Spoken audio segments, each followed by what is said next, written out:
I can feel the fever running through my bones. When I hear that battle call, I'm just an animal, haunted by my demons down that lonesome road. When I hear that battle call, I'm just an animal. When I hear that battle call, I'm just an animal.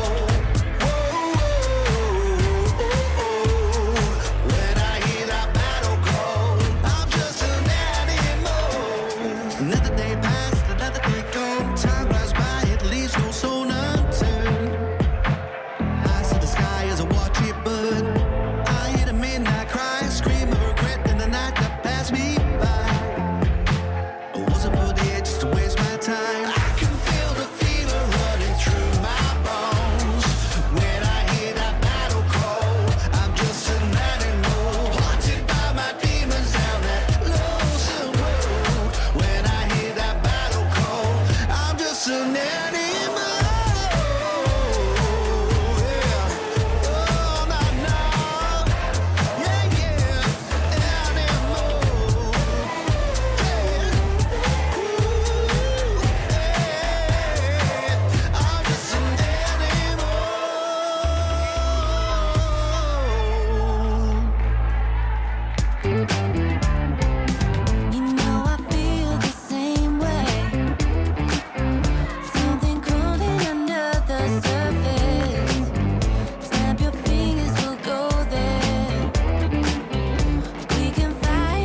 but it is day one of round two. Just throw in a few numbers there, left, right and centre. And to my left, I'm joined once again by the brilliant Bruno Bergarecce to comment day four of the KWCC.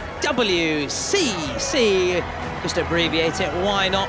As we gear up here for another action-packed day of Kings League action. Ciao Bruno, how are you doing, my friend? Good evening or good afternoon, Tom. It's an absolute pleasure to be here once again. We've still got a very long way to go, haven't we, in this competition? But we've seen everybody play. Now we know what everybody's about. And now it's about going into the business end of the competition. Who goes on into the winner's bracket, who goes down into the last chance, and who goes home. And, well, we had goals and excitement yet again yesterday, starting with this game between Los Troncos and TRM.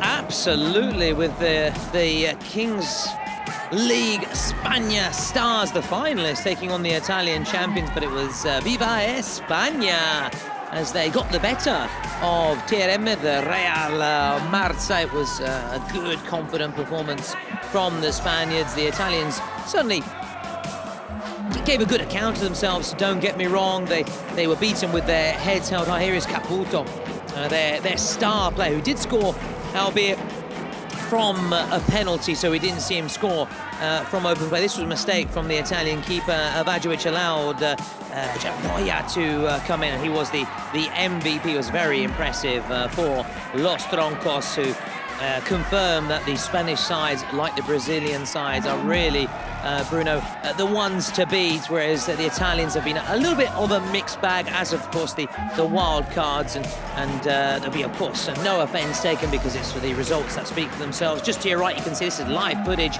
as the sides warm up ahead of their first game. This was mentioned about the penalty converted by Chicho Caputo. Remind, our first game will see Zaytouna against La Capital, whereas to your left, of course, this is recapping the action from yesterday. Here, Caputo scoring straight down the middle. Unfortunately for him, it wouldn't really spark a comeback for TRM. Los Troncos going through to the winners pool, the winners bracket. TRM into the losers pool, and that's a big question. It's a big issue. It's something we'll be talking about a lot today, because when we talk about the losers bracket, there are teams that will actually be going home today, but of course GR7 and Karasu in particular, the latter doing themselves big favour going through to the winners bracket. Yesterday is France against Italy, and Karasu winning on penalties in the end. It took a shootout in what was an even close contest, and as we'll see shortly, there's also an unexpected hero, if I remember correctly, coming to the fore for the French side. Here obviously was the action during the game. This was brilliant from Rossi, who netted a hat-trick, and I know you like what you saw from Domenico Rossi, didn't you yesterday, Bruno?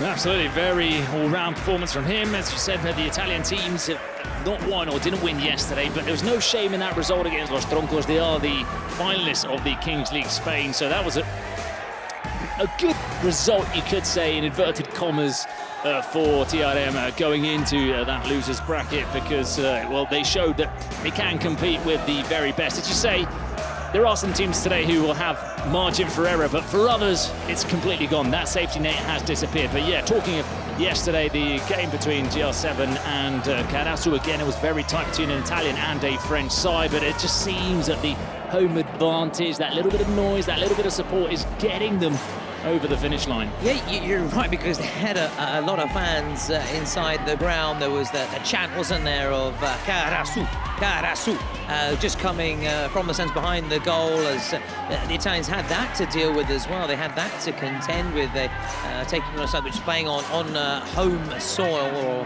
home AstroTurf, shall we say.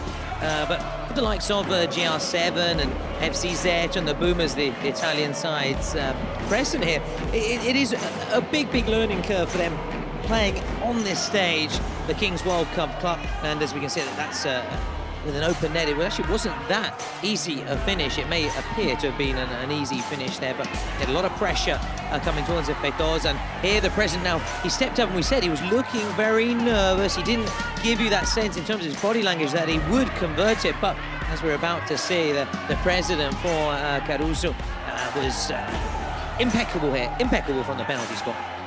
Yeah, it was very nice coming down, and nobody could have expected the little Paninka, which maybe didn't have that much power on it, but it just about had enough to go into the goal. And then he came up with the big celebrations, and he sort of let his hair down, proverbially, because he didn't actually let his hair down. He took his cap off, though. He was in a nice little bun, yeah, with his cap, but he went from forwards cap to backwards cap, so he sort of had a bit more aura about him after scoring that penalty.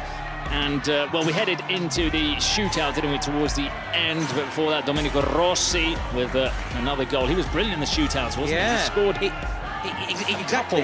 Yep, to make it 4-4, you're spot on, because obviously they didn't take their presidential, but they elected Domenico Rossi, who was brilliant. First time he went for that cool finish, and then the second time... And he went round him, yeah. So, unfortunately, or depends on your outlook, he wasn't so accurate here. He was actually brought down. The keeper was given a yellow card, which meant he had to come off. They had to replace the keeper, and the keeper who came on, the so-called reserve keeper, actually stepped up to mark, and his first involvement was, Bruno, to do this. No, penalty save, not a shootout save, which we've seen a lot of keepers do, but a penalty save is incredible. And it's all against a player like Rossi, who'd been coming into these penalties in red-hot form, having scored both of his shootouts, and it was another one of those shootouts where there were very few goals and you didn't really know who was going to take the upper hand.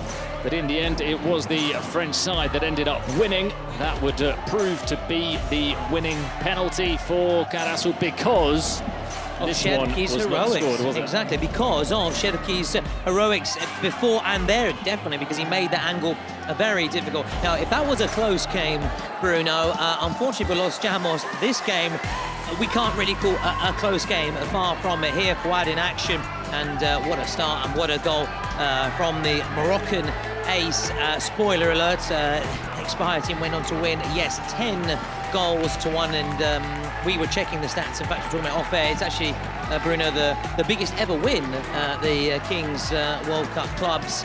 So obviously that's a nice record for Expire to have, but obviously they want to build on that and make sure that they actually put themselves in a position to actually go on and win the competition. This side, as you were explaining yesterday, it's a team which has come close. It's been often, though, the also-rans. Now they want to get some major silverware and show that they are a major force to be contended with, very much like we thought Los Llamos would be, seeing as they are the champions, weren't they? The Kings League Americas, the team that hails from Venezuela. Venezuela, that's right. They came in as the champions of the Americas, which sometimes you think they could be candidates, or maybe on that sort of second tier of teams that could be aspiring to win the trophy, but a 10-1 defeat throws a bit of a spanner in the works for them. And also the fact that the only goal that they were capable of scoring, we'll see it in these highlights, was their presidential penalty. Other than that, there was a strike there from Castillo from long distance, but they were completely outplayed by Expire team, who showed a collective effort, because every goal was scored by a different player. Yes, some of those were double value goals towards the end, but there were about 5, off the top of my head, 5 or 6 different goal scorers for Expire team. And for Los Llamos, well, not only a painful result, but also not a very encouraging performance. No, you mentioned Castillo for them, and he was heavily involved. He was one that tried to carry the team. He was often their target man, their only their only real threat. He actually also won a penalty, but he failed to convert it, as you were saying. The only goal was this one here. Now, this chap here is a very colourful character. Now, for those who weren't with us live yesterday, where were you? But don't worry, we'll explain what went on here. Basically, this was a little side swipe at the Expire presidents. Those two were sort of the brothers of the Expire brothers, and Los Llamos president. Not only was he able to give it in terms of a bit of banter, he was able then to step up and deliver the goods with a fabulous penalty. And as we always say, if you give it, you've got to then though kind of produce. If you could, talk the talk, but can you walk the walk? And he could certainly kick the kick, shall we say, which he did.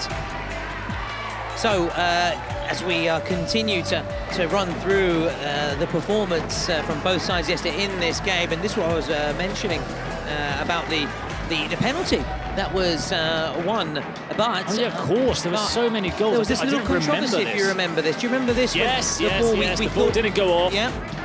And we're not going to obviously dwell upon it too much, but we're just trying to explain what actually happened for those who weren't with us. no, I'd forgotten that there was a penalty. Yes, Castillo took the penalty, was saved by the goalkeeper. It spun onto the line. They could have continued. He could have finished off the move, but he actually picked it up with his hand. So that was a big chance for Los Chamos to have scored another goal in the game.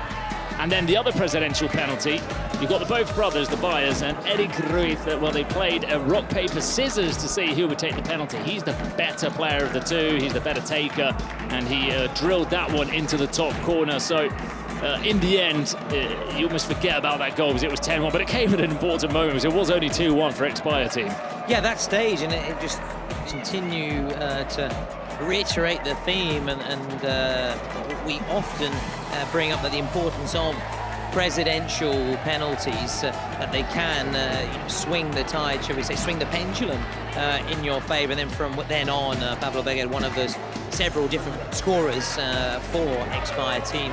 Yes, so just going back, thankfully, in that rock, paper, scissors, it was the younger of the two that actually won it, because as you quite rightly have said, he is the better of the two when it comes to striking of football. So not only was he also better at winning that rock, paper, scissors, he also then stepped up to win the penalty. Just to the right, this is the live that you can see just a small screen to your right, and that is the moment La Capitale, Lamine Yamal's La Capitale, warming up ahead of their big match against Zaytouna, because should La Capitale lose, and that applies also to Zaytouna, they would be going home. Whereas to your left, this is just the highlights from yesterday's games, and the route from the ex-Bayer team, the Spaniards getting the better of Los Chamos, and they would go on to win at 10-1, as you can see here. And at the very end, the referee finally put the Venezuelan side out of their misery, and we cap things off with a really exciting game. Yeah, Dendele of Brazil taking on Jinxi, one of the wild cards, and Jinxi were packed full of Brazilian players. Also, it was a sort of a personal derby for several in the Jinxi lineup. But Dendele, again, a spoiler alert, would go on to win the match and make sure that the Brazilian sides, like the Spanish sides, as well as also the French, if I'm not mistaken, it's been a clean sweep for them, winning every single game. So they've made perfect starts, and this was a lovely finish, wasn't it? Almost an impossible angle. It caught me by surprise, and I'm sure it would have taken plenty of our viewers by surprise as well. Yeah, definitely the goalkeeper also, Cañoto, with that strike into the top corner. And as you say, this was probably the funnest game of the day, because we had the shootout earlier, but I felt like this one, you didn't really know who was going to win it. Jinxi found a way to get back into it late on. Jinxi were very impressive, because wildcards, they've got that disadvantage of having just been thrown together a week in advance, not really had any time to train together, play together. Essentially, they're getting to know each other on the field of play, and you could see some snippets of a really interesting team shining through, because you're up against the Brazilians. Any Brazilian side in this competition are very hard to play against. You're 2-0 down, you can almost throw in the towel, but they kept plugging away, and they found a way back into the game. We'll see also some very nice goals from them. Absolutely, and this was just a moment here that I remember thinking it was such a key moment yesterday as well, just thinking about how I was feeling before that penalty was taken, and it was a big moment because it allowed them just to get a foothold again and stay within touching distance of Dendele, which they did, although every time we sensed maybe that Jinxi were going to be blown away. They found a way back into the match here. Now here was the Toro Loco, the big moment as well from him, but it wasn't such a good moment for the present, who was unable to convert his penalty. As we'll say, spoiler, I do apologise for the spoiler alerts.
and a very warm welcome to the Cupra Arena in Paris. It is day 4 of the Kings World Cup clubs, but it is day 1 of round 2 of the Kings World Cup clubs. I'm Thomas Lawrence, and once again I'm joined by the brilliant Bruno Bergerec. It's a pleasure once again to be beside you, Bruno, for another action-packed day of Kings League action. Yeah, Tom, it's a pleasure to be here alongside you as always. And look, as we said, it's interesting every day because we've seen all of the teams we said a couple of minutes ago, and now we've got an idea of who we thought looked strong and who maybe needs to improve and work on some of their football. But now we're going to see if that backs up or if it doesn't with these second fixtures for these teams. So absolutely. Yeah, let's see what they're capable of showing today. And of course, some of the teams that lose are also going to be knocked out. But yeah, there are the results from yesterday. We just see the highlights. So, yeah, but exactly. But why not take another step back, another refresher? Why not? You know, my memory is terrible, Bruno. I'm always forgetting things. So this is what happened in terms of the results. Yes, and again, we're going to look back at all the salient moments, all the key moments from those fixtures, and of those 4 fixtures, yes, of those 8 teams taking part, 4 of course went through to the winners bracket, another 4 went through to the losers bracket, and we're now actually, if you're looking now at that Swiss system, we're now in round 2. Today we're going to see 2 fixtures from the winners pool and 2 fixtures from the losers pool, which means, Bruno, that sadly we are going to be saying adieu, au revoir to 2 teams today, whereas others will get a last chance, whereas others may go straight through to the round of 16. So that was everything that sort of happened yesterday, which is impressive stuff from, in particular, the Brazilian sides and the Spanish side. So I've given myself an auto assist, an own little assist there, because ex-Fire were in impressive form. The biggest ever victory, Bruno, in a Kings World Cup clubs fixture, a 9-goal difference. They ran out 10-1 winners. They were just too strong for Los Chamos. Yeah, they broke that record from Murash last year in Mexico, and they defeated UA Steel, the Ukrainian side, by 9-1. So now the record stands at 10-1 for ex-Fire team. A painful blow for the Americas champions, but it wasn't all one-way traffic in the fixtures that we saw yesterday. However, talking about one-way traffic in this fixture, it certainly was one-way traffic here.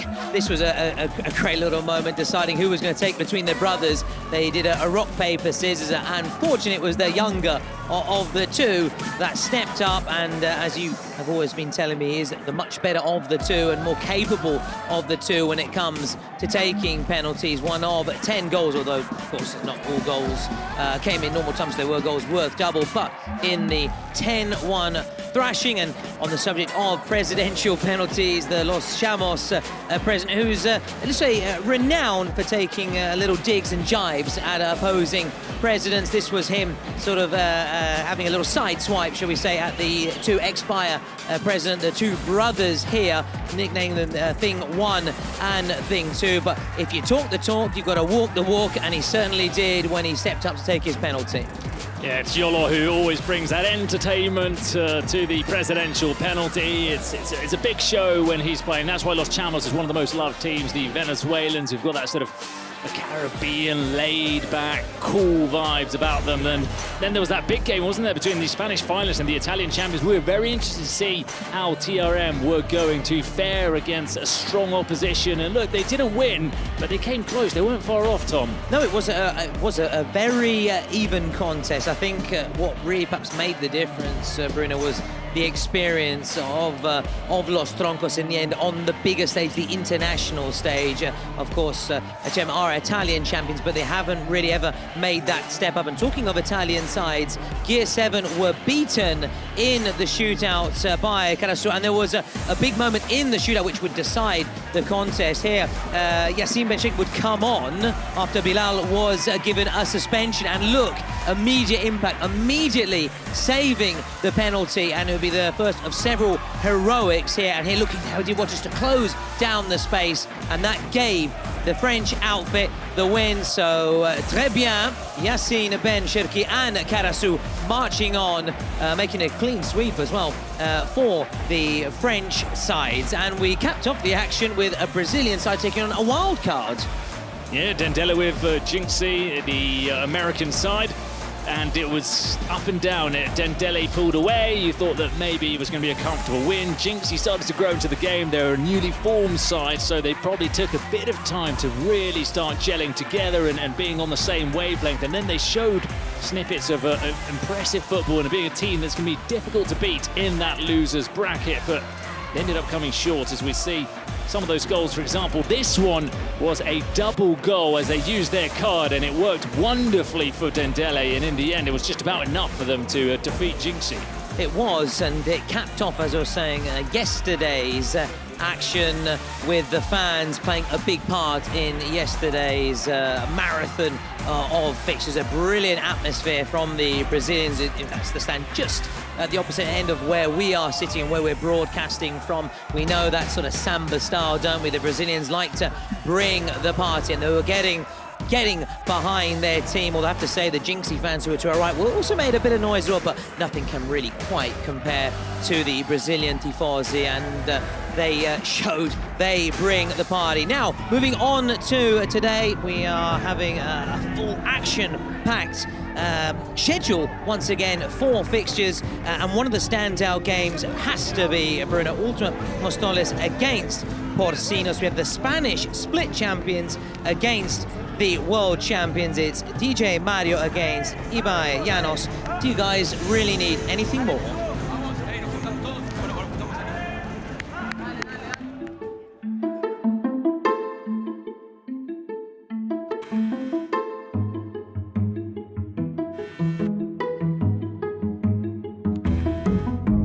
Está la copa.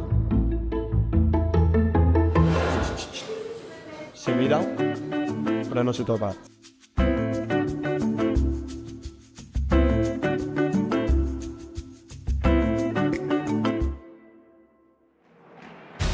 Well, they're upping the ante then in what is going to be an all Spanish derby. Porcinos, who obviously are the defending champions, and you were there to witness them win the big prize last year, weren't you, Bruno? Yeah, looky, no touches, what they're saying there, the Porcinos players. And yeah, we witnessed these incredible scenes. It was a wonderful day and a brilliant event put together by the Kings League, the Monterrey Stadium, which of course will be featuring at next season's World Cup. A majestic setting for the first ever champions. It was Porcinos against G3X, the side in which Kelvin Oliveira shone through and was sort of introduced to the Kings League world. He was an incredible performer in this competition, but somehow Porcinos found a way past them, and they'll be looking to defend their title this season. They got off to a good start, haven't they, winning their first game? They did, and they're going to be in action today at 9 p.m, but it is, of course, not the only fixture that we have in store. We will begin with Zaytouna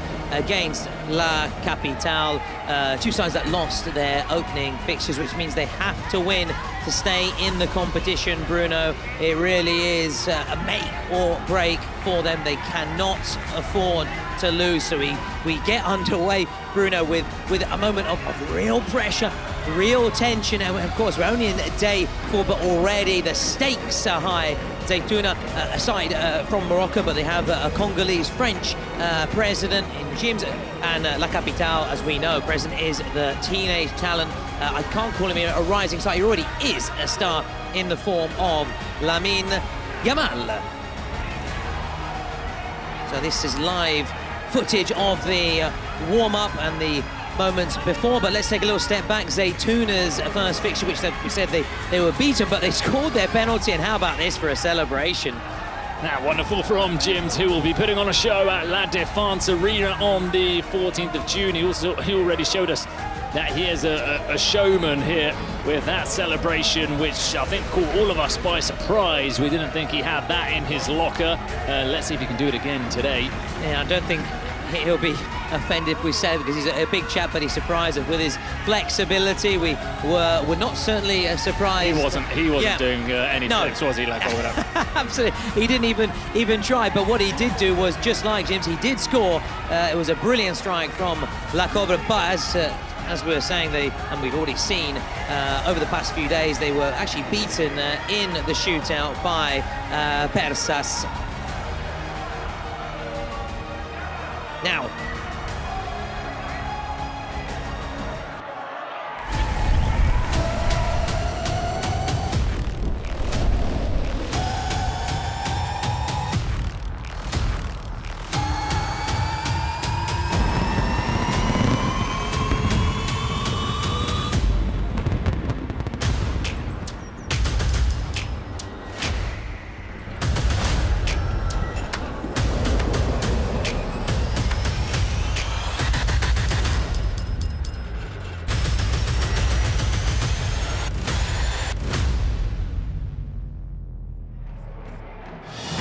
don't get scared now. Zaytouna against La Capitale. Now, of course, the nerves must be washed away. They need to rise to the fore, rise to the occasion. Zaytouna and La Capitale picked up two key players. Jean-Marc Kofi for Zaytouna, and we picked out Bamo scored the most stunning goal in the shootout series so far for La Capitale. They were beaten, however, in that shootout, and they must win now if they want to stay in the competition, just like Zaytouna. The stakes are high in the first game of round two. These sides have it all to do. They have to prove themselves, otherwise they're going to be getting a very early plane home, and their adventure will be coming to an immediate end. Yeah, Zaytouna were unfortunate to draw one of the Brazilian sides. I suppose you're unfortunate if you draw a Brazilian side, Spanish side. It's going to happen if you're a wild card, but they lost 5-3 against DESIMPEDIDOS GOTI, which was a tight result. It wasn't the worst performance in the world from the side, with Jims, of course, the president, who scored that goal, and Zutini was the only other player that scored a goal for them, as well as the goalkeeper, JMK. As for La Capitale, we saw the penalty scored by La Cobra. Buba Jr. with the goal also in their 2-2 draw against Persas, where they were defeated by penalties. So small margins have meant that La Capitale are in this game. They very well could have been in the winners bracket and wouldn't be having to withstand the pressure of this fixture. But this feels like it's going to be a very, very evenly matched game. It does, and you spoke about the fine margins, Bruno Poirot. Lest we forget, La Capitale struck the frame of the goal on numerous occasions and had that shot been just the right side of the post or a little bit lower, it could have been a very different story. So on their side, they're hoping to be far more clinical today as the countdown begins. Now we have our 5 lights, and then you know the rest. It will be go, go, go. Who will get to that ball first and put themselves in a strong position? We are underway. The drop of the ball from the cage, and it is La Capitale. What a start this could be. Buba Jr. The man we picked out, Buba Jr., who scored the first ever goal, Bruno, for La Capitale in the Kings League. Yeah, what a way to attack that ball. Just as it bounced, he got it on the rise, and that allowed him to progress and sort of gain that little bit of advantage over Hussam El Ghazawi. And then it was the finish that maybe let Buba Jr. down a little bit, but it was a wonderful first touch from him. He's got the keeper in support. Here is Jimenez. He's still free. Jimenez, and it's going to trickle in! 1-0! La Capitale, although, is this going to be ruled out? They're waiting here. Was he offside, Bruno? There's question marks here on whether he's an offside position or not. He was, or was he? We're waiting here. He hasn't been given or wiped out as yet. We wait. Well, Buba Jr. telling the referee he is adamant that he was onside, or that his teammate was onside in this case, Manuel Jimenez. Here we go. Let's listen in. Hear what's being said to the referee. And hear what he's trying to say. Okay, well, there you go. We've had the check. complete. We're back underway. And the goal is a good one. We are back underway here with La Capitale, who were very impressive, Bruno, when it came to shots against Persas. In terms of overall, in terms of creating chances, but needs to be more clinical, and that's a very positive start from them, but they have to think about defending now. JMK out wide to Danny P. Here is JMK, back with Danny P. JMK, will he shoot? He may shoot. He's got to be careful here not to lose the ball, otherwise he's going to leave an empty net. Well, he's happy to try and dribble past the players. Sometimes you see goalkeepers happy to shoot, but dribbling's another thing. Oof. Good save, good save. Came off the keeper there. El Ghazal, and it's taken short. Now 3v3, JMK. Safety first on that occasion. Danny P now, looking to get the shot away. That's another good save. Jimenez so far decisive at both ends of the pitch. Good save, which spiraled up onto one of the lights. That's why anybody who maybe didn't understand why the game had been stopped, it was because of that impact on the lights in the ceiling in this Cupra arena. Now from the Cupra Arena, final the Défense Arena on the 14th of June. Now El Bajani. Just a little shoulder barge there, but he's kept on his feet, and has he won a foul? Or was that offside? So La Capitale back on the ball, and just to our right we've got all the La Capitale supporters with their flags, their drums. They've been pretty well supported, haven't they, this week? But they're a Spanish team in France, which historically haven't been the biggest of friends.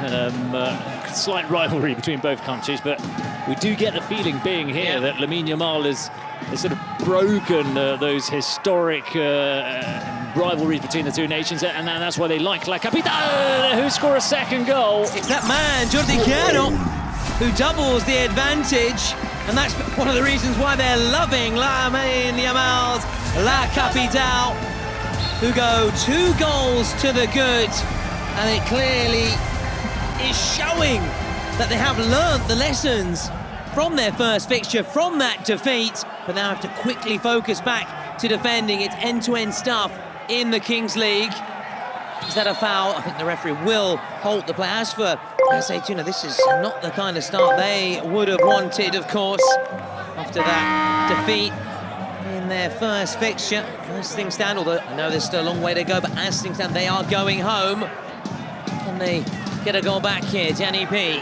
I did feel yesterday, Tom, that La Capitale, I know it's a bit easy to say now they're 2-0 up, but they look like a very good team with a lot of very good players. And we did mention it yesterday that perhaps there was a case of them needing that first game to sort of settle in and understand the format and the competition a little bit better. But if they can stay alive and give themselves a chance to play that last chance, I do think that they're going to be a very difficult team to beat. They're very fun to watch. Well, as you said, you know, they're beaten by a shootout, so there's no shame of course. in that. It wasn't that they were soundly beaten, as we saw by Los Chamos yesterday, by the ex-Bayer team, and so far so good against the Zaytouna, so that were very impressive in terms of their successful passes, completed passes in the opening match, 97%. So they are accurate when it comes to their passing game. The team from Morocco / Congo as well, because their president, obviously Congolese, French, Jims, who we expect, who knows, maybe we'll call an early presidential penalty to find a way back into the game, to give them a foothold again. Presidential penalties, a reminder, even though I know you know, but there's always someone watching for the first time, can be played as of the first half. Good challenge, they can break here. I can see why you were impressed, Bruno, by this Spanish side, this wildcard side, who now have had their... It's offside, it's offside. The 2-goal cushion, has it been reduced? There is, or is the arm up? The arm was up from the referee. The players, though, to be fair, stopped and that's something that they shouldn't be doing. They're maybe too accustomed to playing 11-side football and saying, all right, if I stop here, I pile the pressure on the linesman. But they all stopped playing.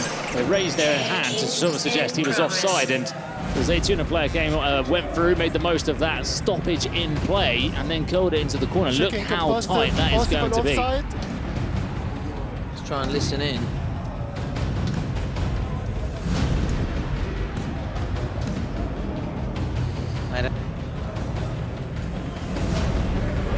Well, good luck to the person in the VAR room, because that is as tight as can be. Well, they talk about there has to be daylight. I don't know if there's even a, for me, like crack of light coming through. The idea of what the offside rule should be is that you need to be gaining a clear advantage. For me, in an ideal world, if it's that tight, you should say play on advantage to the attacking player. And look, it has been given. Yep, so it was Regatin with the strike. Although, hang on, are we still waiting here? Is there going to be another check? Oh, this would be cruel. The key thing is they get the decision right, Bruno, even if it takes a little bit. Yeah, no, absolutely. But it would be very cruel, wouldn't it, to tell them you've scored the goal and then go, hang on. Show me the video. Oh, it would be. It's kind of like when your dad, as you're little, would hang a sweet above your head and you couldn't quite get it. And you're jumping up, and would toy with you, tease with you. I'm sure your Fred had a lot nicer father than who didn't do that.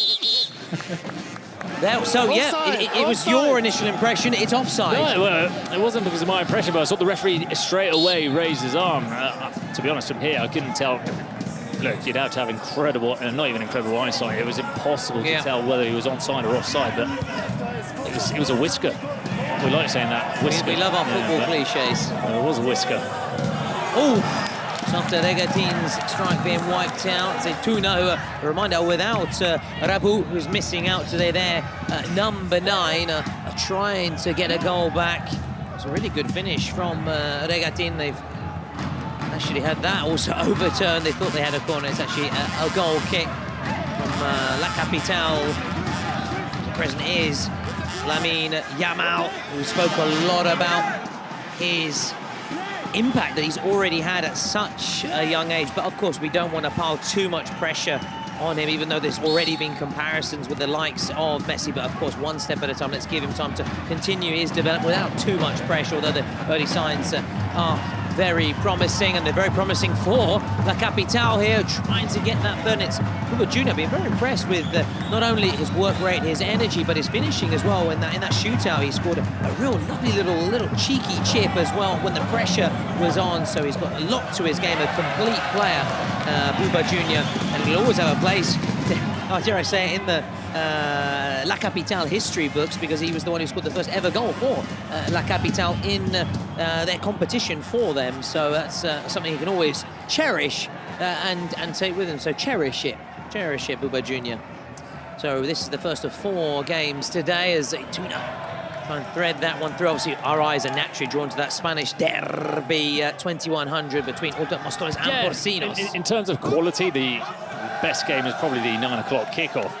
But in terms of excitement, the first 2 games have a lot more riding on them because the losers are eliminated. Those other games, don't get me wrong, they're brilliant football, going to be a lot of fun, and it's also going to sort of send a message as to where the big teams are, a real tester, which maybe they didn't get in their opening fixtures. But I'm a sucker for relegation battles, for the painful side of sport, and well, in these first 2 fixtures, it's that all or nothing sense to them. Now Zuidini continues his run. You're right in what you're saying. There's writing on this. Neither side wants to get that early playing home. Jodicano now. Scrappy from both sides. Possession changing hands quickly. Now the men in green. It's a clever ball. Just a bit too much fizz on it, but the idea was there. It's been attacked by the far post. A little glimpse there. The Zaytouna supporters. It'll be interesting to see. Also mention those other fixtures, the third and fourth fixture, what kind of approach the sides take, whether they try and go all out or maybe a little bit conservative, knowing that they do have another opportunity in the last chance saloon, whatever. If they do, still a gamble, dropping into the last chance. It's still, of course, it is absolutely. I definitely agree with that. But it'd be interesting whether what kind of approach they take. As for La Capital, so far their approach, their strategy, their tactics are paying dividends because they're leading 2-0 as we go towards the 10th minute, the halfway stage of the first half. 2 20-minute halves. At the 18th minute, we're going to have the roll of the dice, and that is also a big moment where we tend to see goals scored and actually more space for the players to exploit, and that would have been very impressive had it been pulled off. For the first dice, we've got Julia and Letitia, our bizarre hosts, who have been giving us inside exclusive interviews post-match with our MVPs and give us a real insight to the feelings, the emotions of the players post-match. So we'll be looking forward to them rolling the dice, or throwing the dice, and they need to keep their strength back. It's good they're in together because it's very heavy dice, so at least strength in numbers to throw that dice onto the turf. And we'll see, because yesterday, what was the day before, I remember we had quite a few, if I'm not mistaken, quite a few of the same outcomes each time. So I hope for a bit of variety today. Now the space is opening up here. In the end, it was wide, went wide. It was a very accurate strike. As Coutinho set to come on, of course he has to come on in that channel. The substitutions must always go through them. That was an audacious effort, but again, not able to hit the target. Well, all under control for La Capital, who, the stats showed in the first game that a lot of strikes, not really well guided, not on target. That's where they were struggling. But we haven't seen Julen so far today, who was very impressive in that first game. One of many players who came through that trial, which was hosted in Mataró. As they've got some work to do here in defence. Is that one going to be offside? Now the arm has been raised by the assistant. Oh, imagine another one being called off. The arm has been raised, so we wait here. Now they're adamant, Rushi and company. Offside again. Another one chalked off. Oh, listen, Bruno. La Capital had woodwork woe, didn't they, if you remember, in their first fixture? Yeah. And Zaytouna so far having offside agony. I couldn't think of another word with O, unfortunately. But, so, no offside for them. And this one was a lot clearer, to be fair. Now this could be 3, should be 3. It is 3. 1, 2, 3. Ole, ole, ole. And it's number 19, Bennett, with the goal. Joan Bennett, who in the first game looked very, very good. Left-footed, silky, good in one-on-ones. He's got that Lamine Yamal-esque, the socks over the knees, and the way that he runs with the ball so close to his feet. You can understand why he came through those trials, since they were probably looking for players who were Lamine Yamal-esque. And if he was to see the trials, I'm sure he would have picked out a player like Bennett. Oh, absolutely. Shades, as you said, of Yamal. Absolutely. It was really good on the burst, the run, and he kept his cool as well. We've seen plenty of actually misses from there. Are we going to see another goal here? Oh, that's a good save. Really good save from Coffey. Alert there. Getting down to his right, springing to his right there. That was destined for the bottom corner. JMK had other ideas. He wasn't losing that election. The shot comes in. They're hungry for more, though. They're appealing for a foul, the La Capital players, but we play on. That could be a foul. It's been played at a nice pace. Good physical battle as well. Zaytouna trying to get a foothold. Maybe they should call that presidential penalty, just throwing it out there now. Danny P, low ball in, and they can break here. And they're so good on the break, aren't they? Here he is. Jordi Cano, still. Oh, that's a good block. El Bajani helping his teammates, and they need something like that to give him a little lift. The men in green, it's almost Northern Ireland kind of style kit, or Republic of Ireland. There's different shades there. They haven't had the luck of the Irish, though, so far. Zaytouna with those 2 goals ruled out, 4 offsides. Although the second one second No, inspection. yeah, You can see that, the first one will feel very unfortunate because it's almost difficult to tell with the lines whether it was onside or whether it was offside. But like I've done, another player that's played better today than yesterday, for example, Jordi Cano, who we highlighted yesterday. He's played in the 4th tier of Spanish football. He's scored a handful of goals. There's 13 goals. That's a very difficult physical league to score 13 goals in. And yesterday, I wasn't mightily impressed by him, but today, I suppose when you're a player of that quality, over 2 games at some stage, it's going to shine through. Yeah, it could be, as we discussed. Like, I mean, in general, it was their first game, maybe a bit of nerves, still trying to settle, and get used to the pitch. There's all sorts of factors, isn't there? As Zaytouna are desperately trying to get a goal back, and they need to do better than if they are. To beat the keeper, actually got the party started for La Capital. Jimenez very early on. There were shades of offside and question marks, but it wasn't. It was checked as well. Made a little wait for that. In fact, our breaks have been mostly for checking goals, whether it been onside or offside, as Coffee just play it out from the back here. JMK. We're in that number 99. I know you're not a big fan of those really high numbers, those unconventional, unorthodox numbers. You're old school. 1 to 11, 1 to 11. Nice and simple. You know where you're at. You know where you stand. Dauda with the throw, and it's he's back on the ball. Dauda, and it's still there. Opportunity. What? Nice feet. Very nice feet. So. Oh, and he's got back as well. Good work, Ray. Good challenge. Here he is, the number 2. Almost rolled it past him, didn't he? Challenges, left, right, and centre. They're flying in. Oh, that's another one as well. And here he is, nice turn. Very nice. Can he get the finish away? Oh. There is your answer. Take a bow, Mouad. Mighty Mouad. It's brilliant. It's a 4-star showing. It's a poker. It's another player, Mouad, who I don't recall doing too much yesterday, but today, the 3 or 4 times he's been on the ball, the quick feet, the use of the body, how he out-muscles the defender. He did it twice, here to turn him, then to keep a hold of the ball, and then the acceleration to turn right and create the opening. Mouad, there's 5 or 6 players in this team who are very similar in the sense that they're sort of nimble, quick at turning angles, they can take players on, they can finish. That's why it's a really fun team to watch. You know, you said that, and if you don't believe us, go back and watch the full game. You saw shades and glimpses of what they could offer.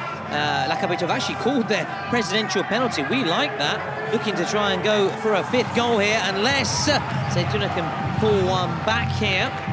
So they're really looking to pile on the pain for Zaytouna. We're being zapped here by La Capital. And now we've got that break in play, and it's going to be La Cobra who scored his first penalty. Can he make it 2 from 2? He's getting his boots on and looking to strike again with his bite, with his boot. And again, it's a case of a team using a presidential penalty.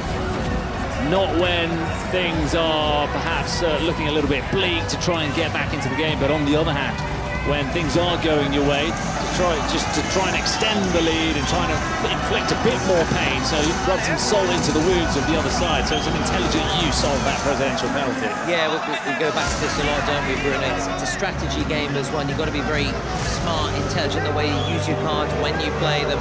And this could be, dare I say, almost game over before the end of the first half. Can he make it a high 5? He can.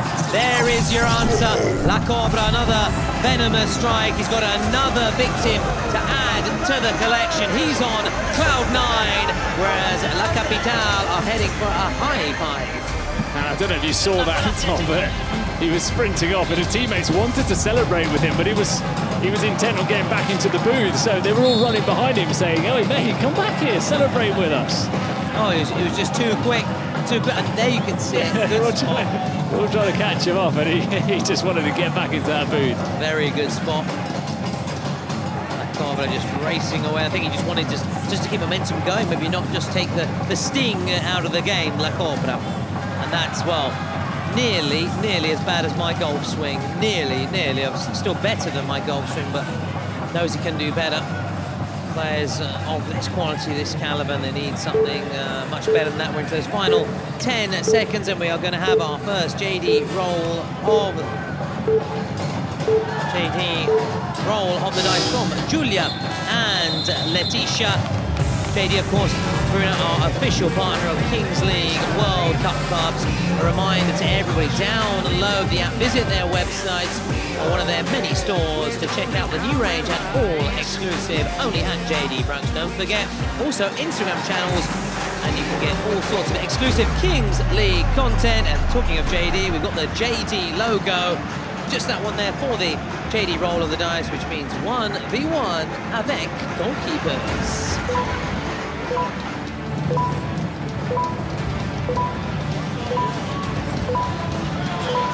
So 1v1 with the goalkeepers, which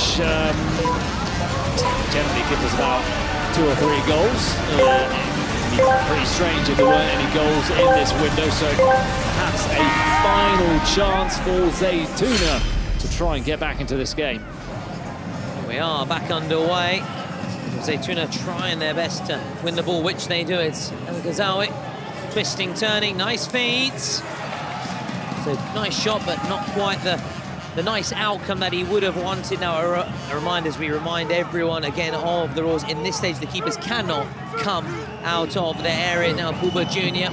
looking to make it 6. Still Booba Jr. Lovely work. Oh, and that's a save. That is an incredible save from Coffee. Yeah, really good work, and he's sent his teammate racing through. Can they get a goal back? Oh, yes! Oh, no! It's not their day. I thought it was in! It's not their day. I apologise to Sandy, but I thought it was in!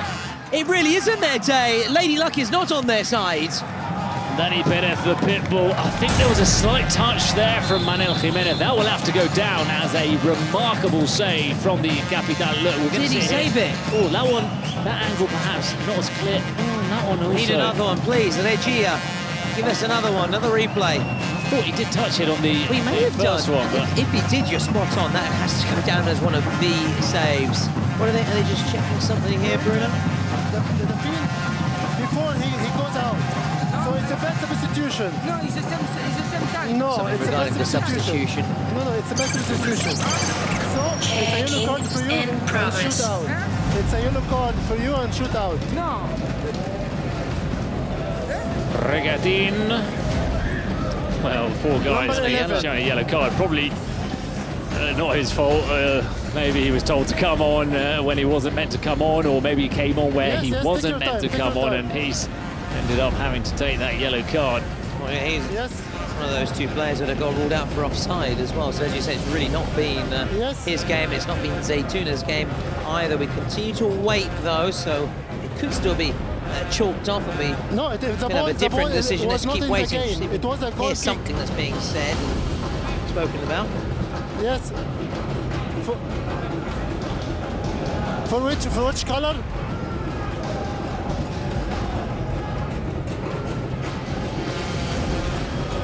Just one person speaks. Yes, Salva.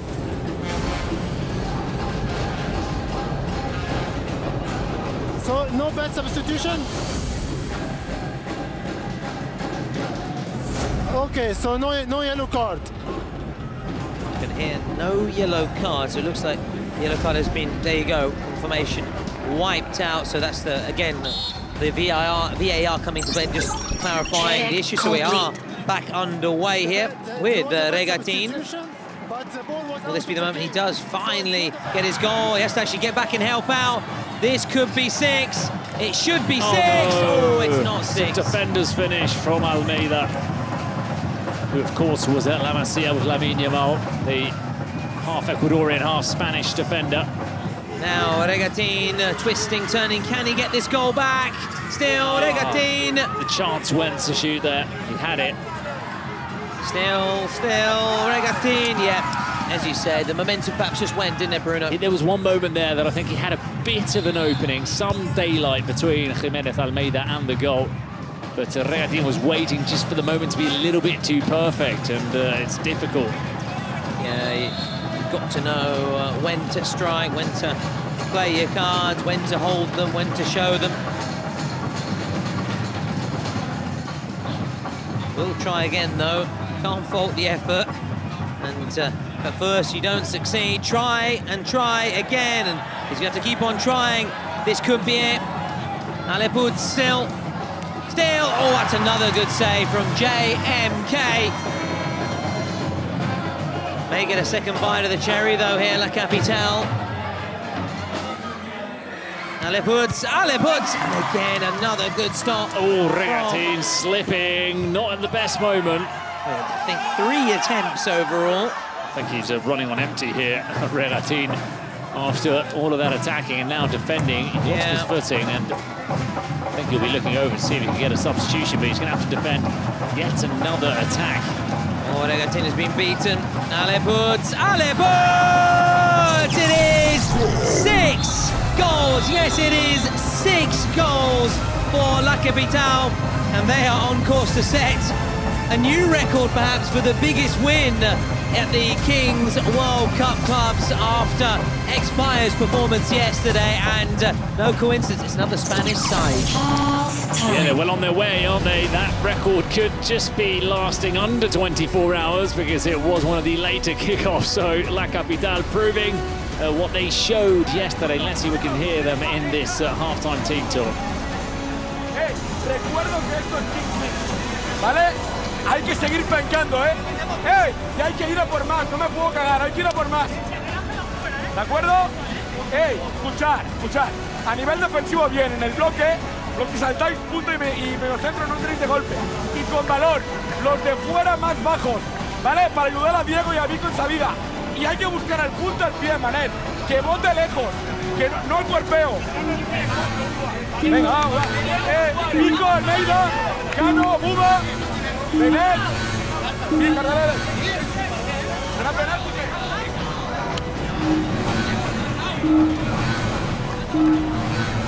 Well, that's a big move, a bold move. They need something right now. They've immediately gone to their Fortnite secret card here. Let's see what's the outcome here. Got a view of the assistants there. Star player. So Zaytouna, who's that going to be? oh, Zaytouna. Regatin maybe, one of their wild cards. Could be Regatin, yeah. Danny B, but he's more of an assist man to be honest, but we'll see who's going to be selected here for Zaytouna. The green armband to match. I think it's Zaytouna. Yeah, Zaytouna seems to have the armband on, yeah, who scored. Actually, they've just given it to him now. No, I thought he had it on. Oh, he's got the captain's armband, of course. Yeah. He's got the captain's armband, so we'll see. What that means is obviously a goal. Should he score a goal, it'll be worth double, and we'll see whether La Capitale can keep. Oh, they've got a clean joker. sheet. Oh wow! What are they going to use? This is interesting. Let's try and see if we can glean something from the touchline. What are they going to use? Because they're winning 6-0. Oh wow! Penalty. I was going to say, they're winning 6-0, so they might go a bit creative, but you'd normally always use a penalty. Yeah, it makes sense. And, are we going to see a record goal difference in the Kings World Cup clubs? And also, are we going to see those clean sheets? The first, Yes, yeah. which would be another It's a very rare occurrence. impressive feat. So here he goes, looking to get his second of the game here. And really, surely it would be it. Must be, but we'll see whether JMK can pull off the save. Oh, he does! He can pull off the save! A slight moment there for Jan-Marc Coffey, JMK, and these now will give him a little bit of confidence. And La Capitale, we were sort of intrigued to see if they could come away with that record, and they're still going to have work to do. Obviously they can do it. It was a 9-goal difference yesterday, so 6 now. But that's a card used up for them, and they had the presidential they've had the presidential penalty, so that's it for La Capitale. Everything has been used. How do you like your coffee? Well, we like it with a penalty save. Congratulations to Jan-Marc Coffey. He still gives them, should we say, a glimmer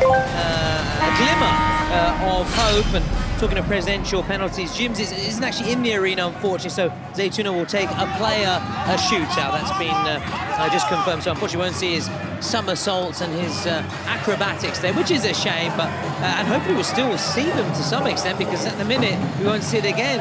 We'll see him, of course, at the different... Doesn't look likely. We won't see him playing football. No. We'll see him rapping at the Défense Arena on the 14th of June, so we'll definitely see him in some capacity, but I'd still like to have seen that somersault again. But never mind, c'est la vie, as they say in this part of the world. So can they get Zutini on the ball, and can he score? If he scores, should he score?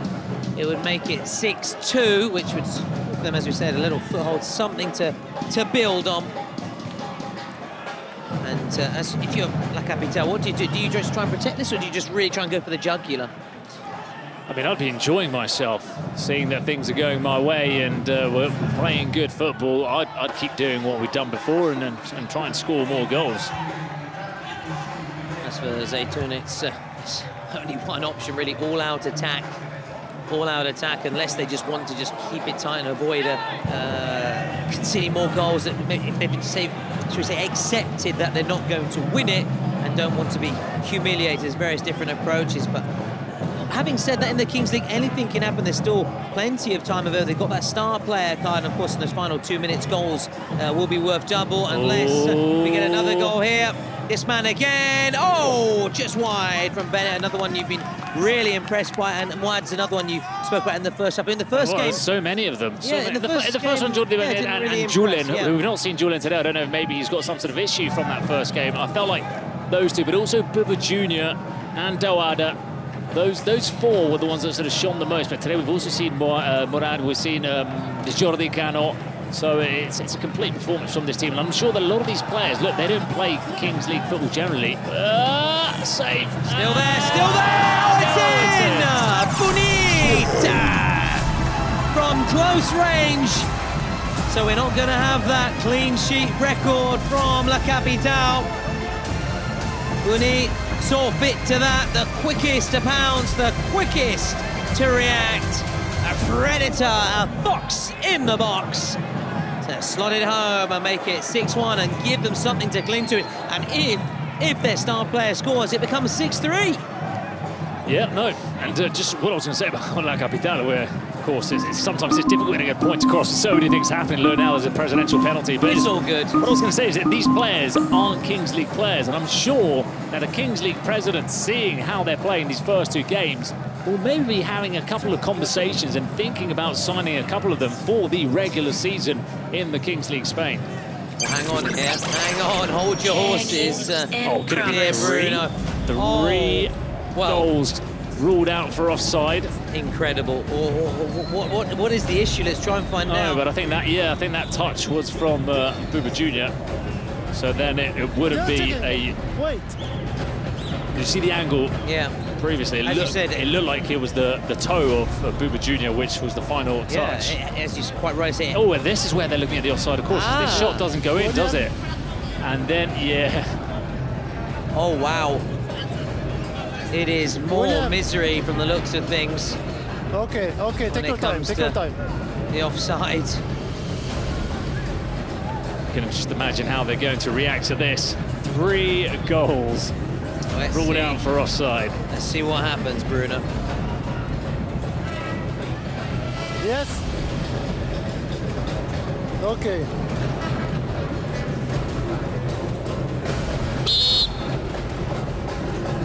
Well, it's becoming a constant theme. Poor old Zaytouna. Oh, they've been cursed, haven't they, when it comes to goals today? So for La Capitale, it does at least mean that their clean sheet possibilities have been reignited, of course. As for Zaytouna, they've called that penalty president, but James isn't in the house, so it'll be a player to take with a shootout here.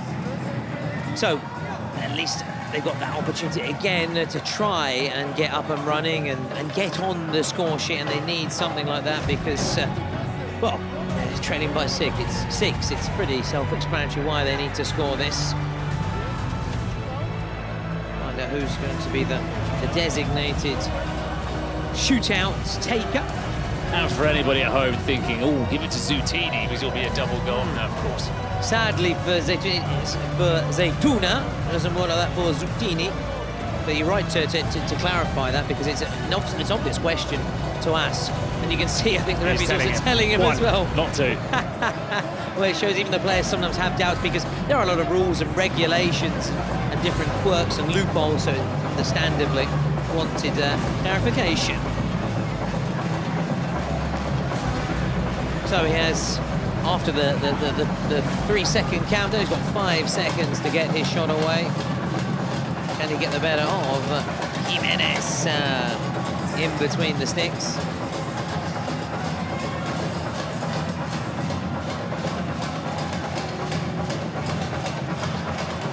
More often than not, we've seen them missed or saved. Can the trend be bucked here? Oh, it can't be bucked. It cannot be bucked. Did the keeper get a touch, Bruno, or was it just the case of keeper closing down that space, just making it awkward? Well, as things stand then.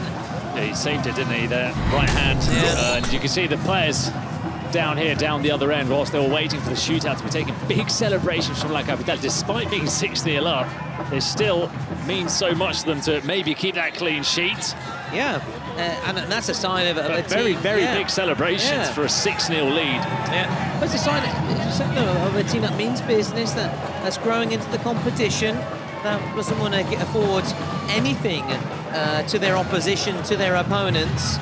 And that's the kind of mentality I think you do need to progress and march on in the competition. Now, we've spoken about what happens to the losing side as they go out. The winning side goes through to a last chance saloon. So they'll play another team that won and lost from their first 2 fixtures. We mentioned it earlier, Bruno, the 14th of June. You can get your tickets for the final, as the keeper was alert there, Jimenez. And you can also enjoy a spectacular performance from Jibs, who we are big fans of. And of course, you can also watch that exhibition game from France and the rest of the world. Tout le monde, the whole world, giving away. Oh. That was a nice little nutmeg pass. It was nice, but yeah, it was difficult. It wasn't really. They could have done a little bit better there, maybe trying to capitalise, but maybe they're thinking, well, we are leading by 6-0. Why not try something a little bit spectacular? We don't necessarily need to score many more goals, if score any goals at all, really, seeing the lack of goals that are going in for Zaytouna, side from Morocco/Congo/France. One back here by Danny P. And then on the break here, Almeida, one of their 3 wild cards there. 3 players that have been drafted in here for the Kings World Cup Club's the 2nd ever edition of this competition. The first last year in Mexico, and this year we're in the French capital. We're in Paris, the city of light, but it's only La Capitale that are shining bright really so far. Zaytouna very much in the dark. All set to go out, and maybe by a 7-goal defeat. Oh, that was a nice play, lovely curling strike on the burst there. Those two causing havoc again. Juan.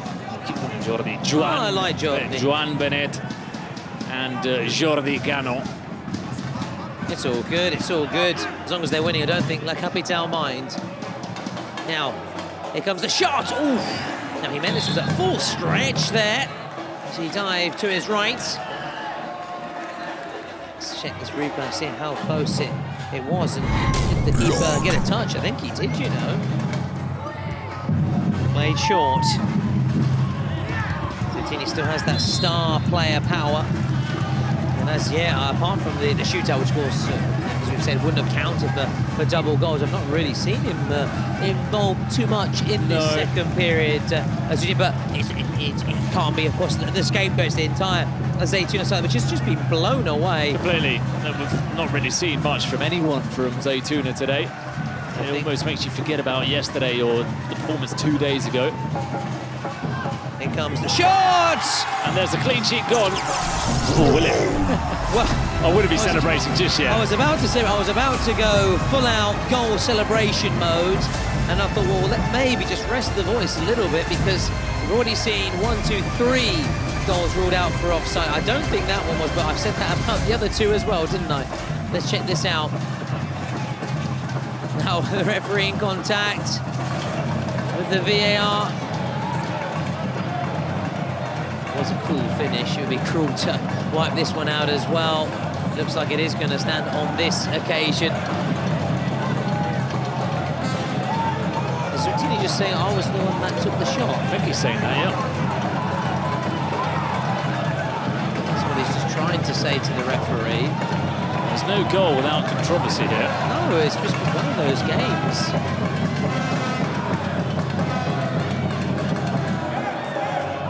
Yeah, because as you can see, the referee had a little bit of doubt in his mind, hence the reason he said only one goal.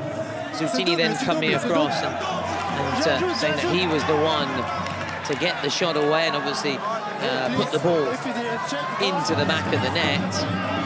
And just trying to remind the referee that it shouldn't be 6-1, but 6-2. Well, that's the best case scenario for Zaytouna. It's the first goal from a star player, isn't it, in this competition? It is the first, yeah. It's the first one. It's the second goal in the tournament for Zaytouna. And it was a monumental mountain that they had to climb at 6-0, 6-2. I mean, it's still pretty steep, but just with one goal, having scored two, it does sort of make you think that it is possible. Yeah, and they scored that shootout as well. Yeah. That will also naturally be weighing upon them slightly, but I get the sense that maybe La Capitale, you know, they're just happy to... Oh, can't be too content. There can't be too lackadaisical. I'm just saying happy maybe just to allow Zaytouna, but they can't afford to completely take their foot off the gas because that can happen, yeah. They've got to be careful because they've been completely the superior side in this game, but don't let yourself go. Don't think it's done already. It's been a very stop-start, I have to say, this second period.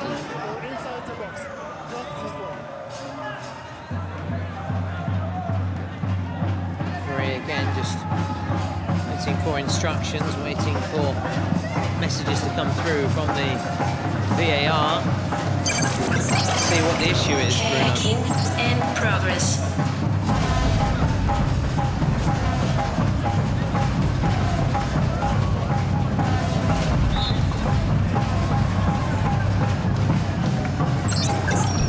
Not sure exactly what was the being reviewed there, but anyways, I do feel that there's a different sense of belief in the Zaytouna side. Oh, but can it be killed off? No.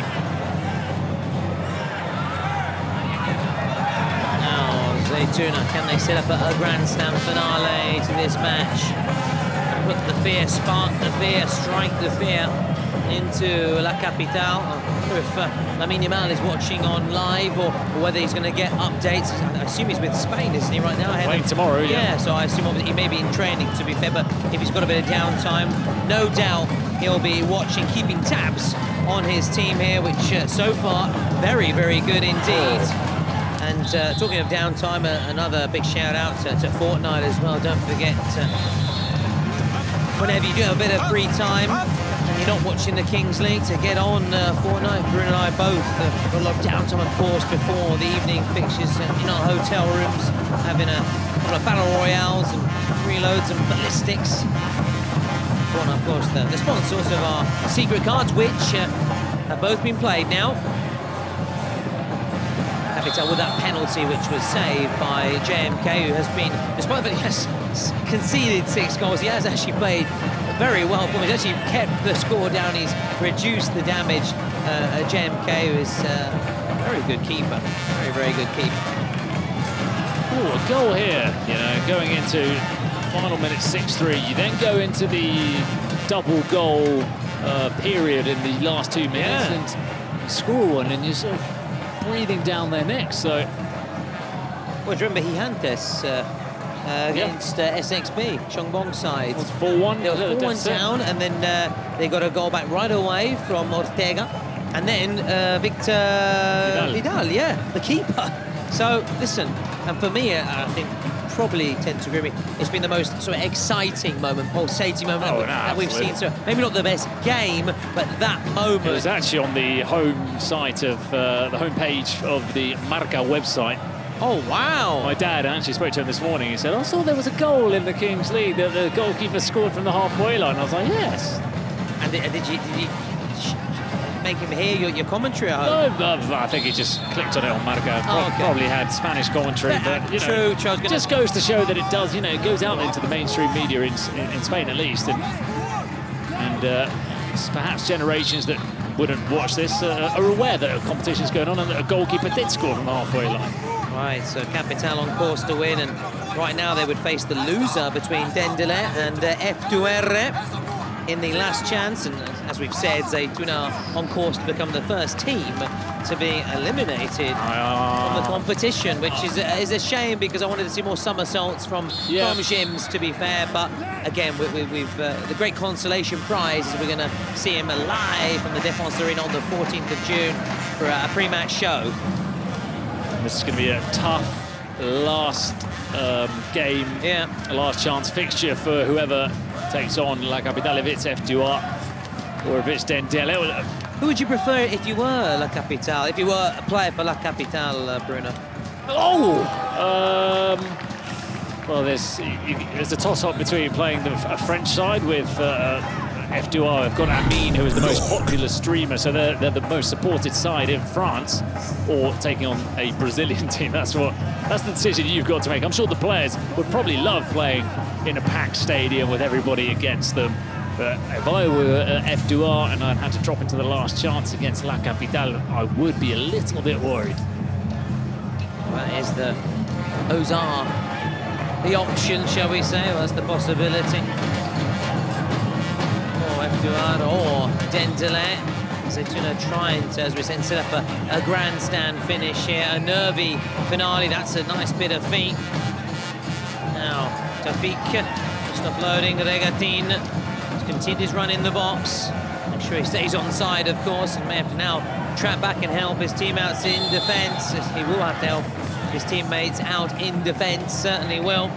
So the foul has been given right in the centre circle. It looks like, as things stand, we're going to be saying au revoir to Zaytouna. La Capitale, though, back with a bang after their defeat in their opening match. That's a beautiful turn. Still with Mouad, their number 10. Just clawed it wide. He is a brilliant player. What a turn, though. That was very Bergkamp against Newcastle, wasn't it?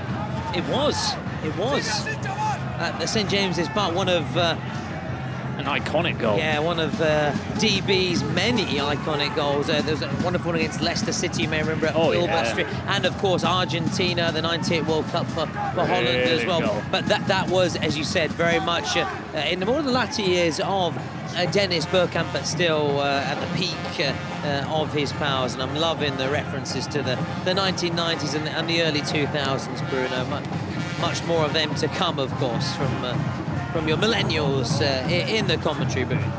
Now, Wilbur Jr. just trying to pick out what really has impressed. He must be a candidate for man of the match. And as we get into the 38th minute, we will see the candidates for MVP. Obviously, for Zaytouna, it must be JMK, must be one of them. Maybe their goal scorer, Zutini. For me, I would have 4 if I could have. La Capitale, as Mouad looks to make it 7. Oh, he can't quite make it 7, but he came mightily close. You could have a hat-trick, Mouad. He could have had a hat-trick, the one that he clawed wide a couple of moments ago. This one, which he should have scored. I think, again, it's a 6-2 up finish. I don't think he finishes like that at 0-0 or at 2-1 up. Yeah, you're right. That's what we've been sort of saying about the entire second half performance, haven't we, from La Capitale. As a shot comes in, and it's a brilliant finish. And it just goes to show you have to take those chances, even if you are ahead by such a big margin. Will La Capitale be made to rue those missed opportunities? It is 6-3. We've still got under 4 minutes to go, plus those 2 minutes at the very end when goals are worth double. It ain't over till it's over, baby. It's 6-3, and Zaytouna have momentum. They've got belief. And La Capitale, a bit of fear, maybe their confidence just being chipped away. I'm sure teammates will be looking at Mouad and saying, come on, you've got to put that away. Got to put it away. Got to take your chances when you're up as well, and it's not a case of being a little bit laid back because you think it's done. You've got to just still be... Look, Cristiano Ronaldo was the master of that. He didn't get bored of scoring goals, and if his team was 6-0 up and he had to score a 7th or an 8th, he was more than happy to do that. You need that fighting, competitive animal to come out, and that's what's been missing a little bit from La Capital. It's as you said, that ruthless streak, isn't it, Bruno? That winning mentality, just to keep going, keep going. I'm not saying you humiliate your opponents, far from, but have that edge that you just make sure you put the game to bed. Basically, might now do that. The touch wasn't quite good enough on that occasion. Possession, unsurprisingly, in favour of Zaytouna, who are making a game of this after such a disappointing first half. They're battling back, but they have to get back now.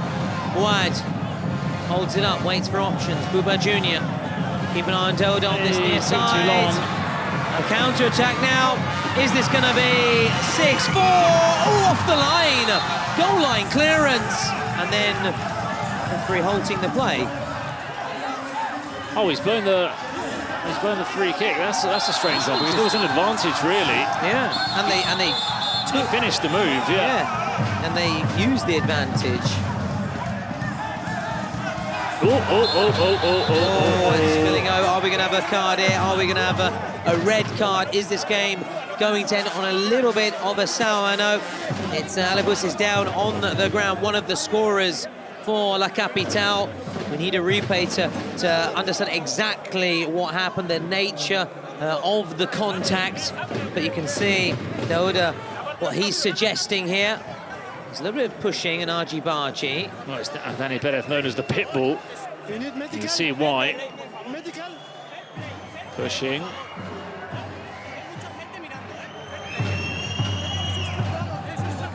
It's just there you go, there we are. It's just to the right and then coming into your picture. The referee has a decision to make here.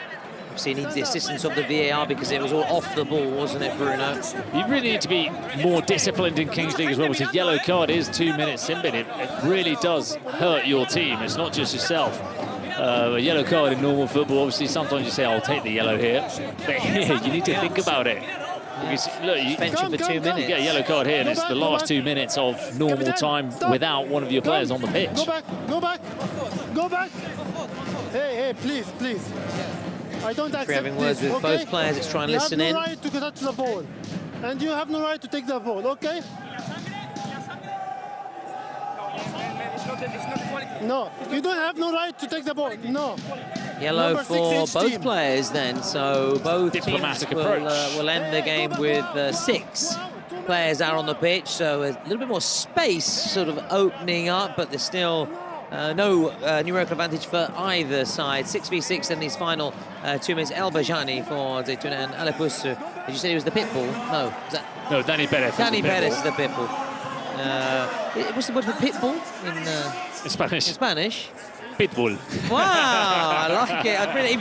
I know another word in Spanish, everybody. Pitbull. Just say the word in a Spanish accent. Nice. I like it. Thought there'd be a word. That's why the singer is Pitbull. I thought it just because maybe to break the international market. There you go. You learn something new every day. So the clock, of course, has been stopped after that lengthy break in play. It will resume shortly, and the player will get back under the free kick here. They score this, and those players will be looking even more worried. Who got the last touch? I think it was off the back of his teammates as well. Yeah, I think Zaytouna trying to play the corner, but it was Zuitini. It's not to be. So approaching this final minute, and at the 38th minute, with the score as it is, goals will be worth double. We go back to the example of Gigantes against SXB. It ain't over still. You can get a quick goal right at the very, very start, and then get another towards the very end and win the game.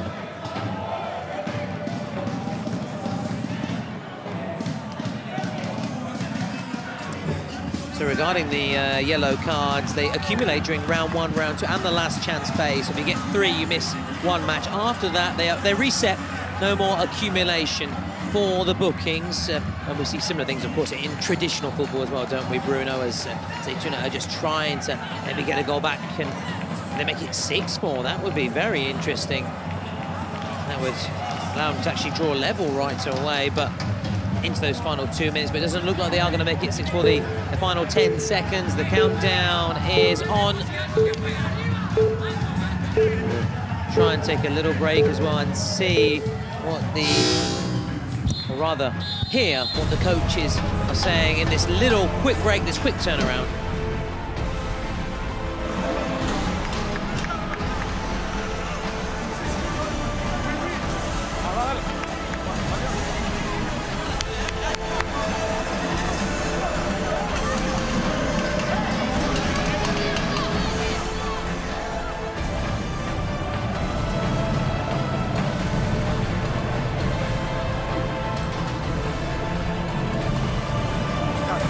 Passez par les côtés.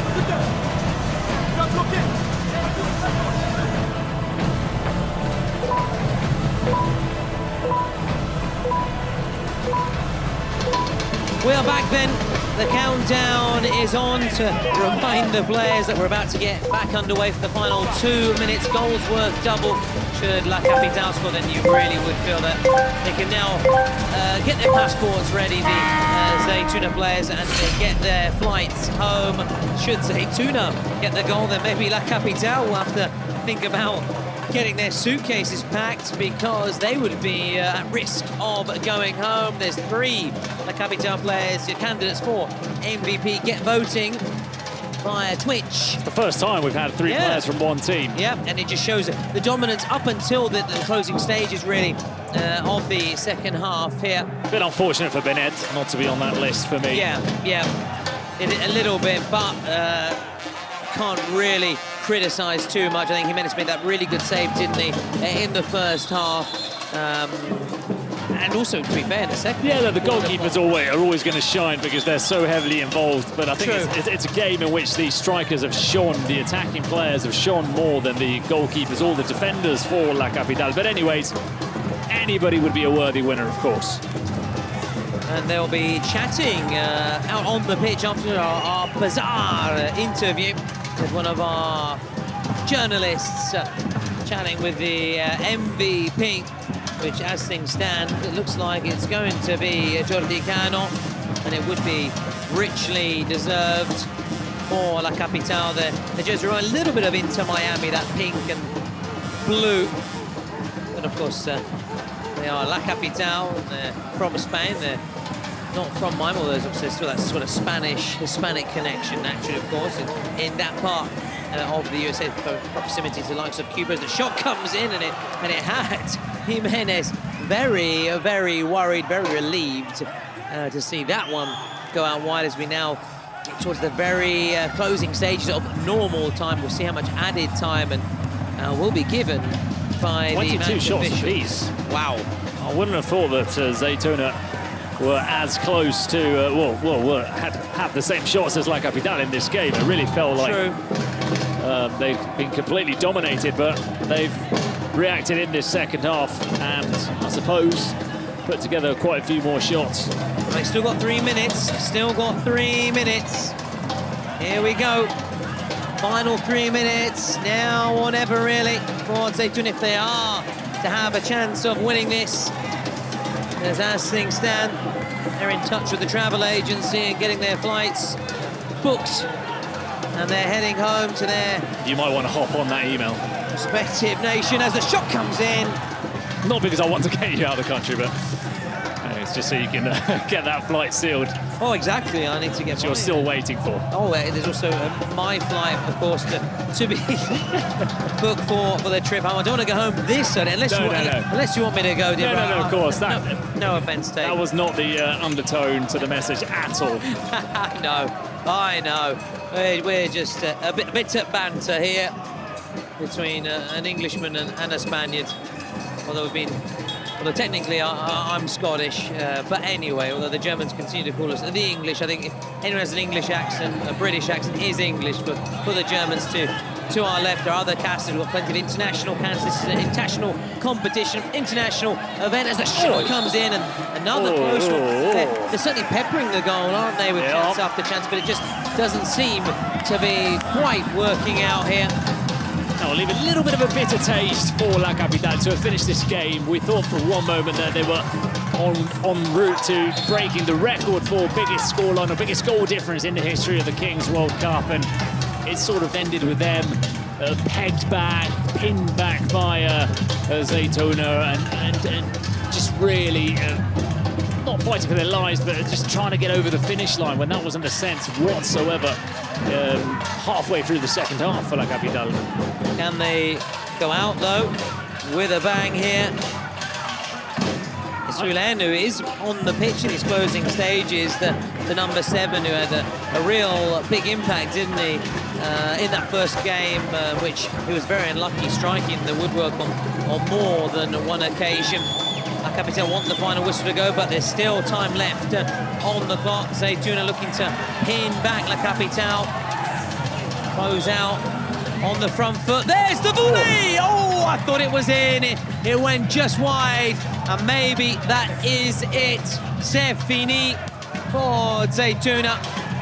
I think it's lesson learned for La Capital. Never take your foot off the pedal in the Kings League. We go back to that moment from Mouad when there's a yellow card here for time wasting. I think, fortunately for them, it's not really going to have too much of a bearing on the game. No. But it's another player going off. Yeah, and of course that will actually be carried over. You don't have 2 minutes left to play, but Jimenez then leaving his teammates a man light for these dying embers of the fixture. There is Yannick Doporkov, Ukrainian goalkeeper.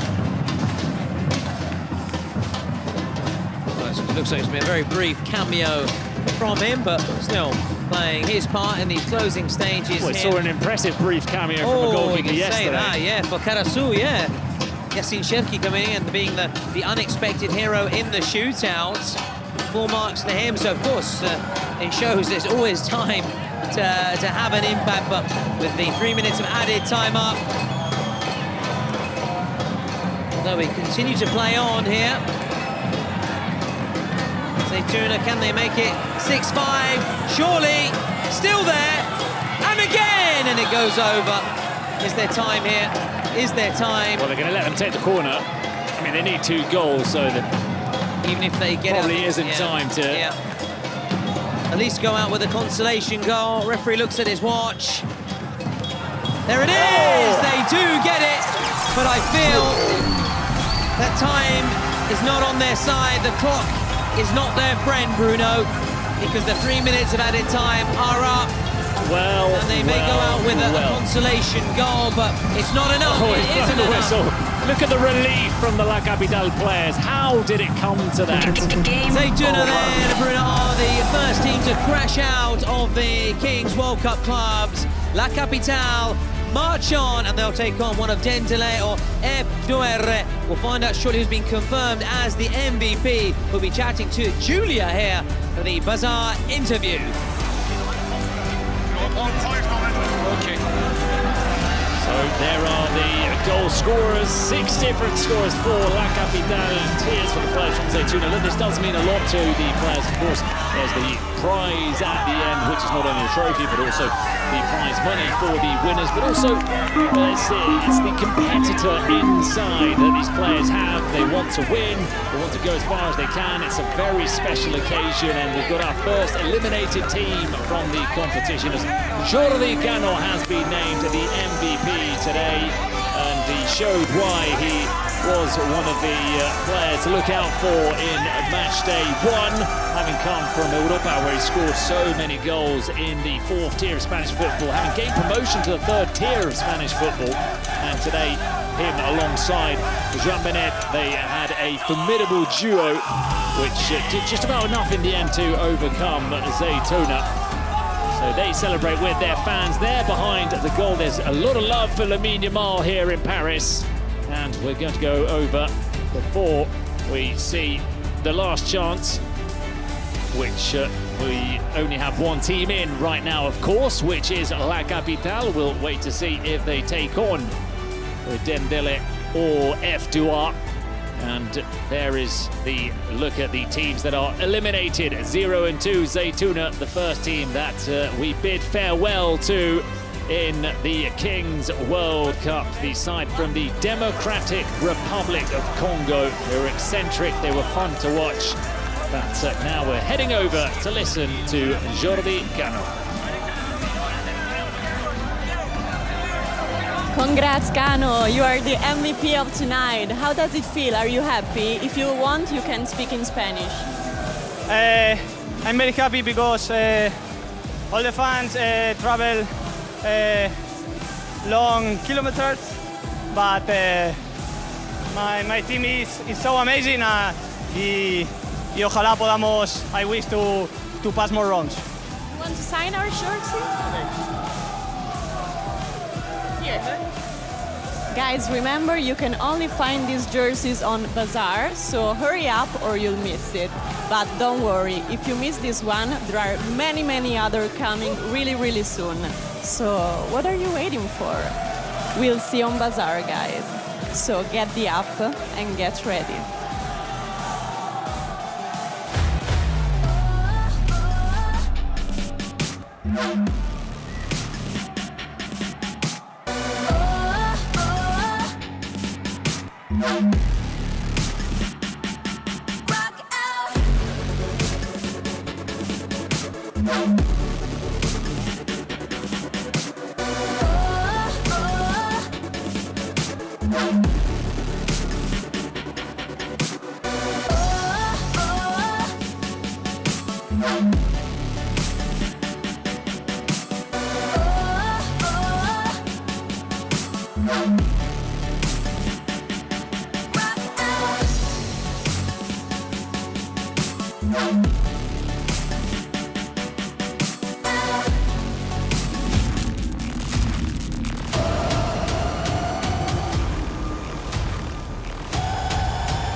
So wonderful video, GTA. Everybody's waiting for the next edition of GTA. It's been a long time coming. I'm sure it's going to be brilliant, but everybody's gone through a period in their life, I'm sure, where they played Grand Theft Auto, but it's not one of our sponsors, so we won't talk anymore about them. We'll talk about different games and different companies. Fortnite. Fortnite. It's all about Fortnite now. Fortnite is the new GTA. Well, I think it is for the new generations, but we've got Miami 7 against G2 FC, another one of these real last chances to stay in the competition. The Americans against the Germans, who are yet to win any of their games so far in this competition. None of them from the Kings League in Germany.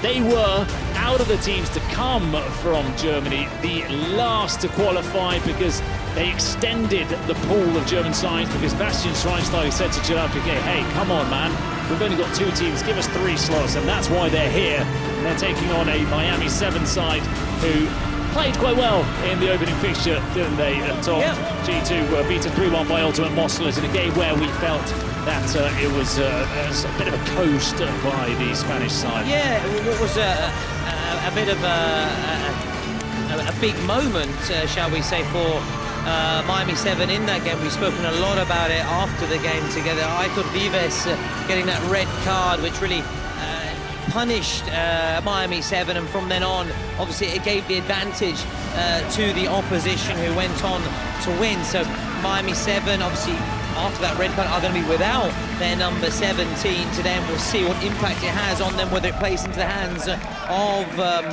G2, this side from Germany, as you said, actually using their contacts quite rightly to try and fly the flag for one of the sides from Germany. It's great machine of a nation when it comes to football. A powerhouse is the word I was looking for there. And they're looking to now become a powerhouse in the Kings League, but they haven't made the greatest start here on the international stage. They 3 from 3 in terms of defeats. So, which is why they find themselves in this real last chance for them. Because if they lose, they'll be joining Zaytouna on the plane home. Miami 7 then, or G2. We're about to get underway. We'll see who'll be coming out and on top and going through to that last chance saloon opportunity. So for G2 FC, it's Giamatelli, who was a good performer of matchday 1 and a really eccentric goalkeeper. Make sure to look out for him. Lino Caston, he's changed his hairstyle today, and we saw him pulling off some saves with his head, with his face, with everything. His nose, I think, as well. Let's see if he can do another one of those with his face. No, he can't save that. Miami 7 with an early lead. Marc Briones, one of the players on loan from Science, scoring the early goal for Jake Paul's side. Wow, we saw the keeper get a very early goal in our first fixture of 4 today, and the trend is continuing here. Briones leaving his mark very early on with against the man with the now yellow-coloured hair, if I'm not mistaken. Yellow and pink. Yellow and pink. 50-50. Wow, he's gone for a half and half, 50-50. So far, it's not really brought him much luck. The new haircut for him. He's off his line, though. Lino Casta looking to help Giamatelli there. He's not helping him much here, is he? No, but he doesn't want to be a part of the attack, but it almost makes it impossible for Giamatelli because he's completely in a one-on-one. And look, this is what you need to do. Giamatelli now needs to defend between 2 players, which is a very difficult task, and it's what Miami 7 are going to do. Marc Briones, this time there is a save from Lino Caston. Keeper's got to get back quick, got to get back quick. Giamatelli get back quick, he's won it back. He's lost it to Marc Briones, good defending from the goal. Oh, and he's almost skipped away from Giamatelli. He's still on the ball somehow, Marc Briones, and he's forced a throw-in. Brilliant football from the goalie. He has got skills indeed. Now, we were right next to the German casters, and before the game they were full of confidence. They were saying this is the moment that the Germans are going to shine bright. Well, they're not doing that as things stand, but it's still very early days. Bruno, and anything can happen in the Kings League, but they need to get a foothold in this match. They need to at least work the keeper, something to build on and get their confidence back after a nightmare start. So they've got Yunus Mali on the pitch now, a former international with Turkey, as Yunus Mali was looking to curl that one into the top corner. So 2 quality players on the pitch with Mali and Giamatelli. Yeah, big Turkish community, of course, in Germany. In fact, plenty of players now playing for Turkey, born and bred in Germany, coming through the Germans, the likes of Hakan Çalhanoğlu, Kenan Yıldız, to come to mind. Others maybe did go to represent Germany. Ozil, for example. Yep. But obviously, in recent years, has perhaps been leading a lot more to the country of his parents.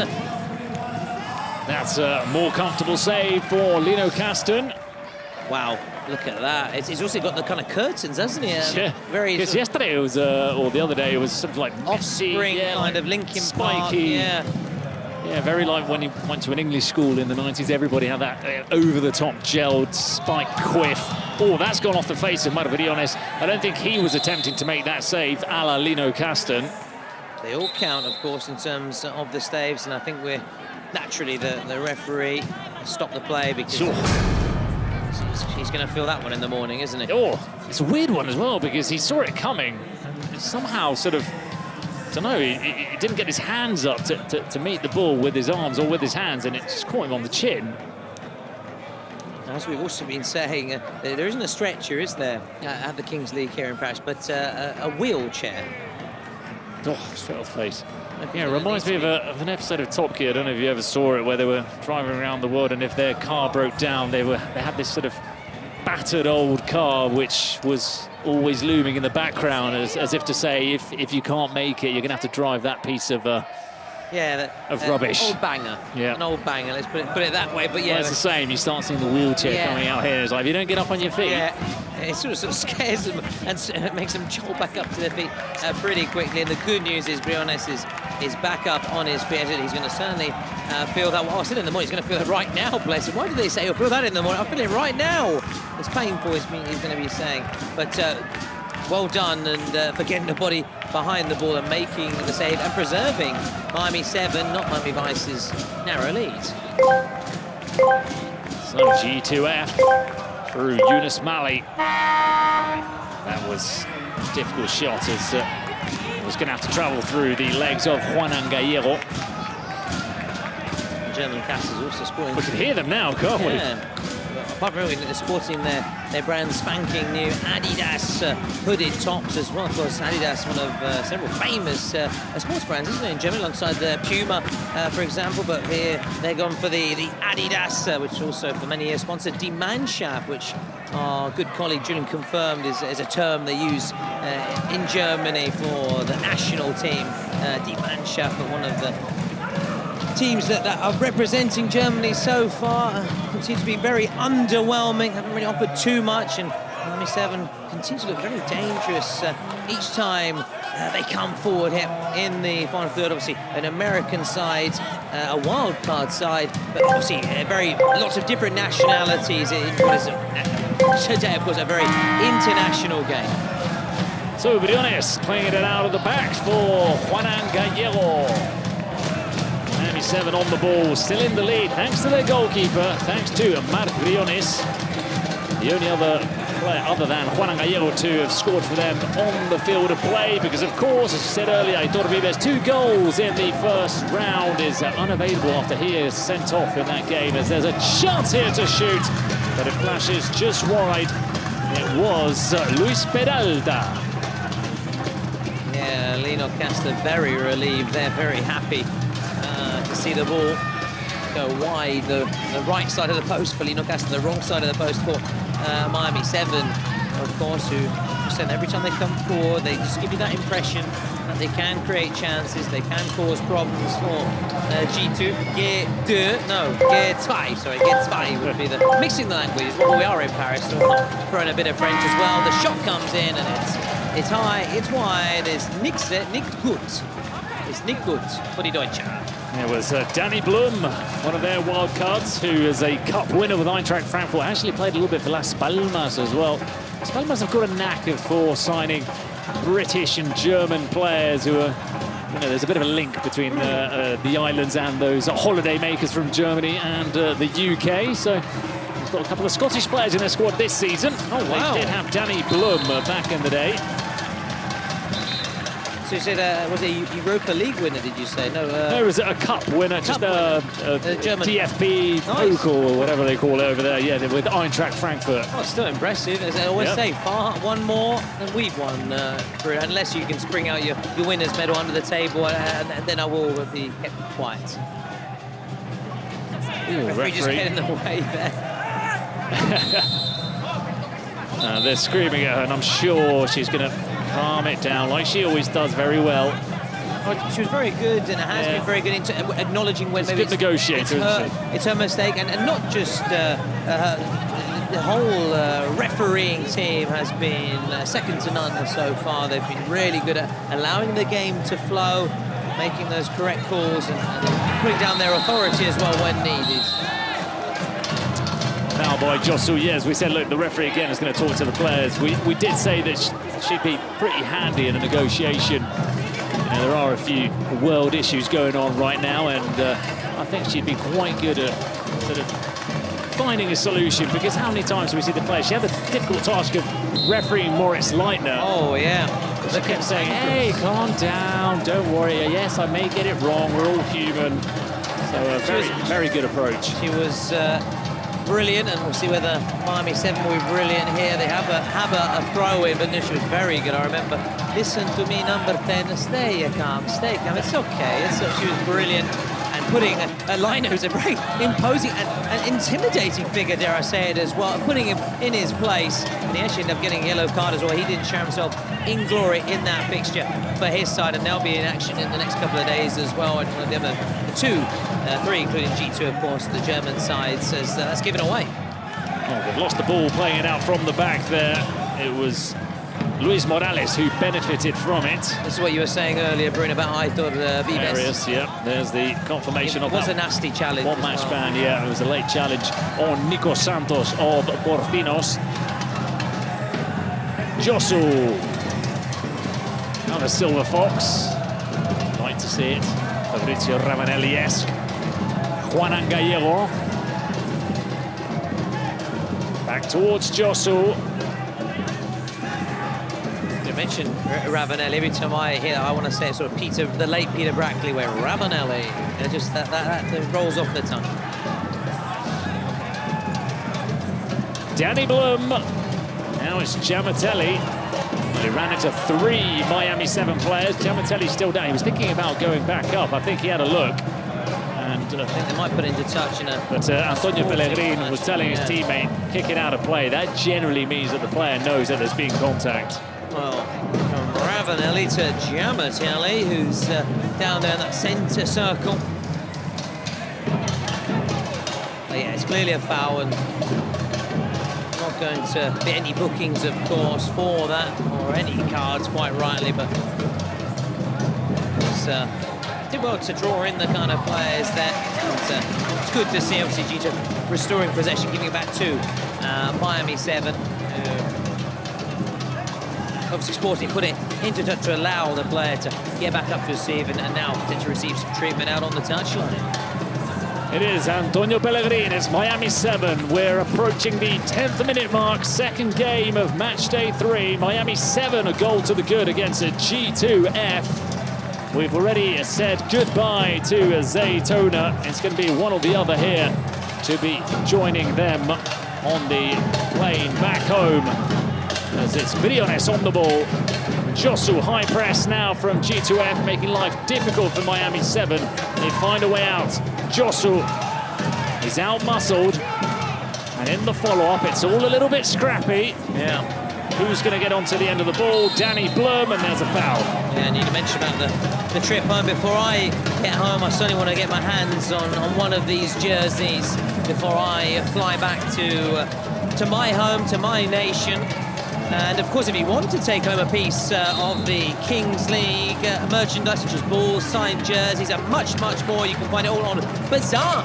Download the app and follow your favourite content creators live after the matches. They'll show you unique Kings League items you get directly through the app. An opportunity you do not want to miss. So get on Bazaar. Bazaar. I love the name.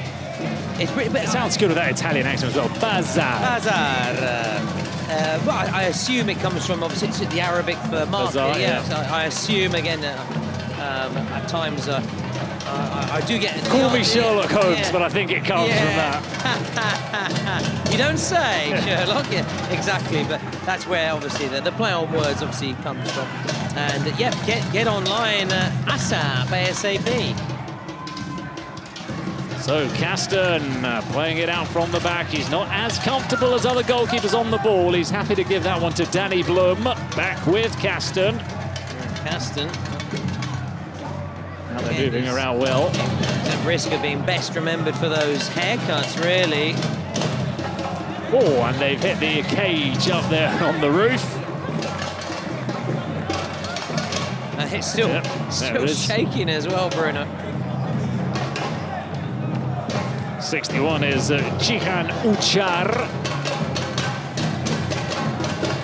So much noise being made, and it's by I think the Miami supporters, isn't it? Just to our right. That's Danny a really good plays ball. It through. Save by Briones. It was a clear chance for Kevin Moreira, the Brazilian player in this German side. It's a nice rhythm as well to the drums, I must admit. I'm dancing away here. It is quite infectious, quite contagious, and almost in sort of Miami kind of gear. They're all in white as well, which is kind of closely associated with Miami because of the heat. In the meantime, G2, they have a corner here, and they're desperately trying to get a goal back. Can they work with Briones, or better put the ball beyond Briones? So it's played towards the edge of the box. This shot doesn't make it on target. The final effort from Nage Dagfools flies over the crossbar. Now we are also getting towards that 18-minute mark and the roll of the dice, and it's going to be Zalrex, the president of Era Colonia. Oh, I don't know if that's right, having a German president throwing the dice. There will be the odds person perhaps saying, well, is that right? Should it not be a neutral president? But of course, he's there's not really much you can do, really, to favour someone with the dice, is there? Yeah, but true, and he is good friends with the G2 president. If he was handing out the cards, maybe then it'll be a bit more dodgy, but... True. It's a fair point. It's a fair point. But I know as you're a big fan of the German sides, you were just making sure that nobody was worried at home. So that's the thing. I just wanted to just get out there and just make sure we clarify. So anyone at home who did maybe have any kind of suspicions, talking of G2, they just swung that in. What a save! Marc Briones, how did he flick that over the crossbar? There was a nice little flick at the near post, but look at this save. The reflexes from Marc Briones. Woo, left arm and over the bar. Wow. Well, that save with his head earlier, now with his arm, he just needs perhaps his leg, and he's all the various body parts that he can keep the ball out with, and they've got the corner. Oh, into the near post! It's in! Is it an Olympico? We'll have to see. Is it an Olympico from Danny Blum? I saw the ball in the back of the net. I don't know if it was the follow-up, if it was the corner initially, but when Briones had saved one of the hardest saves a goalkeeper could make, he's then been beaten at the near post from a corner. Well, unfortunately for Briones, it just wipes out the magnitude of that save a few moments ago. Maybe it came off the keeper, you know? Did it come off the keeper? We need another replay to check it out. No, I think it went straight in.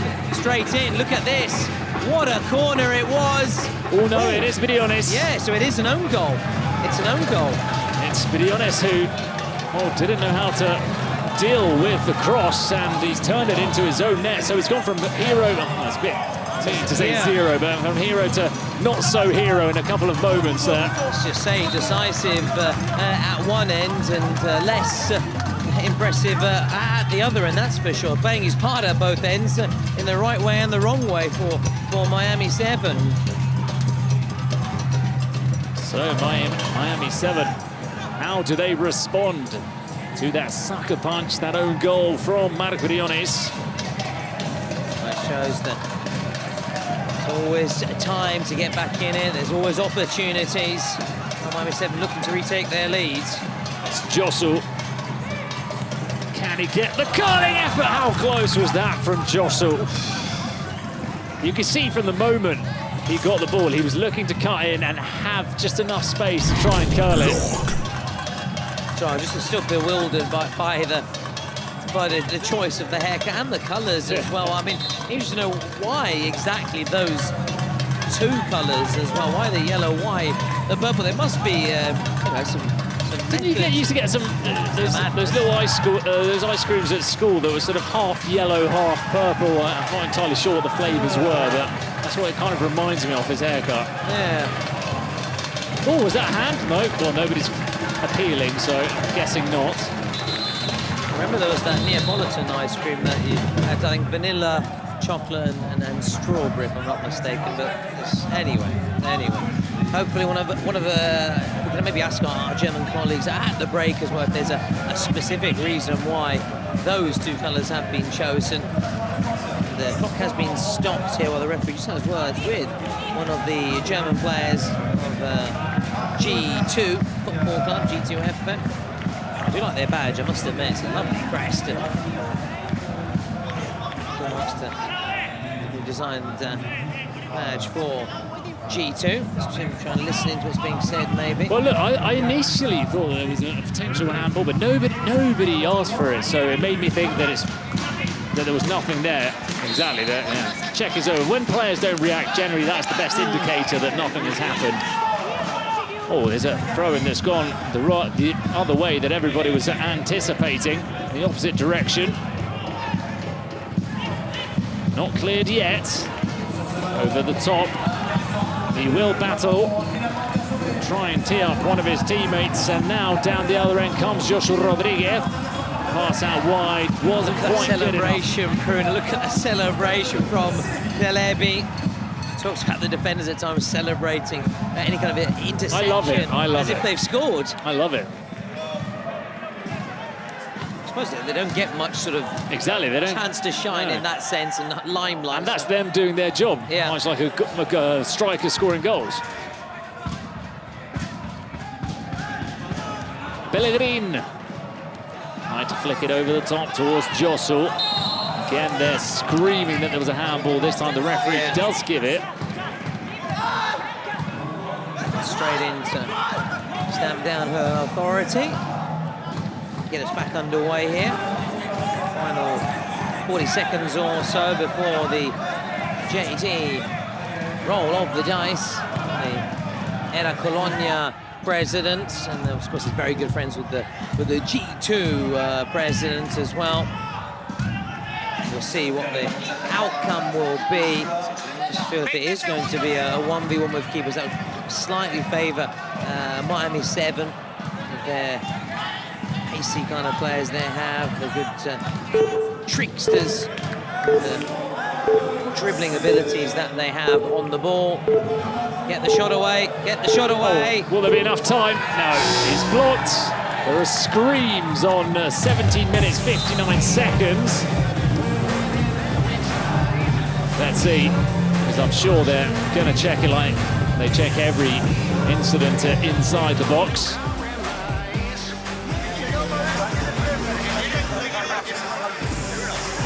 Well, meanwhile, the dice is thrown. It is JD, so it's going to be 1 against 1. So we're 2 for 2, aren't we, when it comes to JD today? 1v1 with keepers. We saw at the very start, didn't we? Very beginning at the top of the game that Miami 7 actually scored.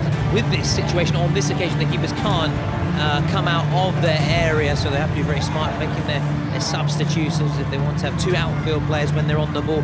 Referee, he gets a confirmation, no penalty. Just was waiting for confirmation in her earpiece, a little thumbs up as well to her assistants as well. Let's hear anything that's being said. Vale, tienes que ganarla ahí,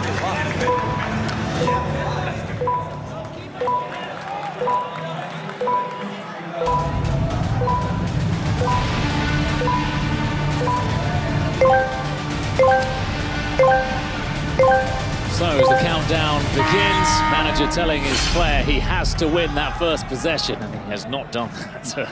It was Zion Ferreira, manager Danny Romo. And now those changes are made. Yeah. Can do that obviously with the rolling off substitutes. So 1v1 situation. Here he goes. Cesar. Oh, he did very well. Oh, he's going to get back quickly though. No, he wanted it short. He wanted it short. They rolled it long, and they're just telling Briones to calm down. There's no need to rush it so much. Giamatelli is on the ball. He is one of those tricksters with the ball. Here he goes. Oh, Giamatelli. Briones comes out. Now the chance is there. Juan Gallego needs to run. Juan Gallego with the finish. Juan Gallego with the goal. Miami 7 take the lead. Oh, sí, or I should say yes, really, although because of that little Spanish connection with Miami 7, it's natural that one feels that there's a lot of Spanish links and connections to this side, and they retake the lead, and just as they did in those opening minutes, they take the lead in the closing minutes of this game. Oh, Giamatelli almost flip-flapping away from Peralta. Giamatelli, good block from Peralta. And just like before, Giamatelli's shot doesn't finish the move, and it allows Miami 7 to counter-attack. This time, fortunately though, for Giamatelli, he was in position to defend. And he's going to come off and get a breather. Both players are replaced. Josu comes on, he's going to have to sprint across. Try and stop the number 10, Yunus Mali. Slowing things down at the minute though, Briones. It just shows got to be so careful not losing the ball in these 1-on-1v situations, Bruno, doesn't it? Josu, couple of step overs, can't get away from Mali. He's looking for that right foot. Mali's waiting. There is no shot on. I think Josua's going to have to look for his left, and that's exactly what he does, and he almost curled it into the top corner. Fantastic effort. I thought the momentum had gone. Managed to then shimmy back inside, put onto his left boot. Lino Casta went diving to his right, and then it didn't need a save, but it was mightily close and had the former Offspring frontman very worried. What was his name? Good question, good question. No, Anyway. many of the hits, but not the songs. Anyway. Giamatelli over the crossbar. Well, he's their biggest threat, and he's not quite managed to finish off any of these. Well, he has finished them, but he's just not quite managed to find the target, and it's advantaged Miami 7. Half time.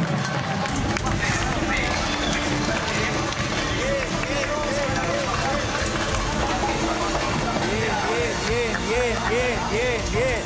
Venga, chicos, venid aquí a escucharme rápido, por favor. Escuchadme rápido mientras recuperáis, chicos. Por favor.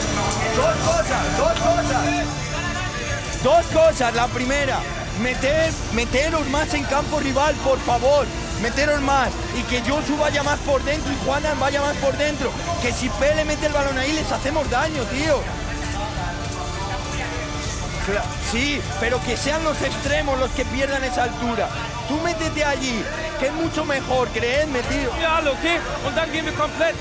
Aber wenn der Torwart, wenn Sie hier den Ball haben, dann können wir nicht hier anlaufen und hier fehlen. Weil dann spielen Sie es so aus. Wir müssen alle vor und lassen sogar den letzten frei, wenn es sein muss. Lino ist da, okay? Wenn er sonst ist es gut. Wir müssen die Chancen nur nutzen. Also, Lino Casta's got a good set of hair. You can see how straight the line is between the purple and the yellow, and it's just thick.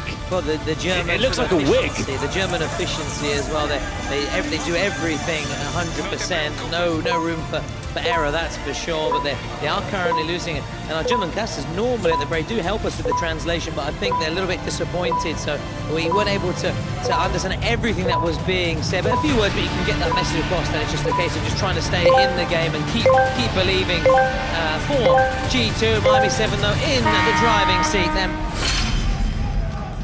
as we get back underway. So Miami in the lead, 2-1 after a pretty tight first half between both teams.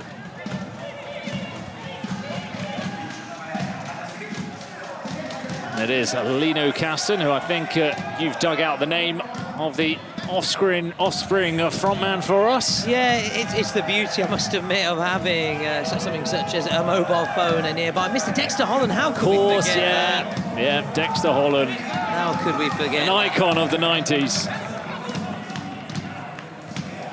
Such hits is pretty fly, the kids aren't all right. You're going to go far, kid, and why don't you get a job and why don't you get some goals, G2, right now? That's what they need against Miami 7. But they're certainly not out, far from it, Bruno. Yunus Mali, he was accelerating there. It's brought back, or won back rather, by Luis Morales. Oh. Bit of an iffy control there by Juan Ramirez. Yeah, unfortunately, no one was really pressing part of the pitch, so it was an error which didn't really lead to anything or put Miami 7 in any real danger at all. It was in a perilous position for him to lose that ball. Juan Gallego. He turns, he comes away with the ball. Still Juan Gallego, all left foot. Still Juan Gallego. Oh, there's a foul. He's caught there, Danny Blum. Yeah. Danny Blum, I think, tried to claim that goal in the first half, but from that read we could see it clearly came off, I'll be honest. We haven't technically had our first Olympico goal as yet in this competition. It was a half one. It was, I don't know, a Commonwealth goal, let's put it that way, Commonwealth games, or a European Championships goal. I'm not sure, but it wasn't quite Olympic quality or level as yet. Don't show me that, we're getting a bit peckish at this time of the evening. Of course, we'll have time, of course, afterwards maybe to nip to the local BK, why not? There's plenty near where we're staying, which is great. had enough baguettes this week, that's for sure, as G2F come forward onto the edge of the box. The ball is played first time, but it's overcooked, or is it? It's kept in play. Oh! Didn't we have a nice angle of that one from Yunus Mali? I also had a nice angle of just looking at the German casters. They thought that was in. They were leaping up. They're about to begin their celebrations, and one of them, in a very un-German style, is throwing his flag to the floor in almost disgust. And punching the table as well. The Germans are very good at keeping their emotions, almost kind of robotic at times, in terms of keeping it in, like sort of, Michael Schumacher kind of stuff, that determination. Yeah, the polar opposite of us Southern European Mediterraneans. Exactly. Don't show your emotions, keep it in check. Far from it on that occasion. Juan Gallego, it's a lovely flick back. Did that take a deflection? I thought maybe it did. No, it's going to be a goal kick.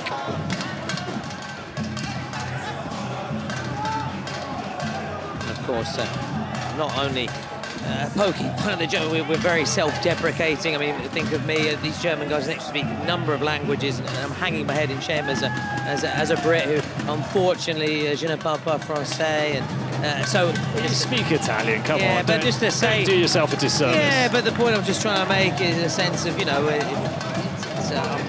not having a proper I'm also very self-deprecating. I know I have my faults, and maybe they're saying this, and look at him waving his hands, jumping up and down, getting excited. But hey, how can you not get excited about the Kings League, Bruno? A game like this, as we still got those presidential penalties, the secret. But we've still got everything, and don't forget there are 60 minutes left in the game, and it's all to be decided who will be the second team knocked out of the competition after Zaytouna. That's right. It could be a second wild card with Miami 7, or it could be the first team from Germany to bow out of the competition. Here he is, Lino Casta. Wanted to take it quickly, the referee just telling him to put it down. And so it's back with Lino Casta after that ball was knocked straight back into the G2F half. Mali. Little shove there. Yeah, right call. Holding in favour of G2.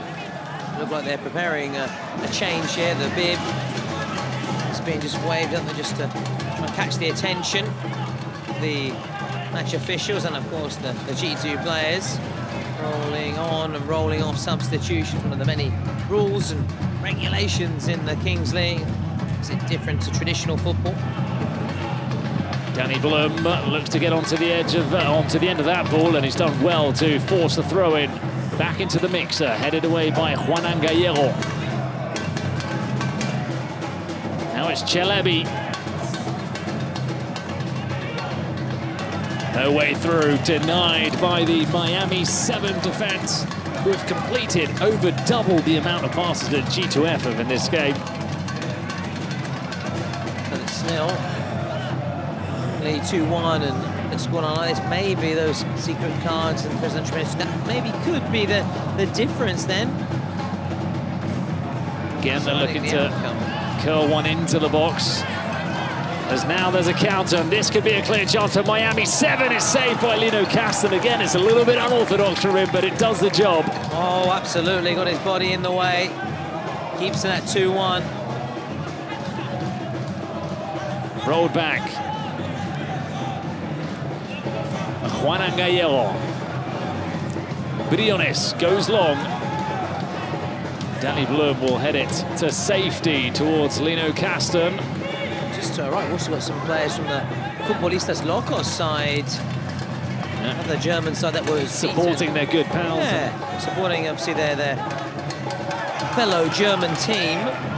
They had a disappointing start, FLC, and looking ahead, stick with us, 2100, the big one to the Spanish derby, Ultra Móstoles against Porcinos. I do that because I do actually have an English friend. When he speaks Italian or Spanish, he does accentuate the R's. That was very good. That's normally the main difference between a native Spanish speaker and someone who doesn't speak Spanish is the R's. Yeah, so the rolling of the R's. R's. A little nod to him. That was good. Well. That was very good. And it is also me trying my best to have a crack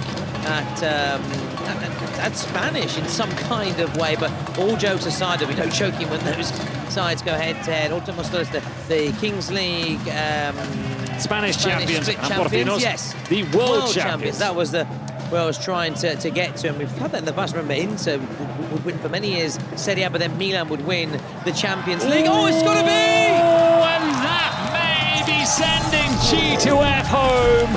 And it's a painful way to bow out if they are to lose this game, because they've handed it to David Ortiz on a plate. He said, "Thank you very much. Yep, I will accept the gift."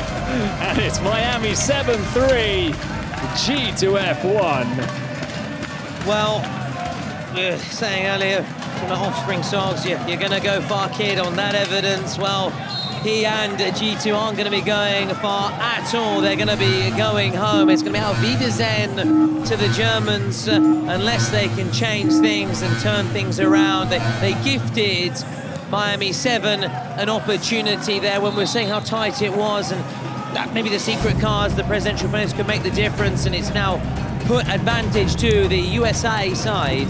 Now, I think one of the issues for G2F is that Lino Castan is a good shot stopper, but in Kings League, goalkeepers need to be a little bit more dynamic, a bit more comfortable on the ball. You can see he was out of his box. He was almost like a fish out of water. Didn't really know where he was. He let that ball run when he really should have tried to control it or stick a leg out, and in the end, they paid the price. So it's a double value goal in the next 4 minutes for Miami 7. Yeah, just a recap, a refresh. Any goal scored now in the next 4 minutes will be worth double. They've got 4 minutes, so if you score as many as possible in that time, they're all worth double, but obviously only this next 4 minutes. And again, another reminder, stick with us.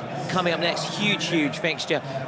The fixture of the day, the one everybody is looking forward to, not taking away from this one, because this is the stakes are so high because the loser is going home. So we're not taking anything from this game, but in terms of the standard, the quality, it will be raised a notch. Up next, 2100. Juan Gallego. Now Miami 7 stroke it around comfortably with that little advantage. Looking to strike a double blow if they can. It's Antonio Pellegrin. The reverse ball back to the left. Drop of the shoulder, turn of pace, and it's cleared by Tariq Hadziavdic, brother of the manager Malik Hadziavdic. To the edge of the box, Pellegrin. Juan Gallego, quickest to react to the loose ball. Saw a double goal in our previous match for Zaytouna, Zutini, getting that double goal, which didn't give him a little bit of hope. Closed out the game strongly, but it wasn't enough to get the better of La Capital. We're very impressed by them, especially in that first half anyway, or rather only in that first half.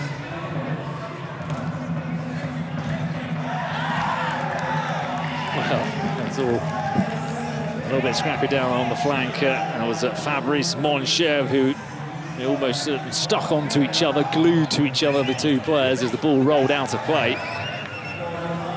If you're a G2 coach right now, maybe play a presidential penalty, Bruno, or a secret something, because the game's at risk of running away from you unless they get a goal now, of course. Don't shut me up. No, I don't think it would be a bad idea, though. Oh, that's a chance, though. Popped up for Alan Patak. Pushed it wide in the end. Wasn't a bit of a scuffed effort. Wasn't the cleanest of strikes for G2, and see a lot of the FLC footballistas, locos players, who said just looking a little bit disappointed. Of course, G2 are their competition, but they want another German side to go far as well and help try and fly the flag. And we'll see Era Colonia in action tomorrow. Sorry, I was talking over you, Bruno. No, I don't think that's I don't think anybody could expect that was going to be a chance, because it looked like a cross. I don't think he was aiming for that. Maybe just sliced it, and Lino Castan was forced into a save. And now I do think we have an Olympico. Well, in this same game, we've had an almost Olympico. You called it a Commonwealth. That could be a new term for the goalkeeper scoring the own goal from a corner. But this time, I do think it's gone straight into the back of the net from Juan Gallego. Well, I think I mentioned it once, the Olympico goal, and I think this time we will have that Olympico goal, and it's worth double, not because an Olympic goal is is worth double because it's come in that time when they played that secret card, the Fortnite secret card, to make sure the goal is worth double. So it's 5-1, it's 5-1 for Miami 7 against G2. Well, that was a cardinal sin from Lino Caston. Yes, he had a man more or less at that near post, but he was overly confident, and you can see there was a very clear path to goal for Juan Gallego. He thought, thank you very much. I'll strike that into the back of the net. 5-1, Miami 7. What a strike. Still had to find the back of the net, though. You can maybe say with the positional play, they had to have the accuracy. He did. And of course, and also the know-how to maybe spot the keeper that wasn't in the best of positions either. So, yeah, naturally, we were saying Lino could have done better, but 4 marks to Miami 7 for capitalising and seeing that there was an window of opportunity and opening that window up and all the way and making it 5-1. Hadziavdic. Well, again, they're looking for crosses into the box. They almost scored from one in the first half when Briones pulled off an incredible save, but it's a difficult route to goal, which GTOF are looking for. They've only got 32% of the possession. Now they've got Danny Blum on the ball. Yeah, they won't want to go out with a whimper. They want to go out with the heads held high. A much more respectable scoreline. But having said that, listen, they've still got time left on the clock. They've got presidential penalty. Say they score that, they make it 5-2. We don't know what their card is either. It could be a penalty, for example. It could be a penalty, and that would make it 5-3.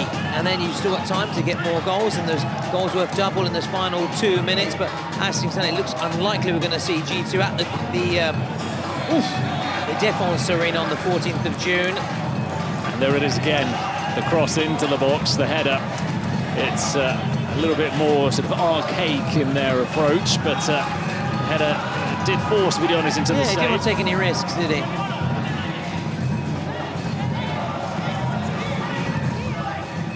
And that one doesn't find anybody at the near post, so a secret card is locked in, and it is a G2F. See what it is. It's going to be the start of a comeback, a big turning point. We'll have to find out. So, shootout. So, they've got that presidential penalty. They have a shootout now, sponsored by Fortnite, of course. Yeah. These cards, and have to score already, because actually it looks like Miami 7 are going to be marching on and facing the loser between Fluxo and Panam All-Stars in the last chance. As things stand, unless this is the start of an incredible turnaround from G2, it's a big moment. Got to score this to try and reignite their slim hopes right now.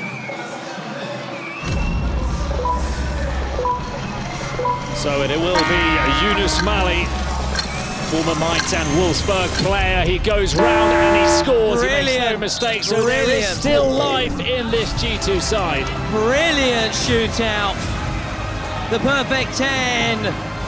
Stepping up when his team needed him most. Fabulous technique. Bruno to take it around the keeper. The composure to slot it home and also do it all within that time limit of just 5 seconds. Very, very good. Zaytouna from Mali. So it's 5-2. Miami 7 still have their presidential penalty. That's all that's left. Both sides have still to play.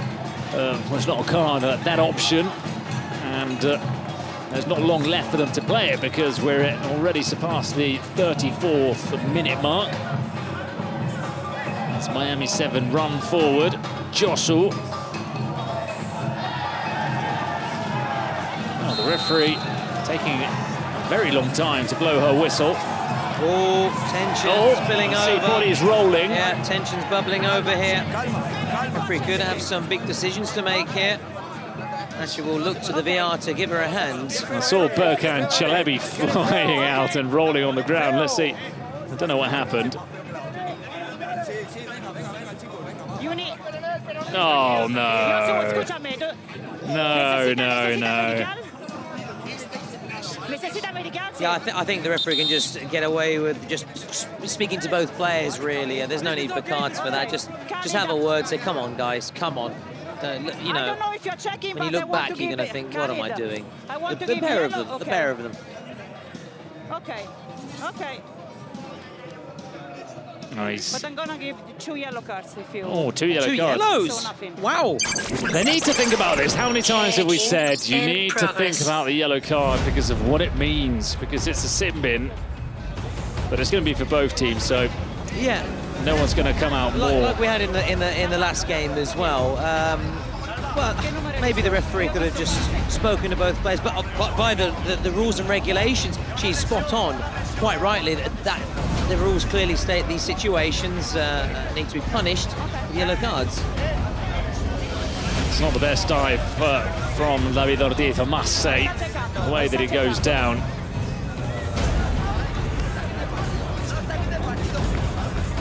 And showing quite a few replays of this, which I'm sure he'll be slightly embarrassed to look back on. Yeah, but I think even Kalebi as well here, when he sort of dragged back, even he's sort of accentuating everything as well. I need a captain, the other captain. Here we go. Okay. Let's listen in. I don't want to see any more something like this, okay? We need to calm down, both teams, okay? We need to calm down, okay? Guys. Okay, what is now? Yeah, here you carried. Check complete. No, okay, perfect, okay, hey. Only foul. Okay. Oh, you? Okay, only foul. It's interesting to listen to her speak, isn't it? Foul. Being someone married to an Italian woman, you really can see how they sort of lay down the law and no nonsense. Hey, boom, you do this, you come over here, you, blah. Well, yeah, exactly. You know where's the trousers in my house, so that's for sure. Well, then, of course, after initially there was that option and they flirted with the idea of 2 yellows in the end, but maybe common sense. Common sense, even yeah. though by the rules, yes, yellows, but come on, let's just calm it down. I think it was a good common decision, sense yeah. coming out on top. Long ball switch is intercepted. That was a soft one as well, I think, on Tarik Hadziavdic. Takes it quickly towards Blum.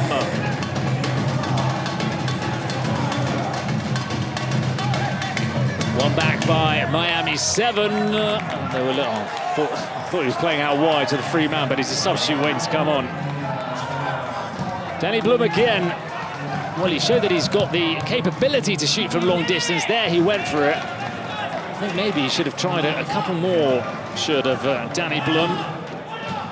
Talking of the referee, one of the new rules for this Kings World Cup clubs is a designated player to speak with the referee. They designate one player to do so. Only one player per team to speak to the arbitro, the referee. Blum.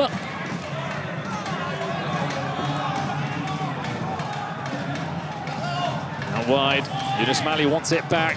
Well, that was a nice turn from him. He was looking to play the 1-2 and the shot cannons off of Berkan Çelebi. Of course, the presidential penalties don't have to be played. We saw that yesterday. Yeah. Blum, oh, good use of the body. Couldn't generate enough power on the shot. Straight at the keeper, but did well in the build-up, but just need more of an angle on the strike. Blum with the interception yet again. This time he is caught napping on the ball. Ramidev. Oh, that's a better turn. He was looking to feed it over to the left-hand side where there was a free player. Just couldn't find him, Zayan Ferreira.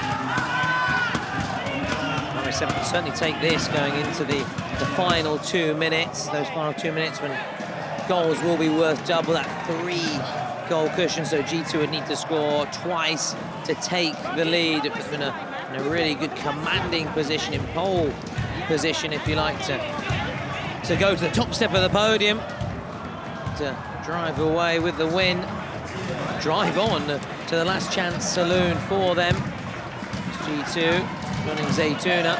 going home. Obviously different flights home naturally, one to Germany, one to Morocco. No foul on Josu.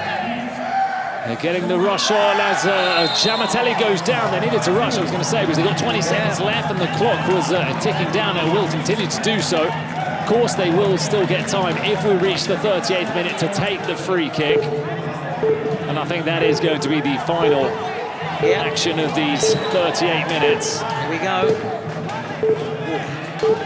Big moment. Big moment. Scoreless, you're just within one of going level in those final 2 minutes, but it's not easy. The wall getting lifted over the wall, and the referee that's listening again. The rule is no pass, direct, okay? Only one shot, You can shot directly, okay? That's right, that's right. There's no rebound, there's no follow-up. It's the final involvement in the game, so if it's blocked by the wall, it's the whistle. It needs to be a goal, pretty much, from Blum. And there you go, it's blocked into the wall, and the referee blows the half-time whistle. So 5-2, Miami 7, heading into those final minutes. Exactly as you're saying there, that's another Kings League rule. The free kicks at the end of each half, so minutes, whether it be 18 or 38, direct free kick is awarded. The team allowed to take it, of course, if the regular time has expired. Similar to handball rules, actually, so it's a rule taken. That's the good thing about the nice about Kings League. They've taken different aspects of different games, like the water polo restart, for example, there in handball, the sin bins from different sports. Anyway, I'll keep quiet. We'll try and listen in to these final instructions from both sides. Va, chicos, seguimos igual. Seguimos igual. So, chicos, seguimos igual. Let's keep it the same for Miami 7. That was the message from Dani Romo. As the ball drops from the heavens here at the Cupra Arena. Coming to an end in our second match of a blockbuster match day 3. I think you're looking forward to the next one, Tom. Oh, I cannot wait. Cannot wait. I can't wait. I can't wait, man. For the Spanish. I was say Spanish tango, but that's not quite correct. That'd be more Argentinian, but this sort of Spanish salsa, even then that's more flamenco. Flamenco, but even then it's maybe not. Doesn't really work. Yeah. This great Spanish encounters, put it that way, a bit more dull, but it gets the message across between ultimate Móstoles and Porcinos. G2FC need one of those miracles that every now and again we see in the Kings League, but they continue to play balls into the box. It's a very different style of play for what we're used to seeing in this competition. As now Juan Gallego drives out from the back. It's one back for G2FC. There was Uchan on the ball. Now Chelebi. Uchan again. Out wide is Hadziavdic. Cross was blocked by Josu, and they don't want to mess around. Miami 7 clear it as far as they can. But that invites another attack from G2FC. Giamatelli. Oh, they've moved the ball around, but barely produced a shot. There it comes from Giamatelli. It's a comfortable save for Marc Briones. Yeah, that kind of embodies the performance from G2. Maybe put themselves in the shooting or crossing position, which is the end product not being quite good enough. And now Josu, this could be the end of the game, and that is one of the clearest penalties you will have seen in this competition. Lino Kasten almost taking out his leg. Well, he probably thought, look, we've lost this. I think I might give him a little kick here. Yeah. I think you know, sometimes goalkeepers, they enjoy sort of going through a player. Because to play in that position, you do have to be. It's a very lonely position. It takes a certain character exactly to play in goal. And to be fair, you know, it immediately came straight back. There was no complaints, no protests. And again, we don't want to see these scenes, and we don't want we don't want a sour end to what has been overall contest played firm but fair. And you can see Juan Gallego saying to Peralta there very clearly, he's taking him away and saying to him, I imagine he's saying to him, look, we've won this, we've got a penalty, it's over, there's no point, there's nothing we can gain from this fracas. He's still continuing to Yeah, Hadziazic is... Why? Why? And he's been yellowed, quite rightly. I don't know what may have riled him up, because it's a clear penalty. I mean, Lino Caston has knocked out the Miami 7 player. You know, Lino Caston is lucky to still be on the pitch, in my opinion. I think the referees think, well, it's in added time. Let's just finish this off, get the penalty. There's no point, and also because they're going to be crashing out anyway, so why give, say, a red card or a yellow card? But he's very fortunate. We are checking with the bar. Okay.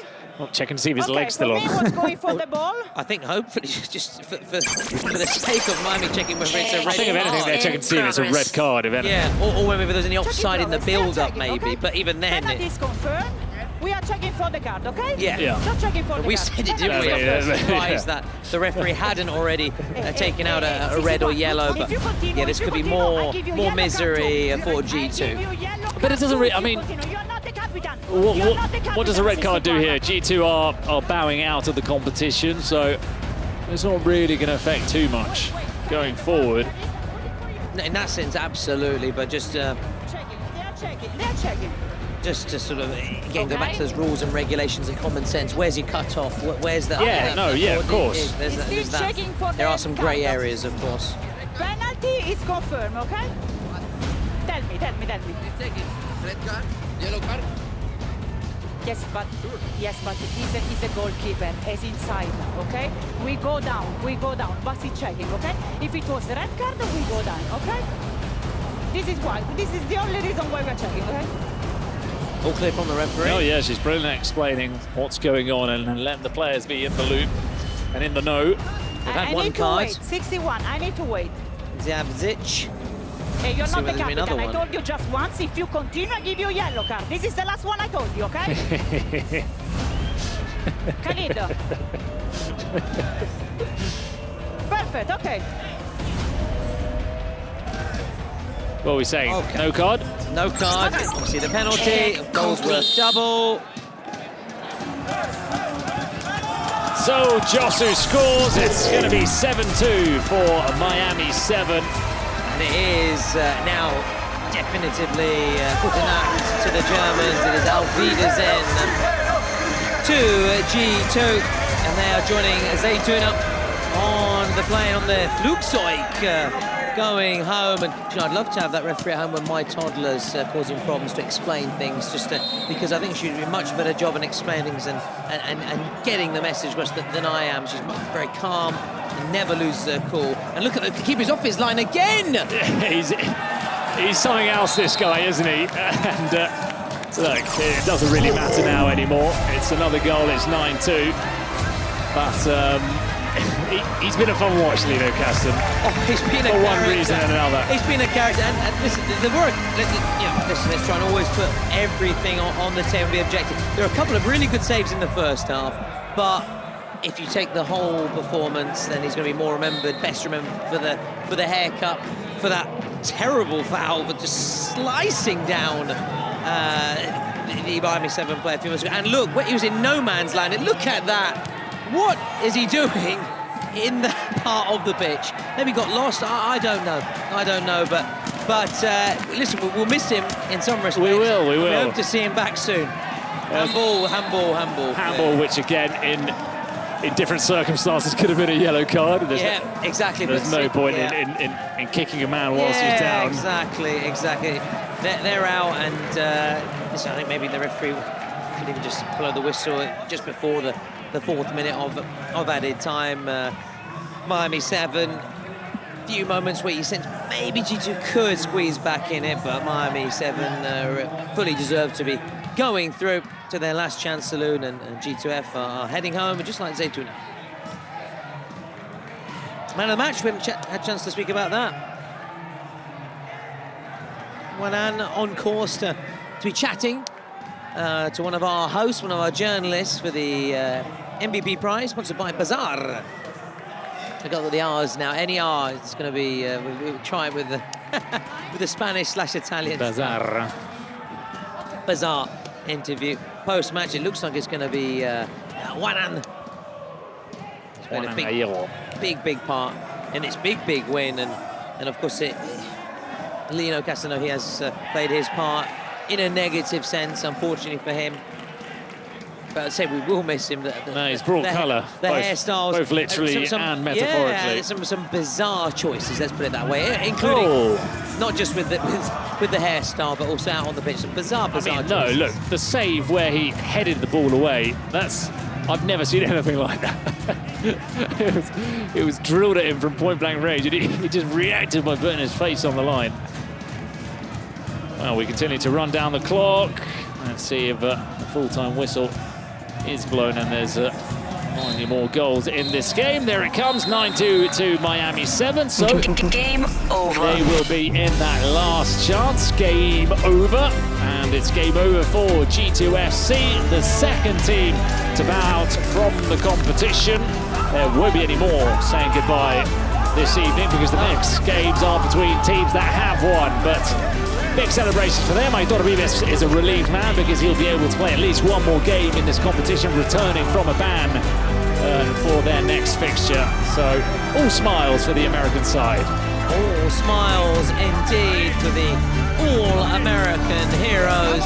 Confirmation, Juanan Gallego, the MVP, as voted by you via Twitch and YouTube, and shortly he'll be coming across for his MVP prize and his interview.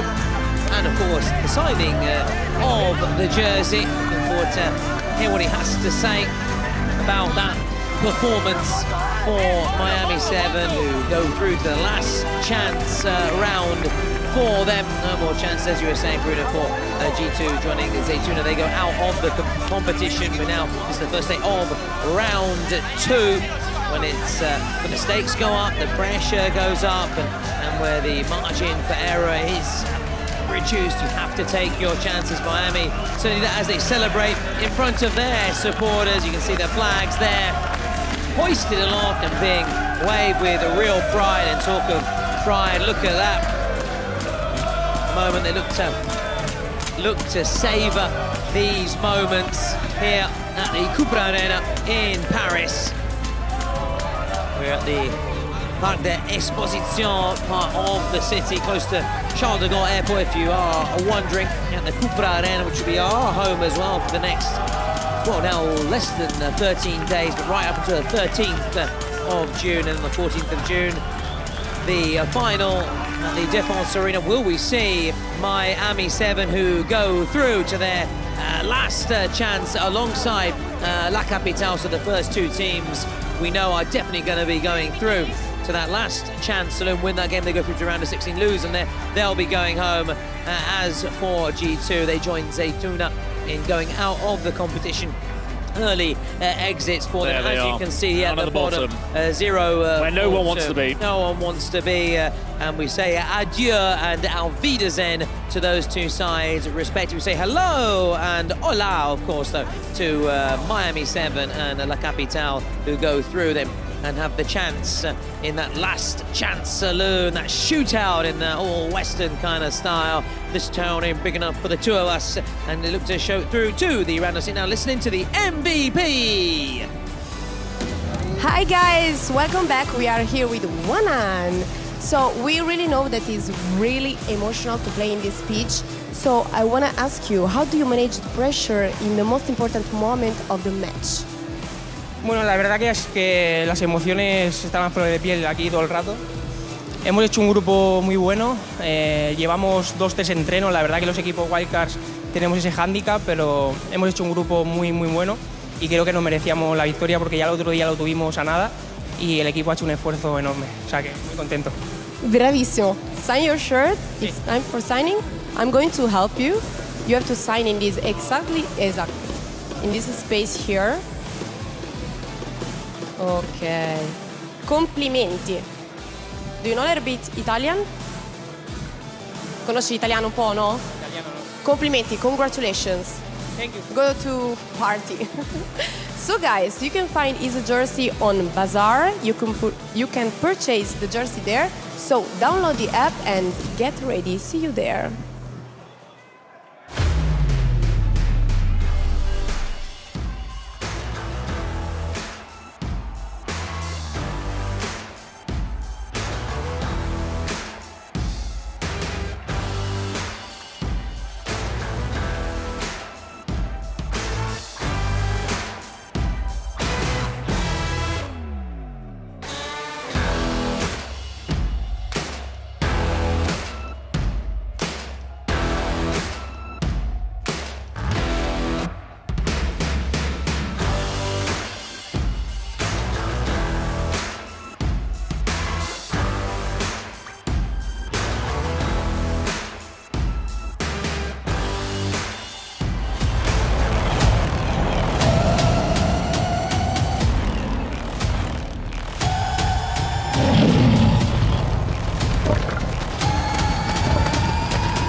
copa.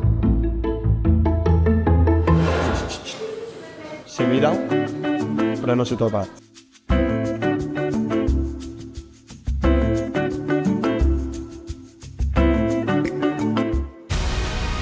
It's the clash of champions. Older Móstoles, the Spanish campeones, against Porcinos, the world champions, the winners of the inaugural edition of the Kings World Cup clubs last year in Monterrey, and I was unfortunately not there, but Bruno, my main man, was there, and he knows what Porcinos can offer, but he also knows what Ultimate Móstoles can offer this all-Spanish derby. So much spice into that big pot, which is bubbling away nicely, and we are just moments away from the moment you've all been waiting for.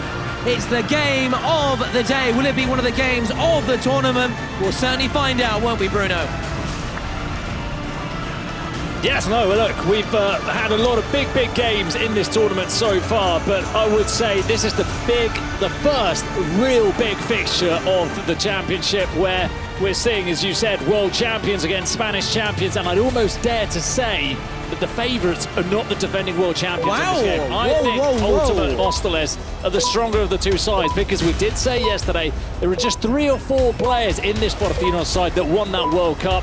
It's a new look side. It's lost big players. I think Ultimate Móstoles have got one of the most strong, balanced squads in this competition. So really looking forward to seeing this clash of two titans in the history of Kings League football. Ibai Llanos against DJ Mario. And the wait is over. It is go! Vamos! They are underway.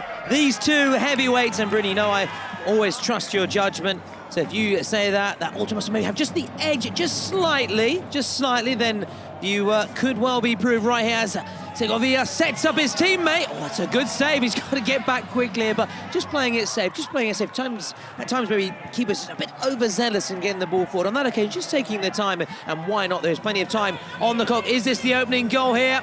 It is vacas, which I've been told means cows. Justo? Have I understood that right? Yeah.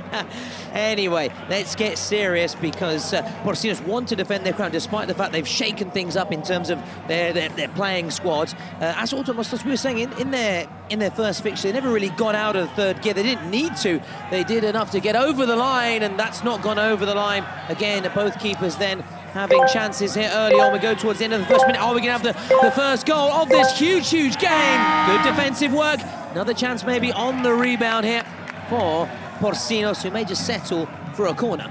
But we did say it yesterday, time and time again, Alberto de la Bella, that player that's on for Ultimate Móstoles, is a defender with a very long career at the top of La Liga, at the top of Real Sociedad Las Palmas. 2 big teams is where he mainly featured, and they always bring him out in that one-on-one. You saw there how he got back to block the shot from Gil Vidal, and now he's joined by De La Mata, who's a really skillful player, and they've got a very balanced 2 outfield players in this initial 3-on-3.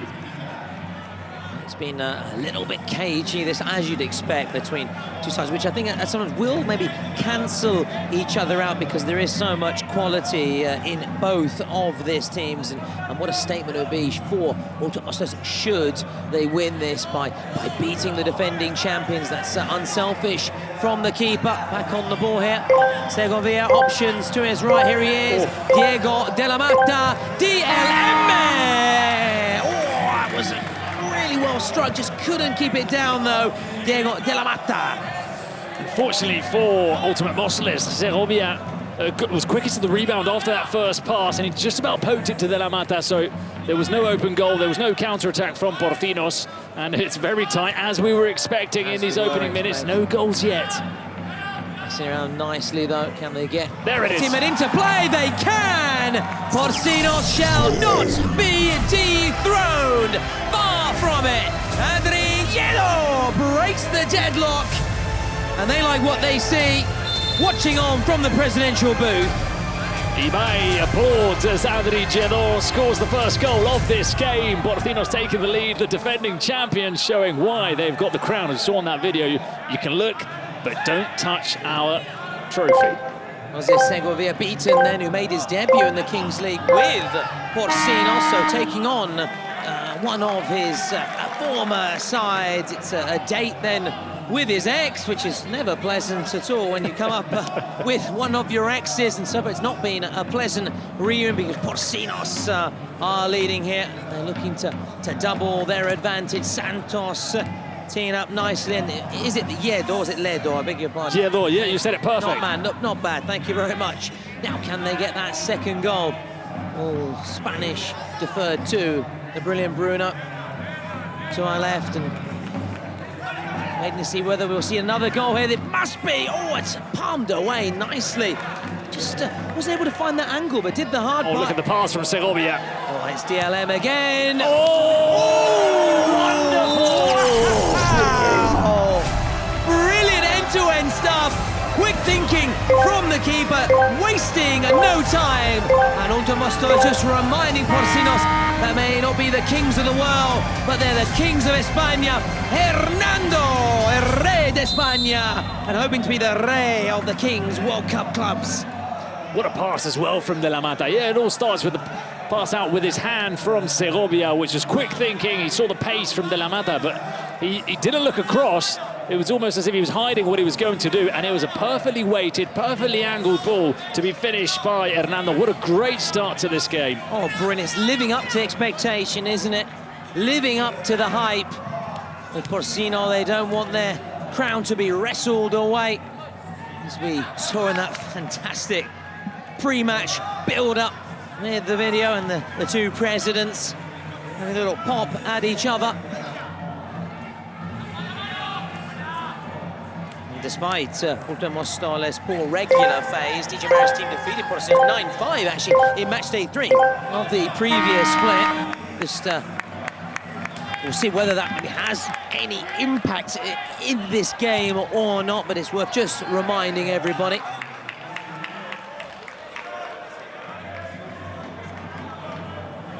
DJ Mario, pretty adept, isn't he, at taking penalties? He's not bad, and do you know what he does? We saw him yesterday, for example, out here for about 10 minutes practicing his penalties. So he's somebody that takes it seriously and tries to polish his technique and improve. Nicely done. On the ball, Porcinos. Huge, huge game.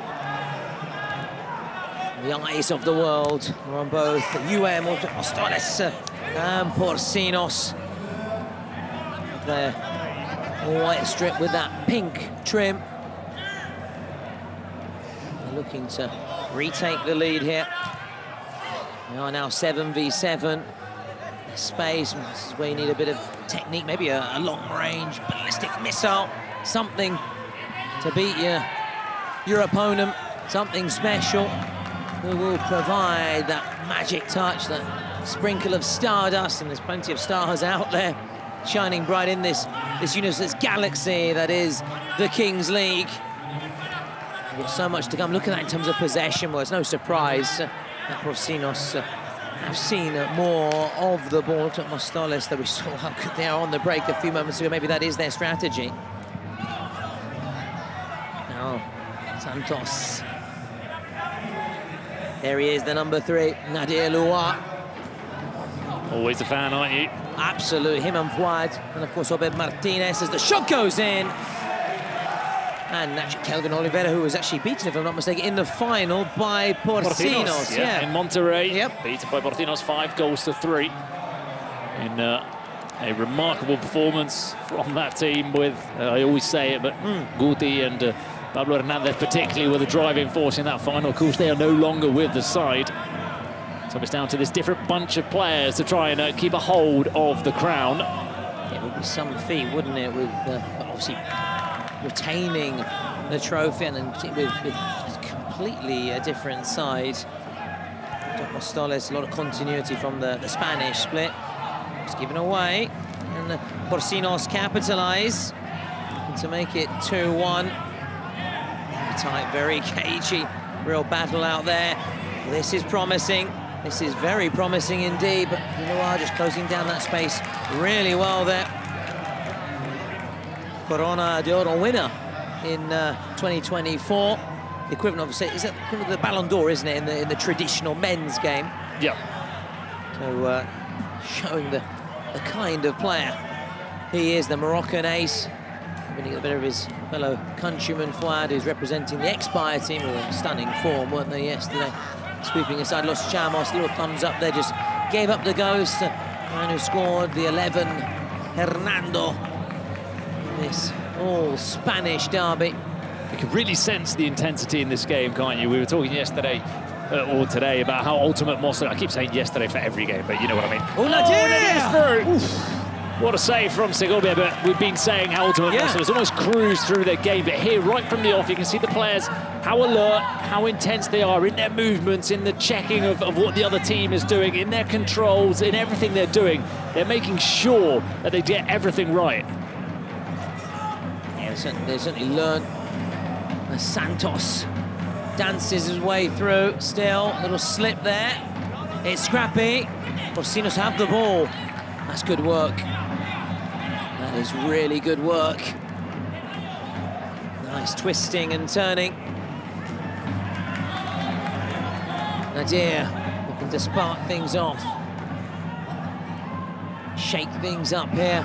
Oh, he's gone down, and the referee says no, he's gone down, and talking of maybe taking a little bit of a rest, and talking of taking a rest, we do have plenty of downtime, you and I, don't we, Bruno, ahead of the fixtures during the morning and in the afternoon before we get to the ground, of course. And it's an occasion for us to play a bit of Fortnite, and we're pretty sure that we're not the only ones, and plenty of team presidents and players are using their downtime between matches to get a few games in. And of course casters up like us. I know, Bruno, that you keep saying you're a battle royale person. I'm trying to convert you to reload or ballistic, but either way, get playing, grab your duo, and just like us, jump in. The link is in the chat. And now, after that little bit of downtime, I think we're going to get back to that tight and cagey nature of this game. Ultimate Móstoles against Porcinos. It's 1-1, and they're both now maybe just sizing each other up again, aren't they? Yeah, there is that respect between both teams that you can really sense. As I said, you can just see the look on the face of the players. That's one of the benefits also of being so close. But it's just everything about the way they're approaching this game that just senses that there's a significance to it, that there's history as well. They know each other very well, not only the sides who have obviously been playing since 2023, season in, season out against each other, but the players who, as you've been saying, have featured for different teams. Everybody on this field of play knows each other perfectly. Well, yeah. There is no surprise factor. Everybody knows each other's play off by heart. Yeah, that can be an advantage to some extent. That was given away, though.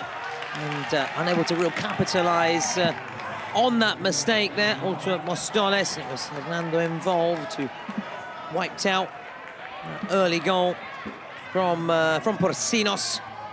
What is difficult to see in these games is when it's 7v7 without a card or without anything that's not the football, you don't normally see too many goals because they're such good players that it's moments like that loose pass, that's where maybe you can get a chance. Yeah. If someone makes a slight mistake, a slight slip-up, a slight miscontrol, but it's very difficult in such a small pitch. That's why Kevin Oliver, what he did was absolutely incredible for someone to do something that can change a game, like that run, for example, from Nadir. Yeah, absolutely, absolutely.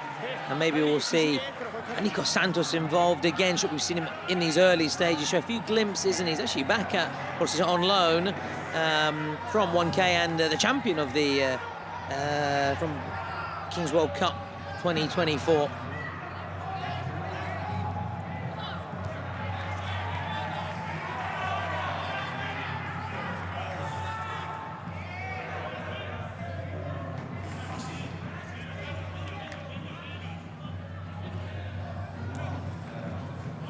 Turns back with Bacas.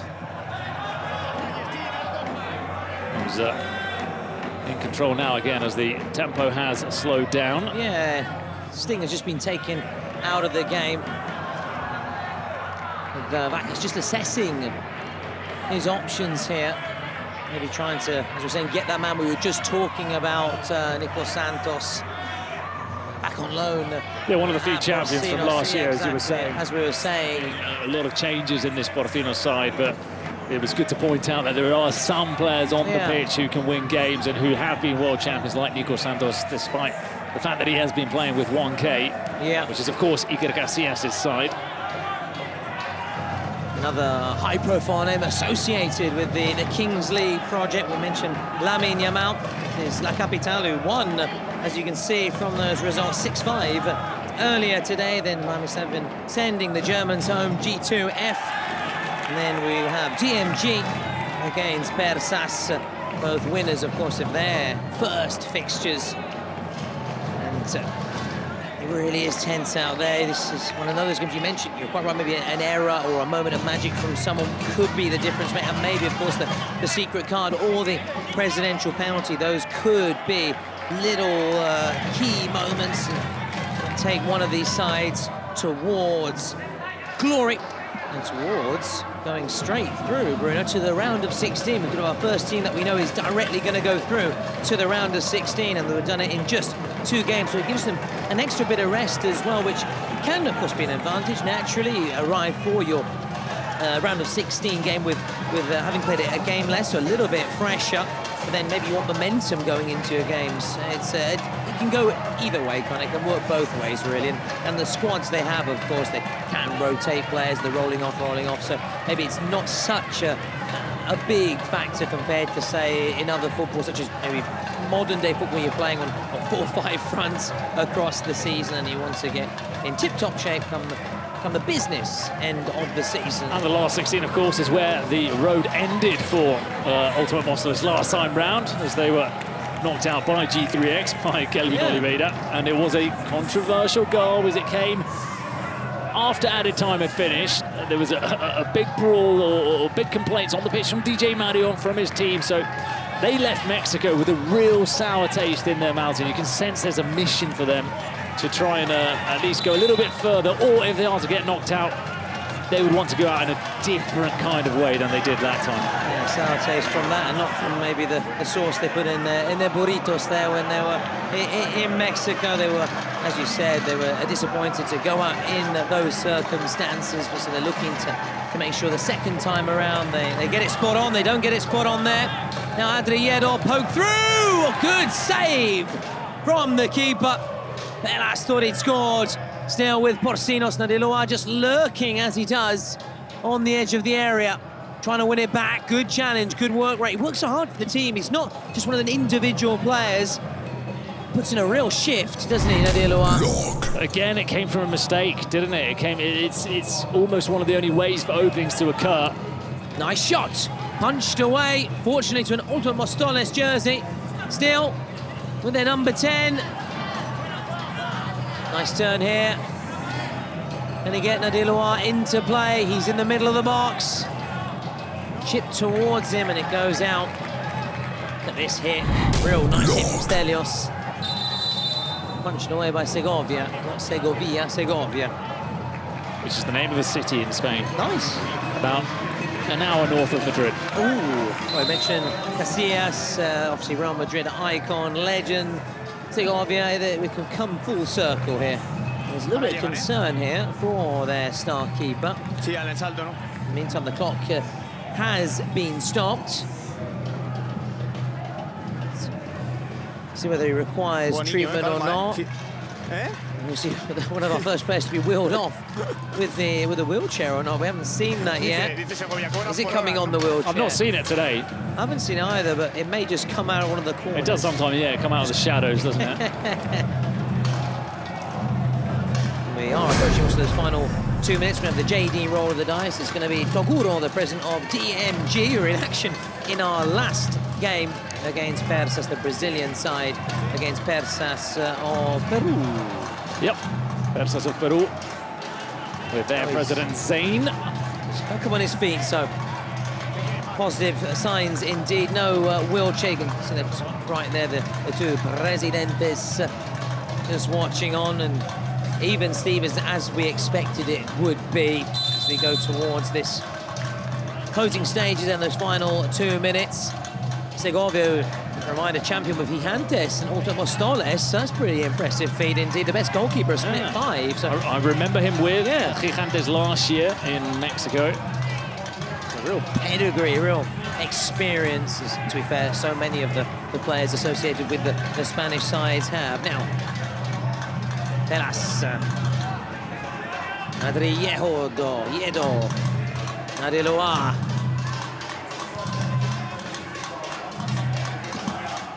Adriedo, a little drop of the shoulder. Still. Oh, lovely touch. May come through to Pelas.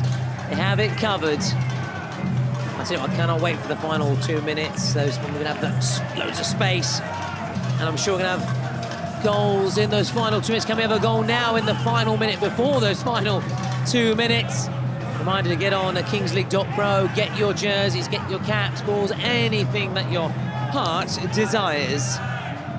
Well, I think Porcinos have been better in this first half than Ultimate Móstoles. As tight as it has been without not too much happening. I think if anybody's looked a little bit more threatening, it has been Porcinos. Just get the shot away, get the shot away. And the time is up. And we now will have that JD roll of the dice from Toguro. He's got his shirt off as well. Like a real warrior, isn't he? Especially with those... Well, he's a fitness influencer, tribal tattoos as well. Yeah, he likes to show off his body. I don't know if I had a body like that, I would be doing the exact same thing. 3. So it is going to be 3v3, of course, with goalkeepers. And we'll try and hear what's being said in this mini break and this very quick turnaround.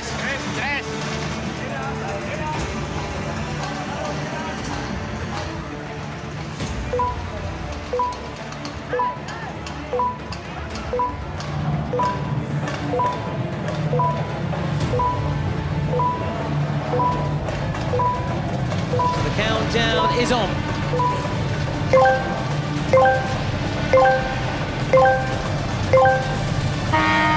And the ball is dropped from the cage. And who's got this advantage? It's Porcinos from the looks of things, but welcome Móstoles. Good work rate, as we've seen across this first half so far. And the keeper, this is an interesting move, comes off 3 outfield players on now. I like this, I like when teams take those risks, but they can't afford to lose possession of an empty net. Now, Móstoles. DLM, he's free. Diego de la Mata!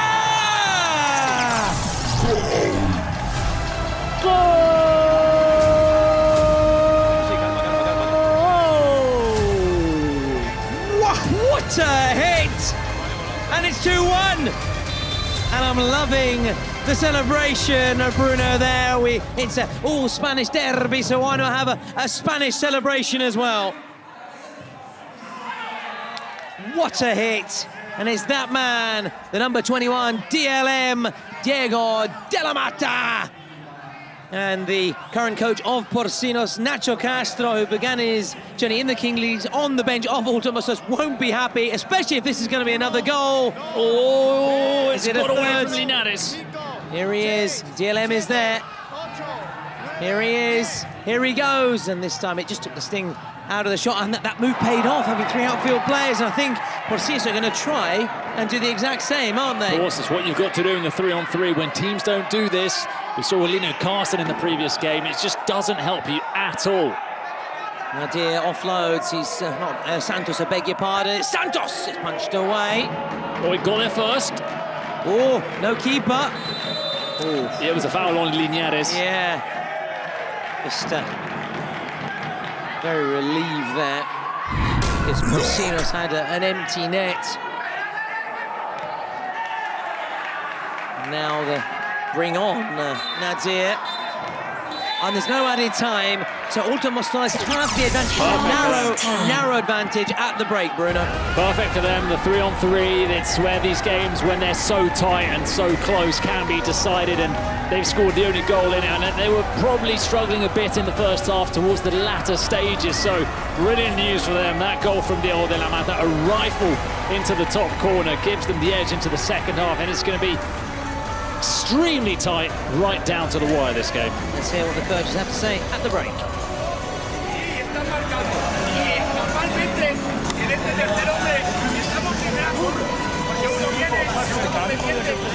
Os ponéis aquí y los otros dos detrás, justo de su punta, justo detrás. Estos dos muy abiertos. Si venís, venís por fuera. Y aquí es. Voy.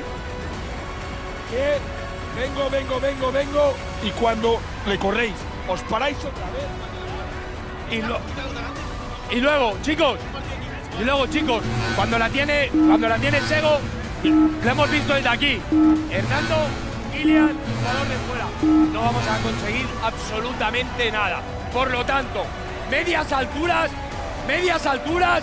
Si la tiene Sego, intentar que este carril sea para poder venir a buscar, para descargar la segunda acción. Tener tranquilidad. Both sides have played their secret cards here. They have been locked in. Has been called. We have a star player.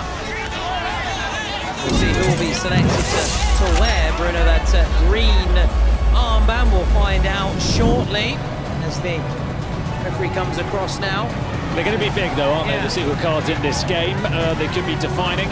A star player is a difficult one because it's just going to be a game of very few goals, or at least it's looking like it's going to go down that avenue. So let's see what the secret card for Porcinos is. A joker, so they get the upper hand in that sense. Yeah. What do you think? Penalty, maybe? It has to be a penalty. Yeah. It has to be. Look, the look of resignation from DJ Mario. DJ Mario, who again today has been practicing those penalties. Yeah. I saw him yesterday with Diego de la Mata. Today he's been with La Cobra practicing his penalty. So we said it. He's someone that takes that very seriously. He puts in more work than anybody else. I'm sure we'll see him stepping out. Oh, surely he'll step out to take a penalty. We'll see. In the meantime, so Linares has been confirmed as the star player for Móstoles. So should he score, his goal would be worth double. And it is, they've gone for the penalty at the joker. So they've gone for the penalty, which is the best card to play. Gives you a very good opportunity of bringing everyone on the screen. As you said, they all know each other. So there's a nice bit of sportsmanship before here for Pelas to take here. Can he make it 2-2? And it would be some start, wouldn't it, to the second period? This could be a huge moment in the game. Pelas! Oh, almost did he touch it? I think the keeper got a touch, but it was too hot to handle. And it is 2-2. We're back on level terms. We said it was going to be close. We said it was going to be a great game, and so far it is living up to the hype, all the expectations. Móstoles against Porcinos, 2-2 as we get back underway with Linares, the star player for UM, with that green armband, the verde armband for him. Well, almost volleyed clear by Segovia. That's the danger of going down the middle. If you've got a goalkeeper that's pretty tall, despite him going one way, he can still maybe save it with his legs, and he was close to volleying it away. So Pelas scoring the goal, 2-2, so it cancels out what Diego de la Mata did in those last couple of minutes in the 3-on-3 in the first half. Porcinos then looking to now get a quick fire double. Can they do just that? Pelas, nice. Oh, what a challenge. What a challenge from De La Mata. That was huge. Decisive at both ends, Bruno, with a brilliant finish and then a brilliant challenge. Quite that quick fire double then Porcinos wanted, and that was a De La Bella. We've got a De La Mata and a De La Bella, which is going to be confusing for the commentator.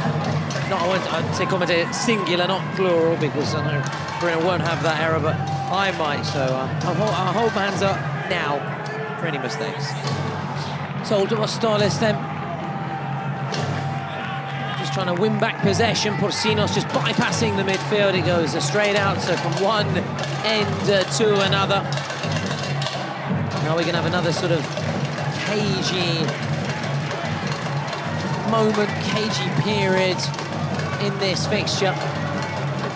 Pressing Sanders President's could be decisive, as you were saying. A good thing, as you were reminding us, DJ Mario doing a bit of shooting practice ahead of kick-off. La Cobra's a 2 from 2. The La Capital president, he is 2 from 2. Yeah, he is, yep. So DJ Mo looking to step up again. We'll find out when. And Porcinos, likewise, the shared objective, of course, of making those penalties count. So just sizing each other up here. These early exchanges of this second period. It's flown by. Second period, we've just come by just like that. Or a little foul there was clipped. Porcinos, number 22, Frutos. A foul just inside that centre circle, or just outside the centre circle. He's wearing those GoPros, so that you can, when we go pitch side, you can see their view of what they're seeing as well. Such as this, for example, this is more from the assistant's view of this intriguing encounter, which could go any way. Frutos leaves it. Chipped in towards Nadir over here, yeah. Difficult one there, and do worry for Ultimate Móstoles with that card. Because Linares is another one of those who's a historic name in the Kings League. I remember him particularly at Science, where he used to score bundles of goals, but in this tournament, both in the first game and in this game, he's not really featured. I don't think if you remember much from Linares, but there he is in your picture. But they've given him the armband, so he's still got that sort of star power. Star power, exactly. That was exactly what I wanted to say. The fact that maybe he's not been playing at his best here, but people still remember he's the number 10, and he's someone that in the Kings League, like we talked about Ortega on another day, that these sort of household names of the competition. Yeah, absolutely. And talking of household names, here's one of the Kings League, Nadir, playing Nadir Yedot. Did on the boys, a tricky customer. Now Nadir, one of the trickiest customers of them all. Flashed wide, that was close, and it's a warning sign, isn't it? To Móstoles. Nadir is here, and he means business indeed. I don't know if Segovia clearly saw that was going wide, or if it was one of those that was hit so hard that he just had to say, I'm just going to stand here and pray and hope that it doesn't go in. Yeah, no point maybe in diving and looking foolish to maybe hurting oneself and getting nowhere near the ball. He was rooted to the spot there, and he would have been relieved indeed to see it go wide. And you can really sense this is delicately poised. There's a lot of tension around the ground as well in the stands. Could be a huge moment in the tournament. Just go straight through to that round of 6 in the commas. If you lose, though, adding that pressure, that last chance saloon. Actually want to, of course, without an actually to avoid that. Well won back. Very well won back. Frutos has support, may go it alone, and it actually hits a fan. Well, there is a net, but yeah, but the net, it goes back a bit, doesn't it? It ripples back like a goal net. You've got to make sure you're not sort of trusting the net to block everything out and just sitting there comfortably, because it does go back a couple of I don't know, 30-40 centimeters. The drums are being played as well, just to our right in the stands, where they need a bit more noise if they want to help their team. And it's one back here. Nice play. Good stop. There was a ball to the far post. There was a ball on to Mario Reyes, who was unmarked. Brave goalkeeping though, wasn't it? Really brave. Look at this.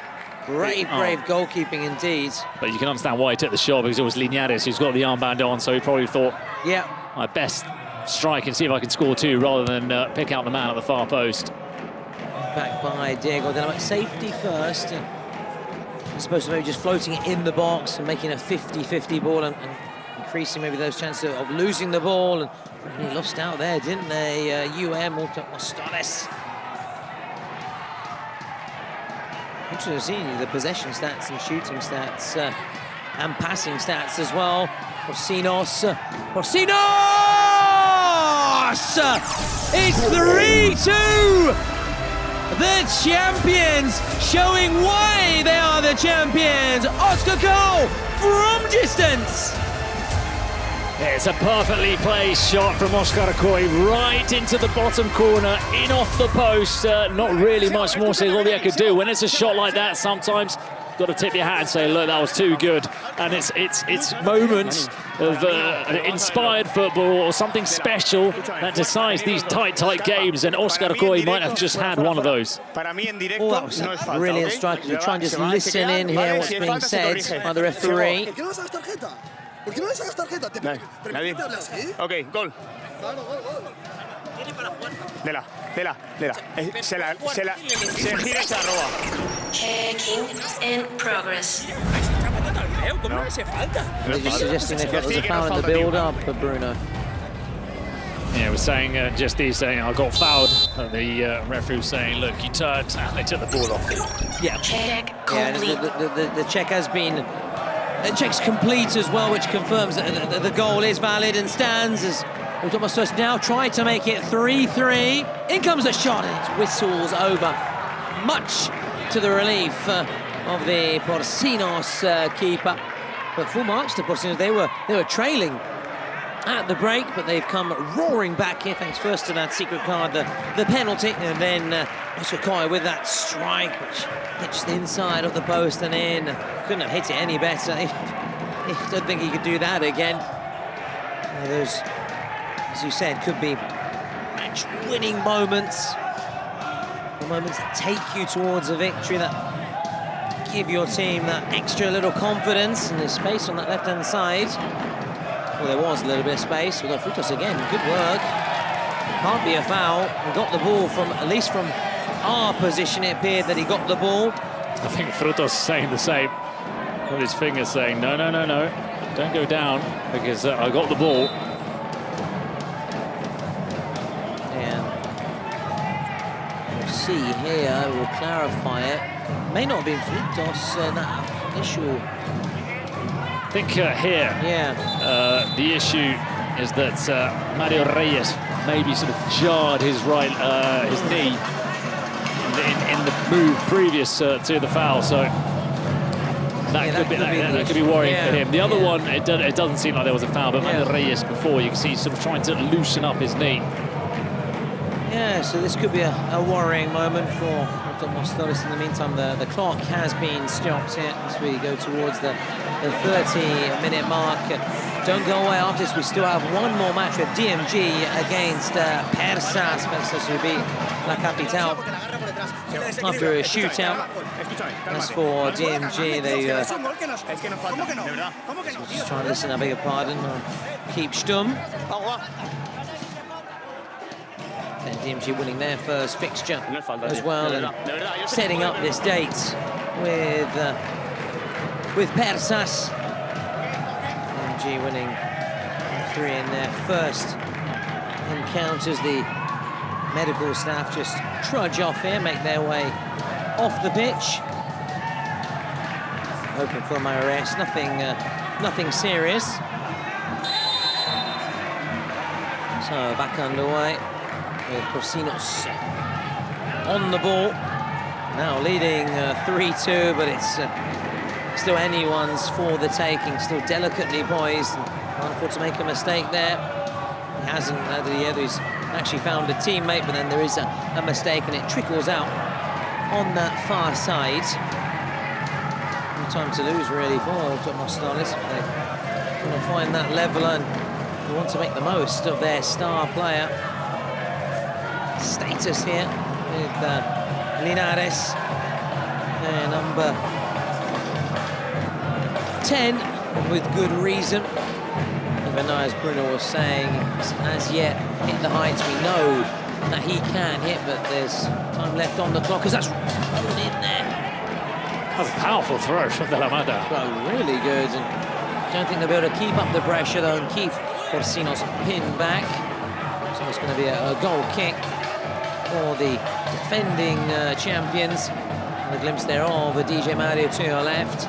Are we going to see him in action shortly? But now, it would be quite a good time, maybe open up a 2-goal, or rather stop Porcinos from potentially opening up a 2-goal cushion. We'll wait and see what DJ Mario and Móstoles have in store. Towards that byline as it's swung across there without finding a teammate. Móstoles So maybe reeling after that goal from Oscar Coy. And if you like the Ultimate Móstoles jersey, you can get it on Kings League.pro. Of course, you get all the jerseys on Kings League.pro. If you're not a Ultimate Móstoles fan, don't worry, you get Porcinos as well. Now Linares, careful not to run into trouble. Still, nice little touch. He's found a teammate, and now this is worrying. Porcinos can break. Oh, lovely feed. Is this going to be another? Oh, he thought about the shot. Is this going to be another? It is! Stelios makes it 4! What a comeback! From 2-1 down to 4-2 up! Well, the champions continue to roar as Stelios puts that one through the legs of Segovia. I thought maybe they'd lost the chance there when he hesitated with the shot of Pelaf, and he played it out wide to Stelios. But he stayed calm. He saw that legs were open but from Jose Segovia. He found the nutmeg, and it's 4-2 to Porcinos. And, well, I thought Ultimate Móstoles would have the upper hand in this game, but it's nothing short of what Porcinos have deserved on the evidence of their football. Oh, yeah, they played their secret card well at the break. To draw them immediately level, put the pressure. They've also had that little bit of luck, haven't they, with the secret card, which gave them a penalty, which put them up straight away. Yeah, but again, you've got to... It's part of the game. It's part of the game. You've got to know when to play. You've also got to convert it. We know, obviously, a penalty is easier, for want of a better word, than a shootout. But Ultimate Móstoles, with that long throw, can they immediately get a goal back? Or will this be the time that they look to their presidential penalty to give them a hook back into the game here for Ultimate Móstoles, and inspired by DJ Mario, who, as you were telling us, was working very hard earlier in the evening to put the practice in, and as we know, practice makes perfect, and you need him to be perfect. No doubt we'll see him in action shortly. But maybe the Porcinos president will call his presidential and make it 5. Really open up and stretch that lead further. Fortunately, that didn't end in a goal, because I think had a good view of the sideline. That ball went out of play from Ultimate Móstoles. But they probably would have reviewed it and gone back and disallowed the goal if it had finished in a goal. Nice crossfield pass. They found a little bit of space on that right-hand side. Can they reduce the arrears here? Can they get this goal back? They are passing around nice. It's their star man here. Linares, nice feet. Listen, I think he was right to have a go, Bruno, because he is that star player, but there were options inside the box. That's the thing about the secret card, the star player. It affects the way in which the team plays, and we've talked about this in passing days. In days gone past, rather. Maybe there's a more obvious ball to the right, but you go to the left because the star player's there. Sometimes the star player will shoot rather than pass when there's a more obvious pass, because he's thinking about the X2 goal. So it does affect some decision making. Oh, he's gone through the back of Nadir there. Yeah, the referee spotted it right away. No cards. No cards. It's a foul awarded. Yeah, and unless you kind of have that kind of Kelvin Oliveira player as well, there's no also guarantee that the star player will score. I know we know all about it, as you've been trying to explain the ability, the quality of Linares, but he's not that kind of out-and-out goal scorer like a Kelvin Oliveira. So complete, isn't he? Bien, Nadir. Bien.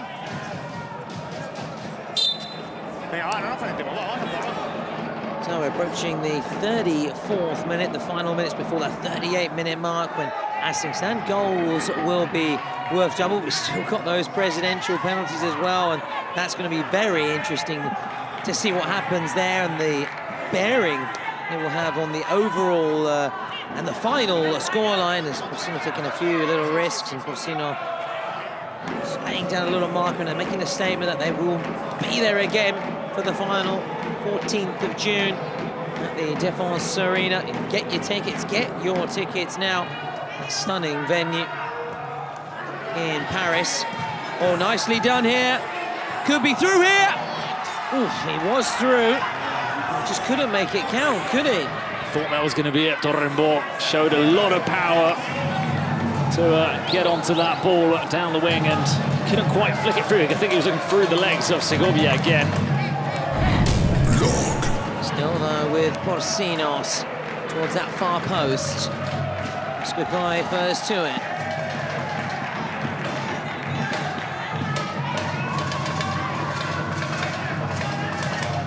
Final 3 minutes. We have the final 2 and goals. As things stand, will be worth it unless Móstoles can score 2. Maybe can they just get 1 goal back for now? That will be something. Just with this game running away from them, they're chasing the game now. It's looking all so good at the break, but that's the secret card that can just change things. Give the opposition the upper hand or a way back in and swing the pendulum back in your favour. It's such an exciting, a riveting game, the Kings League, and has us all so enthralled. Oh, it's got something for everybody. That's it's not a foul. We're playing on. Bella Bella. Oh, the advantage would have left Linares on the edge of the box. I think DJ Maro is unhappy. He's unhappy, yeah. He's almost smashed his headphones. No es contento. I don't think he's happy at all there, and to some extent with good reason, because I think Móstoles just wanted that advantage. You said I understand the referee blowing the whistle though, because he thought maybe this isn't going to come to anything. I'll blow the whistle, but if he'd maybe been a little bit more patient. So they still though have a free kick in a very promising position as we approach the final minute and a half, and there's no prizes for guessing who's going to take. Now they're standing over it here. Should he score it, would be very impressive. Here he goes, Linares takes a big deflection, and Porcinos just keeping hold of the ball.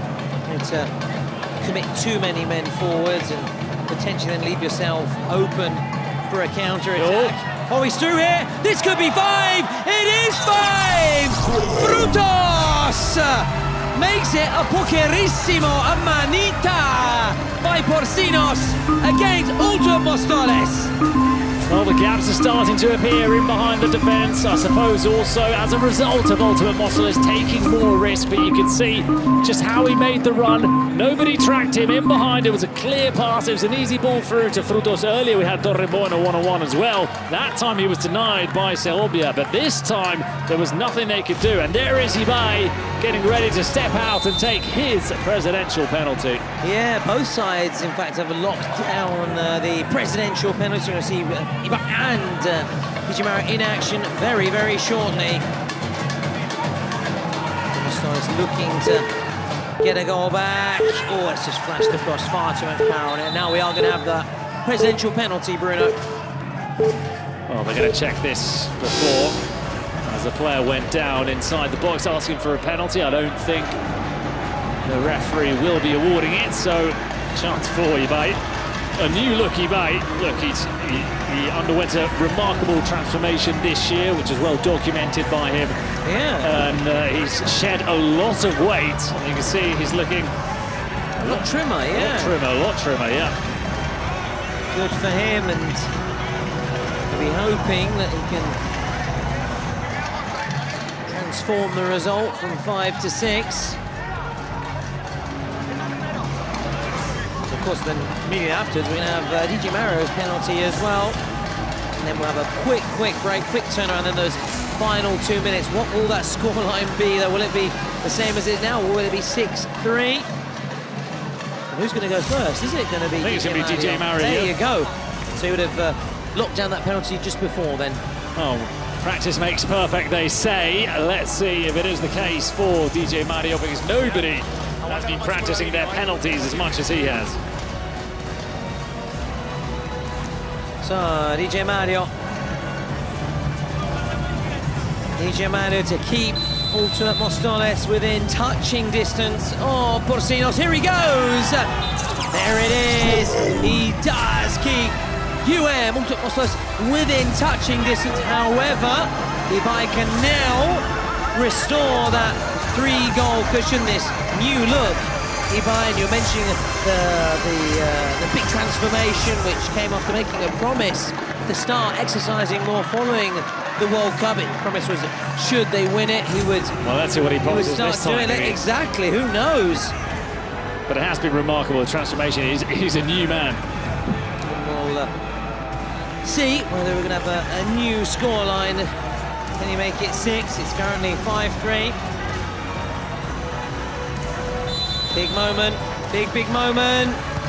Saved! Oh, well, that allows Ultimate Móstoles the chance to believe that they can maybe salvage something from this game. When I say salvage something, avoid losing, of course, because there are no points. Well, listen, we're now into far 2 minutes. Goals worth double. They score, they immediately go level, and it's just what we're saying about the Kings League. How quick things can change. We thought Porcinos were out of sight. Presidential penalty scored and missed, and look at the situation now.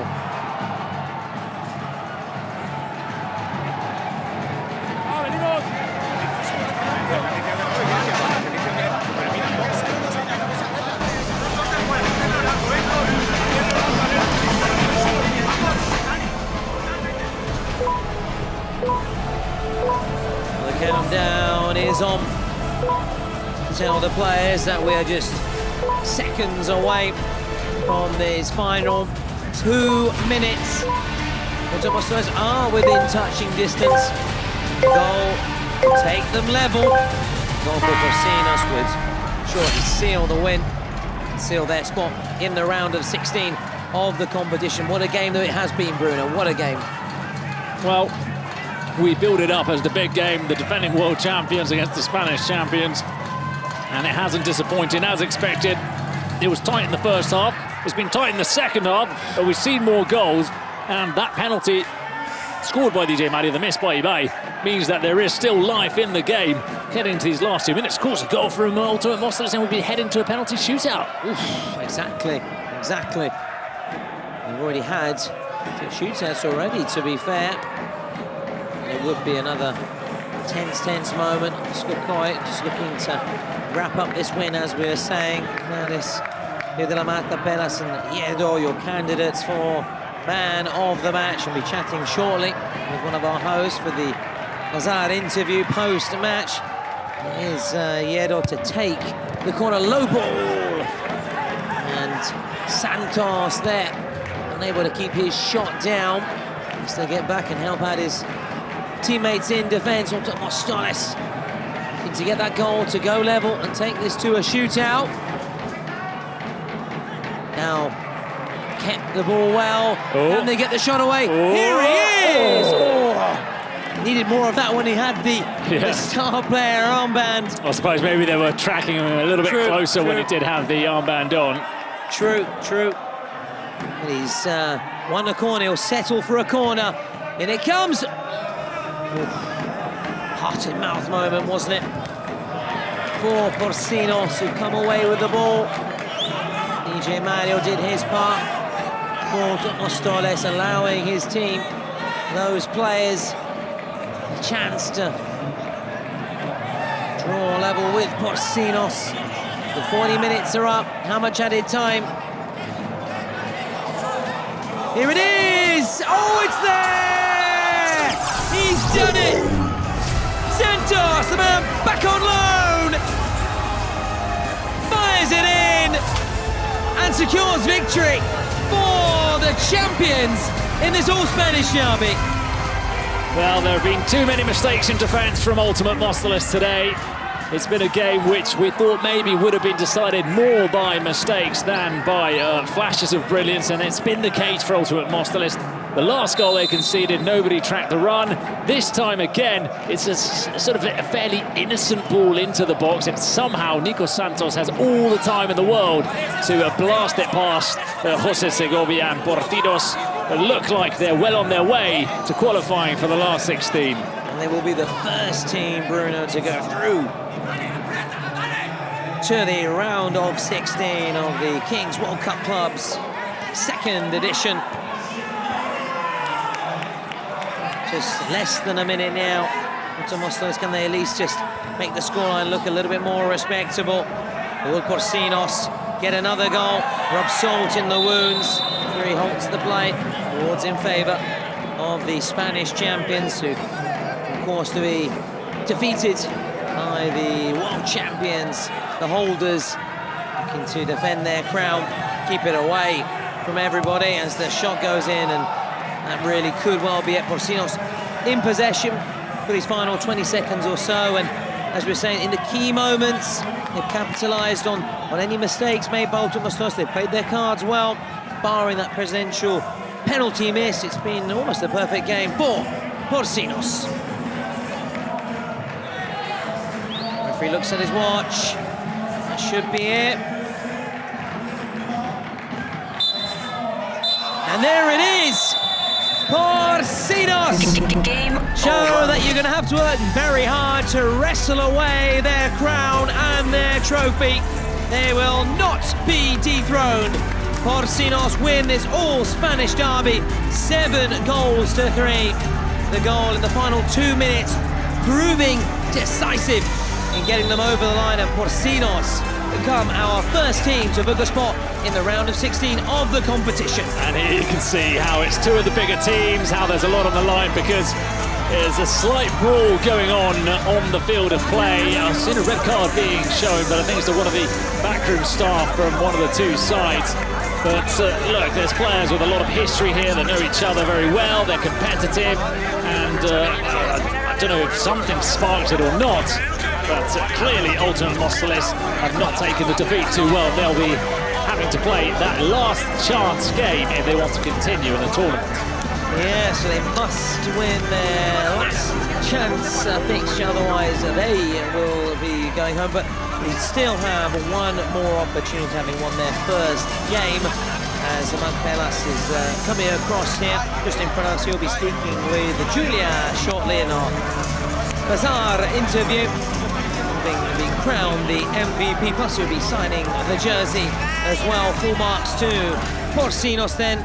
Confirmation that they march on the first team to go through to the round of 16, as you can see. Now let's go and hear from Marc Pelas. Congrats for being the MVP tonight. How do you feel? And let me ask you a question. Was it harder or easier for you to beat a team from your own country?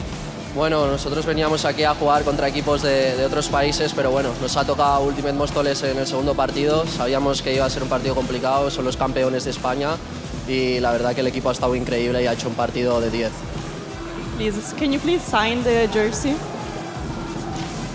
Guys, remember you can only find these jerseys on Bazaar, so hurry up or you'll miss them.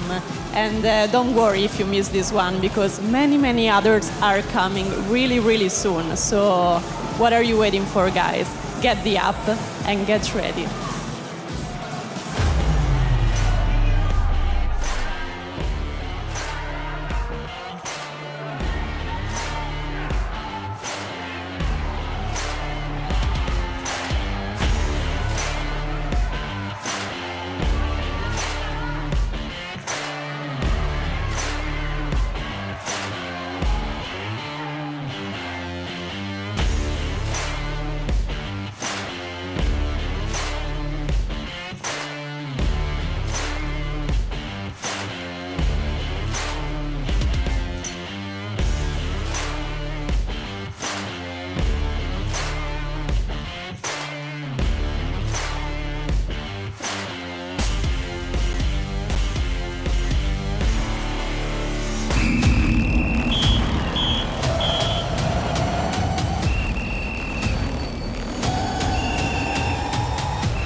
So the final game of match day 3 in the Kings World Cup Club sees two teams from the Americas, the Brazilians DESIMPEDIDOS GOTI and Peruvians Persas go head-to-head in a clash of two teams that have won their first game. Leo Gol, of course, was the first game in which we saw somebody score a hat-trick, the first real name to shine in this competition. As for Persas, well, it was a difficult opening fixture for them, defeating La Capital on penalties. So in this second game, we have the finalists from the Kings League America against the team that lost in the semi-finals of the Kings League Brazil. And Tom, we like to have a little go at guessing who might win or who we think the favourites are before the game. I got it completely wrong in the previous fixture. Who are you going for here?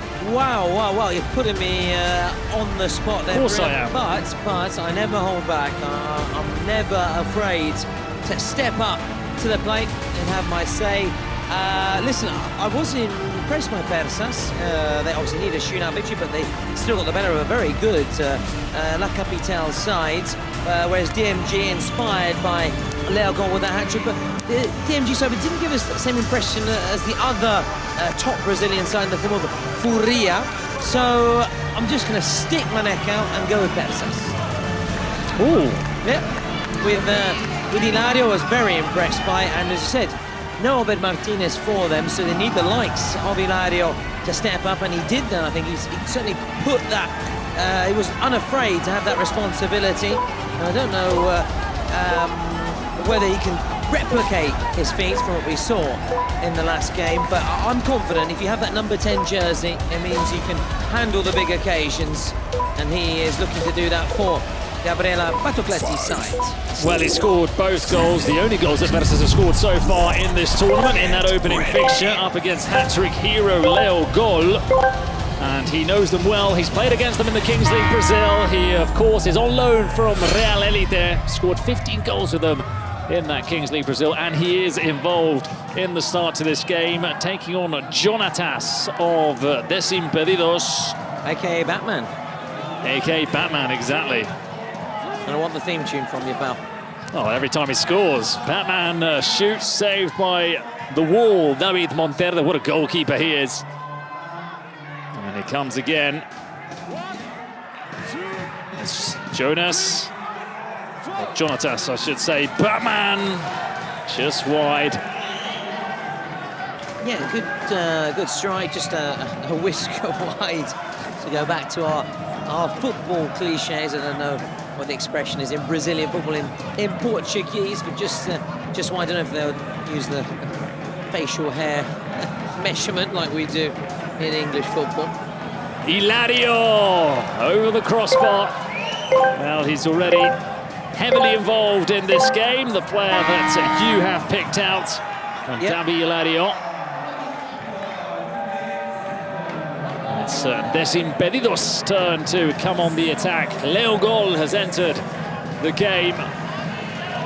The hat-trick hero.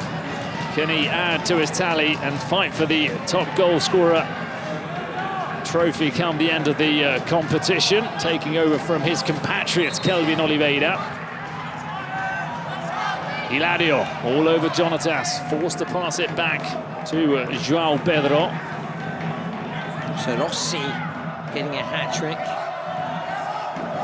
Italian players, not the only one, the Leo Gol to net a hat-trick. Ooh, Jonatas Batman, he's getting closer and closer.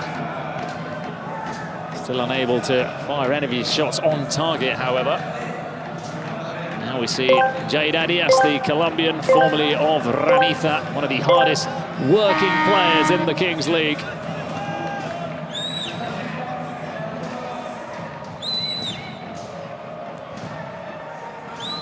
Montero comes a long way. Arias, Montero. Referee is telling them that they need to try and finish this move as it's a passive play from Persas. Certainly injected some pace into it, Bruno, there's no doubt about that. Arias. Palacios. He looks to go it alone. Palacios! How on earth has that ended in the back of the net? There was absolutely no angle available to him, and he somehow squeezes it in. We're going to see it clearer from here. Oh! Wow, it just bounced back out, but it's clearly a goal, clearly crossed the line, and from an almost impossible angle, Bruno. Well, the impossible angles, we've seen a few of them in this competition, but that from Palacios. I mean, there's top bins and then there's top bins. Leo goal! I thought it was going to be another one. Top bin, yeah. I thought it was going to be another one. Very nearly found another top bin there, Leo goal. Well, they may not be taking the bins out in our hotel, but here they're finding them in with a relative ease. Hilario. Arias. Kevin Valdez. It's back to Monterde.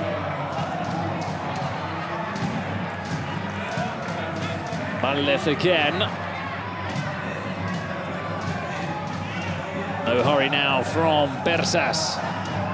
Oh, it's an awkward back pass to Monterde. Did he handle the ball outside the box? That is the question. It's going to be checked, Bruno. It's going to be checked. Meanwhile, the attack continues for DESIMPEDIDOS.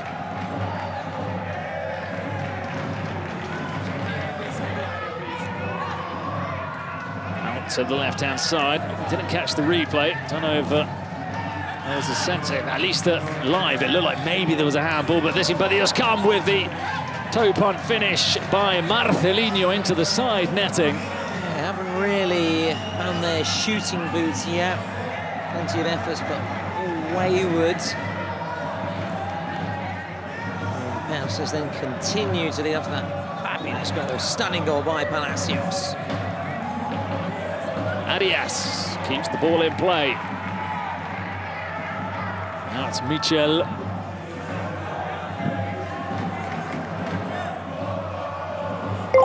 Back to Monterde. We're finally going to have 7 players apiece on the pitch. As that ball is kept alive by Hilario. Bolt is fighting for it. Valdez. Michel. Oh, yeah, stumbled on his own there, Michel. I don't know entirely what he was attempting to do, but he ended up hitting the deck as that allows DESIMPEDIDOS to bring the ball into the Persas half. Leogol, so sharp every time he controls the ball. Yeah, you can tell they're looking to get the ball to him. Reminder that Persas do also have a player suspended, Bruno. Here's Joy Perez. A 2-match suspension as well. So hoping that his teammates can allow him to play again in this competition. Oh, they're going to have to do something very special to make sure that his tournament hasn't come to an end. It's been a change of goal from DESIMPEDIDOS. They put on João Pedro for Vital. We do see that sometimes.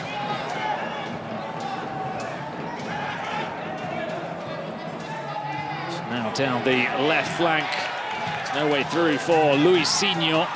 Taken quickly. Throws it into the box. He was looking for the head of Guilherme Bernardinello. Oh, we talk about Italians in different countries. There's a huge community in Brazil. A lot of Italian heritage in I think in Sao Paulo specifically. Yeah. Leo goal, wonderful ball through. Monterde makes the save. Well, there are a few goalkeepers in this competition like David Monterde. It's his reach, isn't it? It's the arms, isn't it? The arms. We saw it in the shootout, didn't we, against La Capital, the way he just sticking out an arm, the reach, the span. It's impressive. It's very impressive. Leo goal doesn't quite catch it clean. Leo goal, one of several Brazilians who we've seen both this year and last year who won the Football 7 World Championship.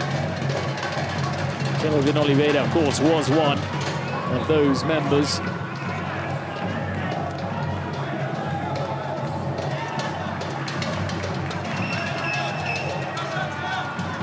It's the Persas supporters making that noise with their drums, if you are wondering.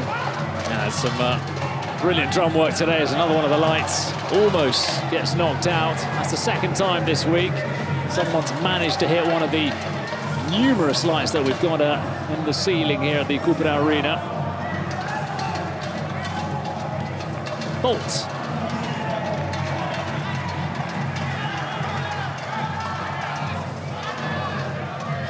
Nicely done. Bolt again. Jonathan's Batman in front of him, Marcelinho, but it's still Bolt. Now it does find Marcelinho back, and everybody's looking to get involved in this move. Will there be an end product? No, because it's passed directly off the field of play. Yeah, so far then Persas, after taking that lead, able just to protect this narrow lead. They're hanging on here. They're going very deep, struggling really to get out their own half. They've done well there. Done very well, hasn't he, to force the free kick. As John Palacios, the man who's scored the only goal in the game so far. Let's see a glimpse there of Fabio Rogerio Ferreira, the manager for DESIMPEDIDOS. And as you said, Persas with that unique situation in their dugout. The only woman coach in this tournament, and Gabriela Batocletti.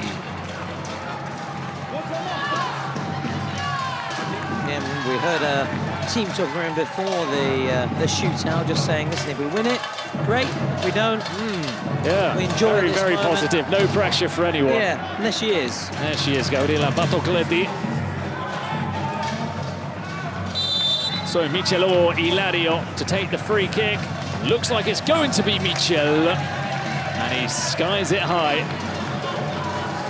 Not quite a Michel special on that occasion. They continue to lead and they continue to frustrate DMG. But just said if DMG do get that goal, can kick on and get more and more. Just need to get that first one under their belts. Well, there was one of the players that you enjoyed most on day one, Lawrence Lonsdale, the half Venezuelan half. He's got a brilliant name, and he's a mountain of a defender as well. Just for the name, it's a cool name, isn't it? It's a wicked name, isn't it? He scored 2 of those shootouts. He did. Yeah. Did indeed. Alongside de Villario. Despite being a defender, he showed he was very good at finishing. Leo Gol. Now the shot from distance. No, doesn't find the target.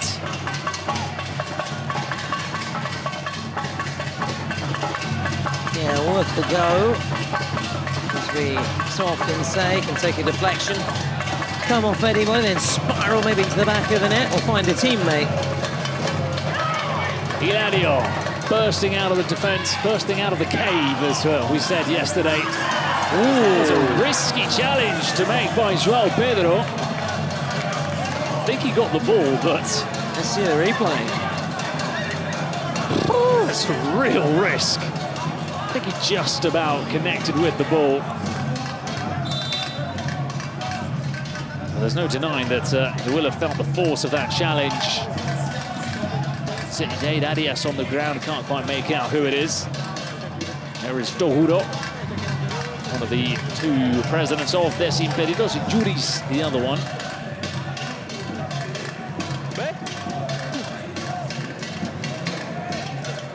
It is Jade Arias. We look at the ball. Yeah. The hands is here, there. We've already checked it. Me? The fall before. No. Okay. Yeah, I know it. I know it, yeah. In fact, okay, of course. Well, always a good opportunity to have a word with the referee, get in his ear, try and fight your corner. Also for us to listen in what's being said and what's been exchanged out there in terms of the conversation. Well, it's a huge risk, isn't it, from João Pedro? You want to go to this side or this? I mean, he gets the ball, but it's... Other than that, it's slightly reminiscent of something we saw earlier down the other end from a certain German goalkeeper. Tiene que salir. Sí, Ángel, tiene que salir. ¿Está bien?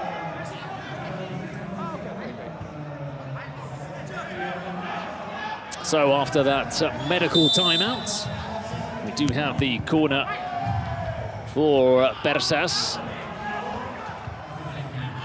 But it comes to nothing, as does that counter-attack from DESIMPEDIDOS. Marcelino with the sloppy pass, meaning that the ball stays in the final third. Now Eladio to take. Eladio looking towards the team, mate. Yeah, got some distance on that as he was aiming for the head of Juan Celada.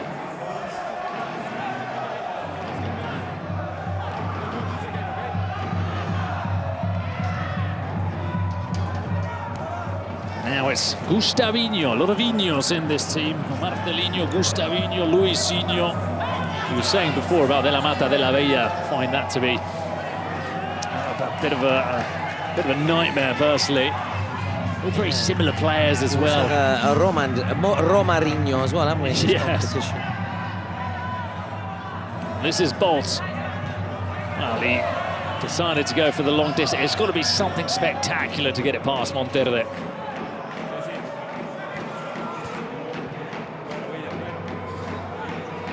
Well, so far so good then. Also for my prediction. More importantly. Yeah. Eladio over the top. But done a good job of keeping him quiet so far.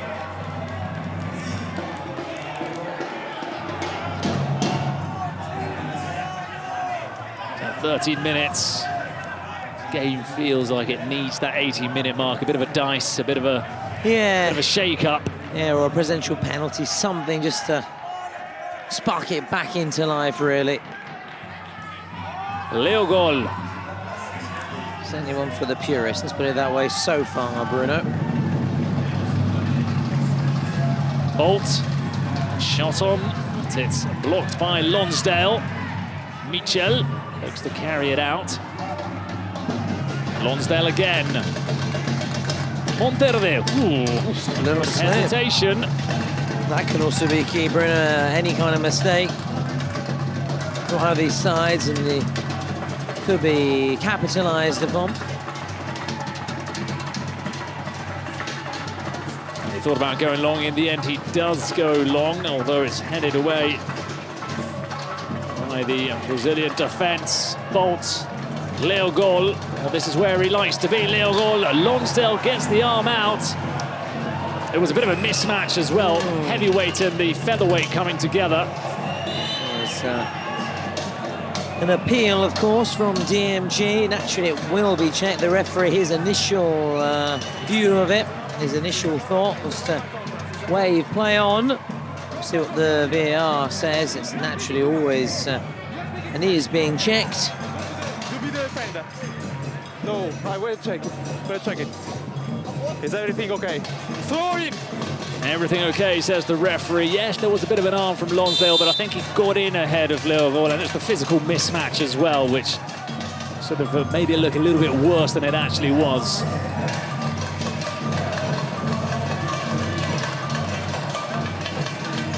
Back to Bolt. Oh, that's a clever ball, but Monterde is alert. Quick off his line.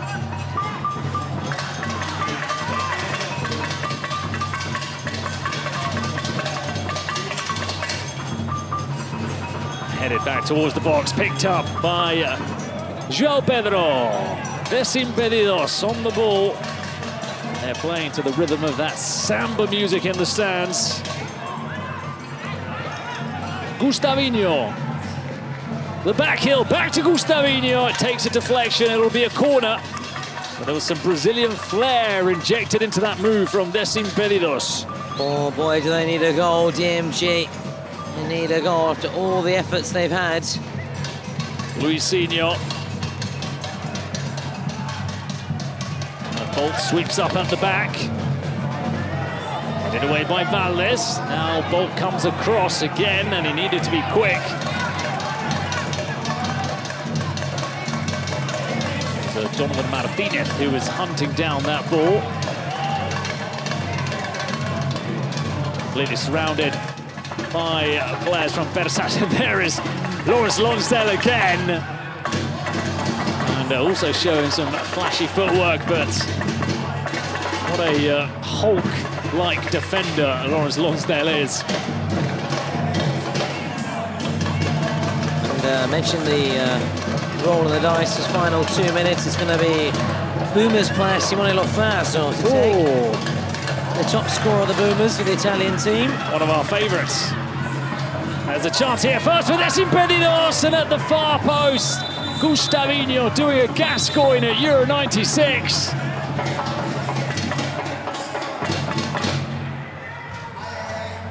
Lonsdale now on the ground. Well, he's been at the wars today, Lawrence Lonsdale. Oh, there was a little slip, wasn't it? But full marks for then just sticking on that boot and taking it away. And yeah, look at this. They're talking about fine margins, sliding in. Just maybe didn't quite believe enough. Yeah. I still believe. I still believe. It's coming home. And the English fans still do believe. After everything they've seen, they still continue to believe, Bruno. One day, eh? One day. Maybe in my lifetime. Maybe. I've seen enough in my lifetime. Well, he's clearly hurt here, Lawrence Lonsdale. Let's hope he gets back up, because he's a phenomenal defender to watch. He's hurt his left elbow.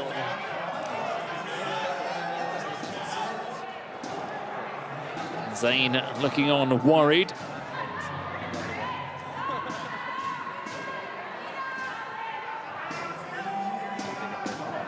Well, he's in a lot of pain. He's still grabbing his left wrist, his left elbow. Oh, I think now, no, more encouraging signs from Lonsdale, the way that he was talking to the doctor.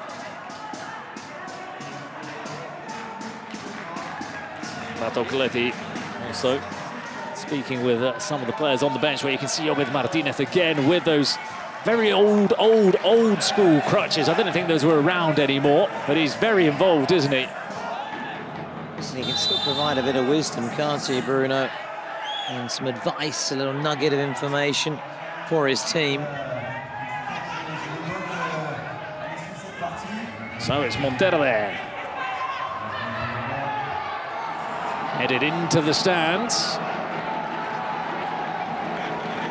It's the last minute of regular playing time in this first half. João Arias at the far post, can't control the save, the follow-up, it's still alive. And is it cleared? Not yet, now it is by DESIMPEDIDOS. Oh, how did that not go in? How did that not go in? DMG surviving that scare, heart-in-mouth moment for them. Nerve-wracking. It's not over. And now, John Palacios with his second goal of the game. Persas strike again. The Kings League Americas finalists are finally, somebody's inflicting some pain on the Brazilian side. Well, the Brazilians have been flawless so far, but it's Persas who have been perfect so far, doubling their advantage. That man again, it's a brace for Palacios. It was a wonderful turn and finish, or roll of the body from John Palacios, the tall Colombian centre forward, formerly of Los Chamos. It's looking like a good move, leaving Los Chamos for Persas on the evidence of what we saw yesterday. As that dice is thrown, and it will be JD. So we will have ourselves a 1 versus 1. And see if we pick up on something from the always interesting Gabriela Bartocletti.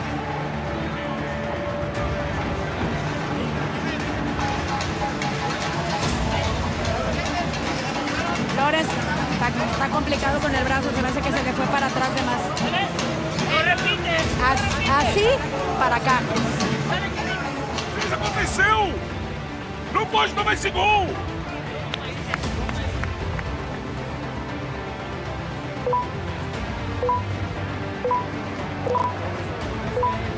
So what we could hear there from Gabriela Bartocletti talking about the injury to Lawrence Lonsdale, how he hurt his elbow, but he seems fine. He's with the rest of his teammates in that dugout.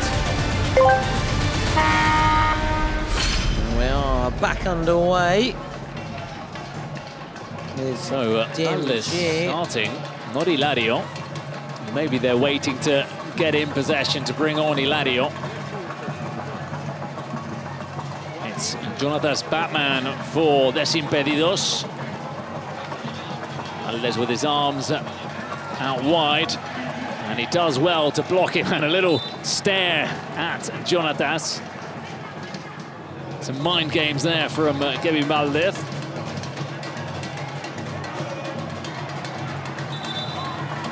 Now the whistle.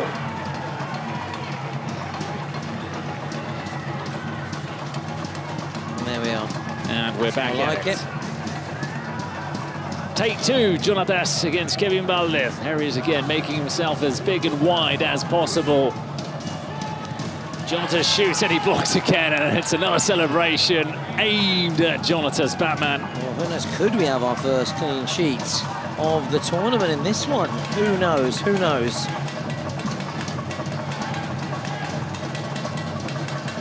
Jonatas Batman deciding that maybe it's better if someone else has a go at Valdez. And it will be Leo Gol. Oh, and he can't stop him. But Monterde can. Although the rebound falls to Leo Gol. It's still Leo Gol. Oh, it's into the side netting. Well, that was a huge chance to score his 4th goal of the tournament.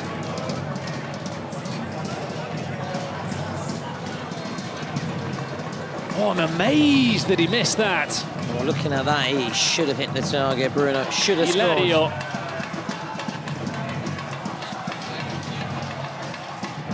Oh, Hilario needs to defend now.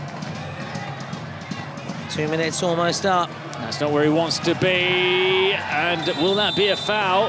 Yes, it will from Jonatas.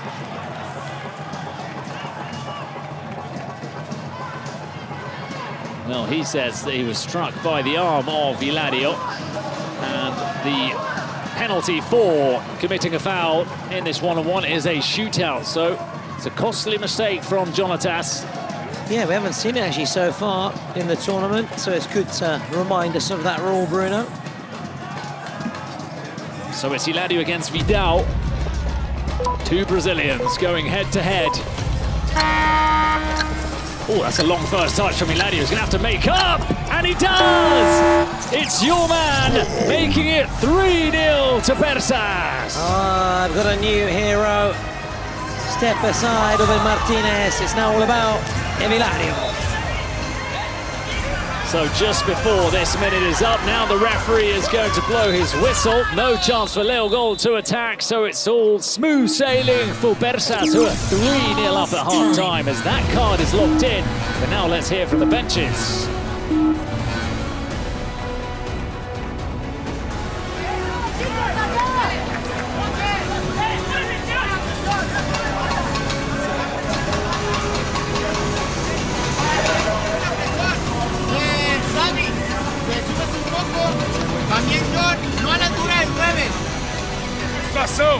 A melhor situação pra gente começar a entrar e incomodar foi as bolas que nós arrastamos. Então, a bola tem que chegar aqui, se pular um até melhor. Se passar de pé em pé não tem problema. Chegou aqui, fica aqui com o corpo de lado e arrasta.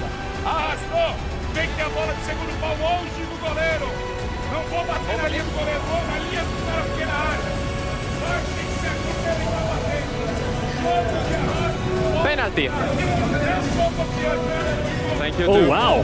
So a penalty is, that is for, oh, it's for DESIMPEDIDOS, so that's very much needed for them after Hilario again scored in the one-on-one as he did in the previous game against La Capital. But they're going to have to start this second half with the penalties. We continue to hear from the dugouts. Pero esa la ataja Toño. Dale, David, dale, dale, dale. Time que começou, vai.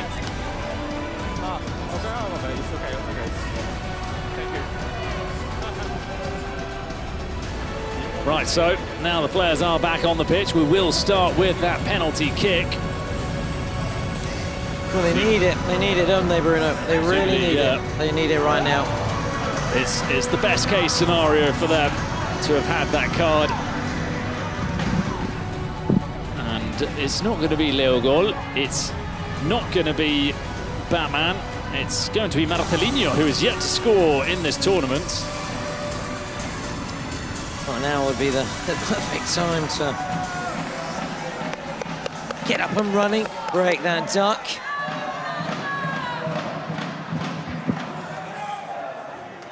So Marcelinho against Monterde. We know he's the human wall.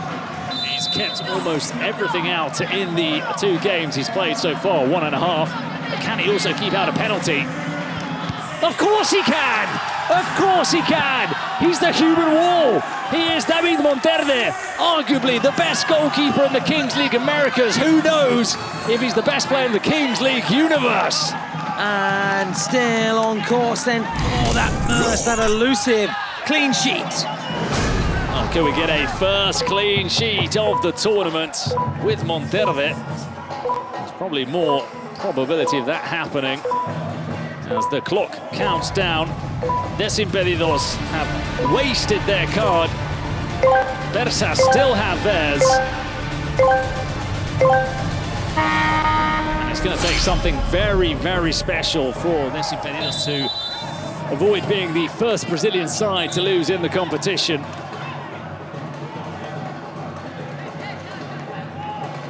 Oh, Persas so far, so good from them. Hitting 3-0 here. They've still got that secret card to play and that presidential penalty.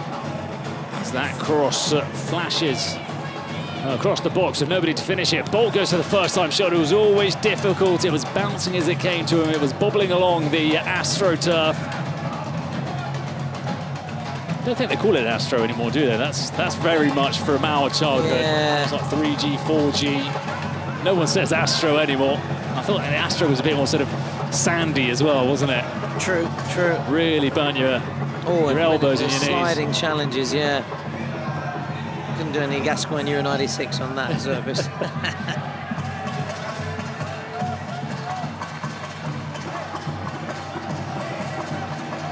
So the throw in to Persas. Across comes Kevin Malnev, who was so good in that one-on-one in his defending of Batman and Leo Gol. And he's got a deep throw to Lawrence Lonsdale, but there was a foul, a block which allowed Lonsdale to be unmarked to the far post. So here come DESIMPEDIDOS with Bernardinello. Leo Gol. Batman saved by Monterde. On the Brazilian toe punch, straight, quick shot. Those snapshots that they're capable of pulling off. Yeah, less Batman, more Robin really so far. Oh, look at the turn from Palacios. Oh, very nearly. That deserved a goal. That deserved a goal. Palacios, he's a real handful. He was on a hat-trick there. Wonderful turn. That control was beautiful from the Colombian. Bolt. Leo Gol. Good challenge from Lawrence Lonsdale. Jade Arias plays it into no one. Or in fact plays it to Jonatas Batman. Bernardinello. Rides that challenge really well. Marcelinho just shielding the ball out of play. Leo Gol. That's a good challenge from Palacios. Everyone getting involved in their defensive duties for Persas.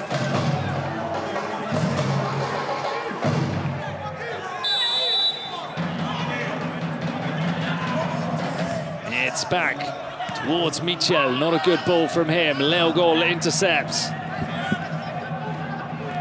Now Bolt. Need to see a bit more from Leo Gol for this Impedidos.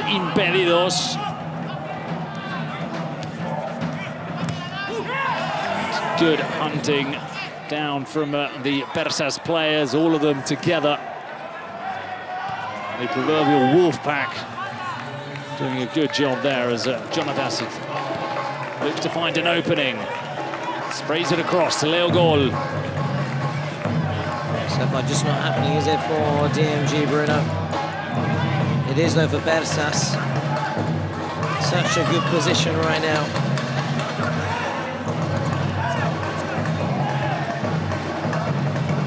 Bernardinello, the shot from long distance, and it was always going wide and high. No issue for Monterde.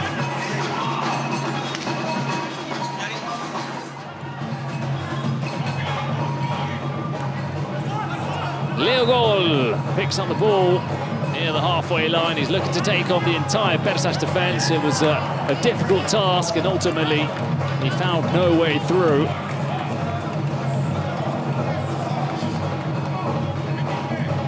Now it's Bolt. Leo Gol again. Bolt. Good defending from Persas. Absolutely no cracks appearing.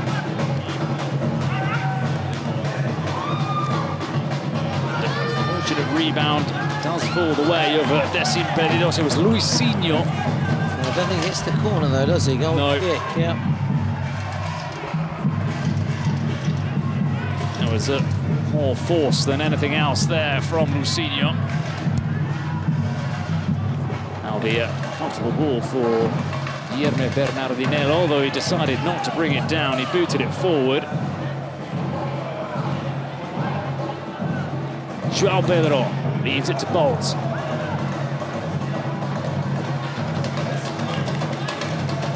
Oh, the header at the far post. Well, he was unmarked. That was a chance.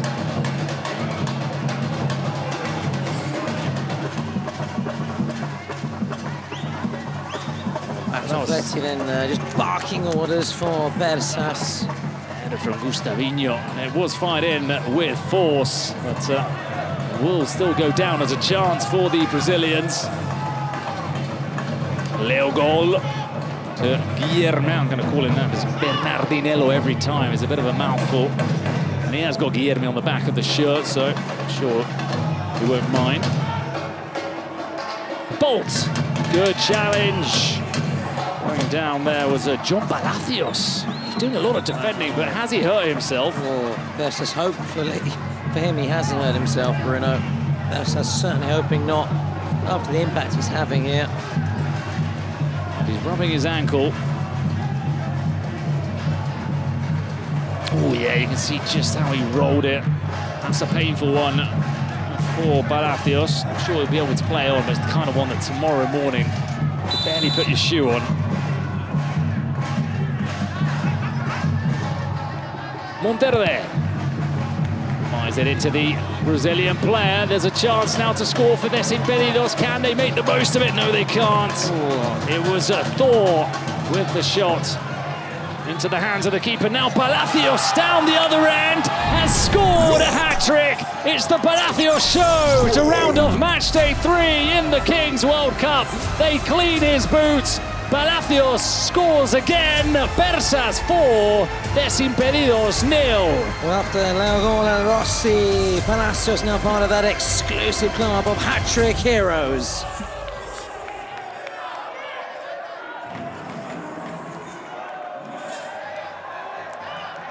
So 4-0. Not many people saw this coming, although Tom did say he thought Persas were the favourites. So it's 1-0 to you in terms of predictions today. Yeah, after getting so many wrong, about to get one right. Seemingly no way back for DESIMPEDIDOS. We said that though for Zaytouna earlier against La Capital, and they almost made it difficult. Well, they did make it difficult or uncomfortable for La Capital. They were 1 goal short in the end. Bolt. Back to João Pedro. Kept it in play. Leo Gol. Second chance for Leo Gol. We've got a third. Right to the cherries. That ball fell to him again. Bolt still on the ball. It was a classy turn. Oh, and how about that? The Maradona turn. Maybe not there, though. It was Juan Celada, the big man. Oh, there, suddenly, the lights kind of turned off for Juan Celada. He managed to come away unscathed. That's a little bit of skills, though. We'd like to see that. 4 shots blocked. Leo Gol. Good from Leo Gol. Thor is through. Thor again. And who else? Lawrence Lonsdale. When it's not Monterde, it's Lawrence Lonsdale. I'm loving this player. I'm loving Persas, maybe a dark horse. Yes, yes. They've been good value today. And they beat La Capital, who I also feel could be a team that could make a deep run in this tournament. So this could be two good wins for Persas, beating La Capital and a Brazilian side. A few impressive feathers to their cap. Split forward for Leo Gol! And he gets one back for DESIMPEDIDOS. Fourth goal of the tournament. Leo Gol living up to his name yet again. Well, we're not going to have that clean sheet then, Bruno. And DMG are back in it with their top marksman. 4-1. And it's through the legs of Monterde. He'll be disappointed with that one. He's kept out much harder shots on goal, but sometimes when it's fired right at you, just don't have enough time to move, and he'd had his legs set. Couldn't really react to the strike from Leo Gol. Now Jade Arias goes for the long distance effort.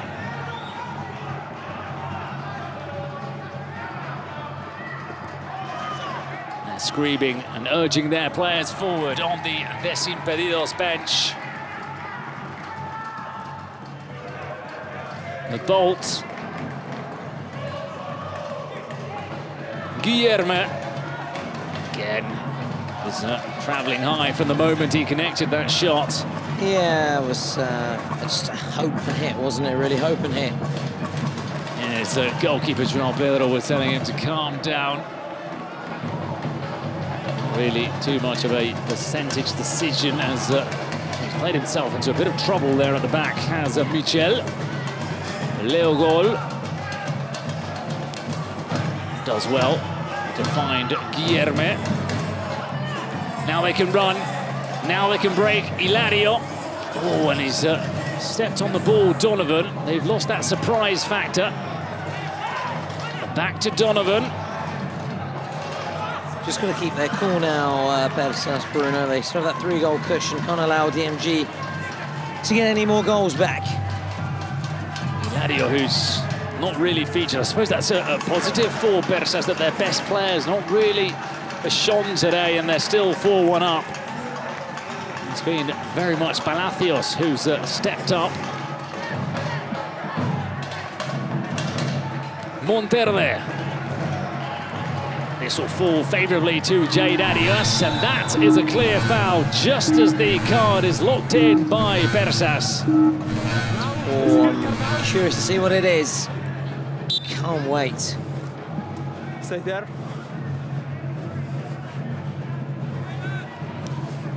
Well, let's see. Camera pans to Robert Martinez. He has been the man trusted with the task of showing the cards this week to the referee, and it's goal ×2 for Persas. So with the form that John Palacios is in, might not be the worst of cards for them. And much like yesterday, that card coming out just as they get the free kick on the edge of the box. I can't remember who it was that made the most of it. So we've seen it happen before, so why not? Can lightning strike twice? So it does look like it's going to be Hilario. Or is he? No, he's leaving it to Celada, the big man. Celada straight into the wall.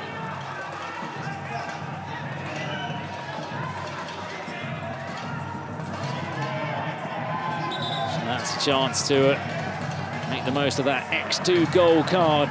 Goes begging for Persas. Well, he's taking a very long time with the throw-in, and that's exactly what DESIMPEDIDOS are asking, but the referee telling him he's got to go a couple of yards back. Now the ball is finally in play, and it's wonderful from Persas. Oh, and he had a couple of options in the box. The follow-up shot is also blocked. A reminder, should they score, be worth double for Persas. Must score. There is the save denied by João Pedro. Hilario comes short. Flicked over the top. Hilario will look to get onto the end of it. Oh, and he puts a good cross into the box, which was met by the header of Michel. Well, it seems like Hilario could do not a great deal with that ball, right by the, let's say, corner flag, by the, what can we call it, the corner of the field of play. The corner flagless. Leo Gol keeps it in play. A block from Valdez, who's also been impressive in defence today, alongside Lawrence Lonsdale. Bolt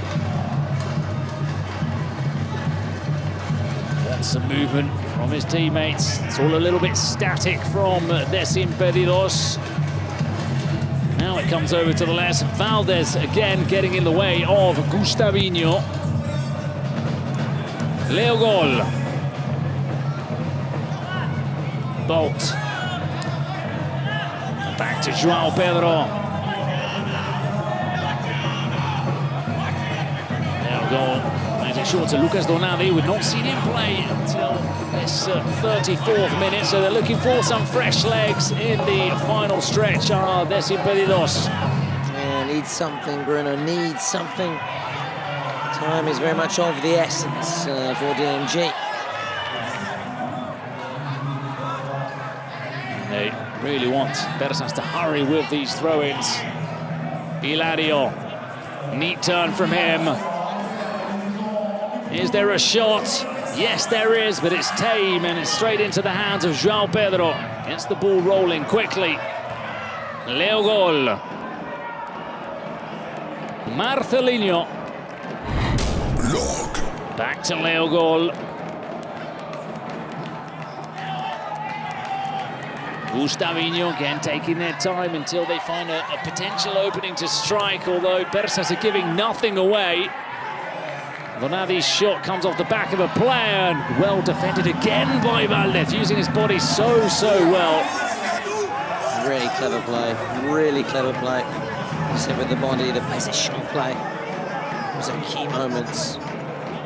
Monterde launches it long. It's volleyed across the face of goal by Donovan Martinez, just in case anybody was lurking. No one was there. Persas maybe thinking more about making sure they've got numbers back in defence. Marcelinho, Leo Gol. Leo Gol back to Marcelinho.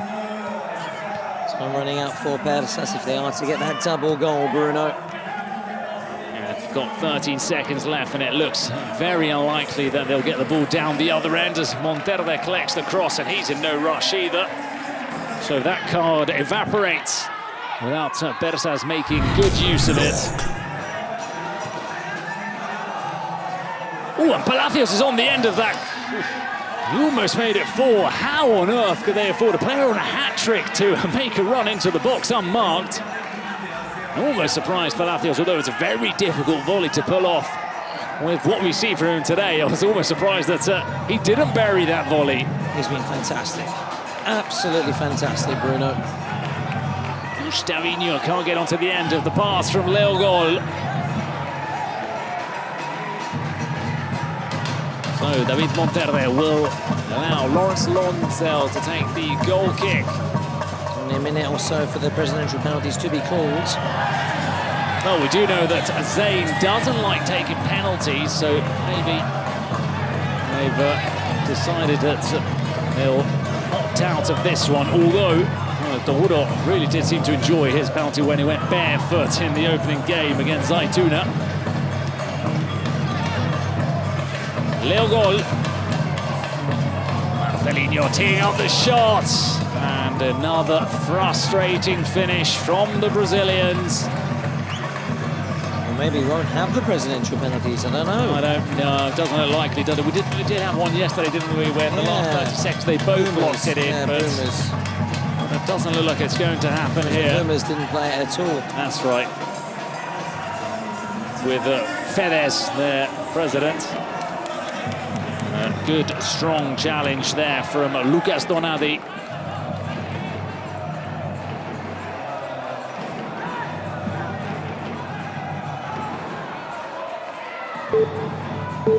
Oh, last 10 seconds for Valnes to put this into the box. Hilario. And the presidential penalty has been locked in, but by who? I think by DESIMPEDIDOS. So no presidential penalty for Persas. Have they fallen into a trap? Wow. Why not give yourself that chance, Bruno? I do not know. Oh, is that out of time though? Or could it be that they pressed the button and maybe it flashed later on? Well, here is Dodo. He's gone for the shirtless look. Well, you were saying yesterday, or you were saying earlier that if you had a body like that, you'd be going shirtless. But he's certainly happy to wear minimal clothes, and he's eyeing up Monterde. Yeah, and we saw this when he took on JMK, the Zaytouna. Yeah, he did that as well, didn't he? Well, he's a scary guy, isn't he?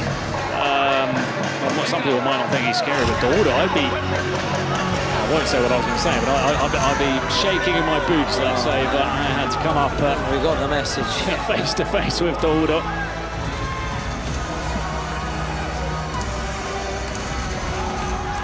Oh, he's not taking it. It's one of those diversion tactics, is it?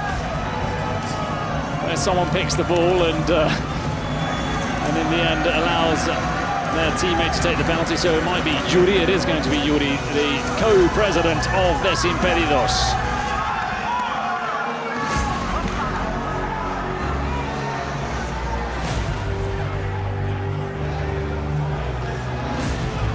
Well, he's already saved one penalty in this game, Monterde. Can he do it again? It was Marcelinho back then. Moment of truth. And Yuri with a horrific penalty. Strikes it wide. Monterde goes over to console the Brazilian president. He's all gone a little bit flat in here after that penalty miss from him. And it looks like the Persas one was locked in on time. Oh, and Zayn is going to step out. Well, he doesn't usually take penalties. Maybe there's not too much pressure with the scoreline. Yeah. This is my chance to take a penalty and get a feel for it without a great deal riding on it. Yeah, I thought that was the case as well, with a very healthy cushion, shall we say. Why not have a go?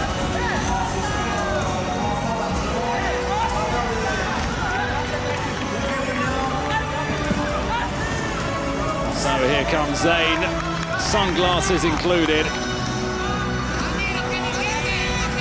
Oh, he's got boots on at least. The all-white boots with the tongues.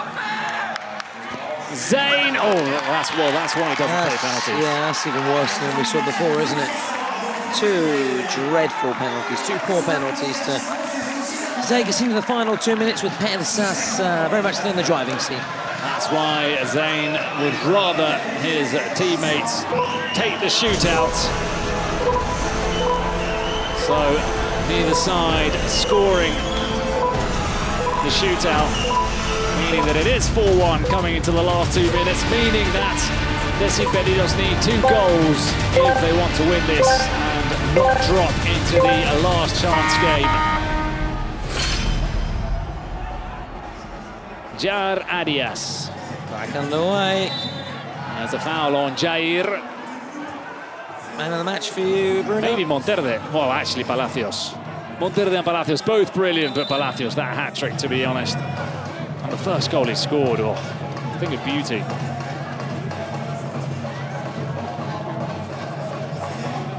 There's been a yellow card shown.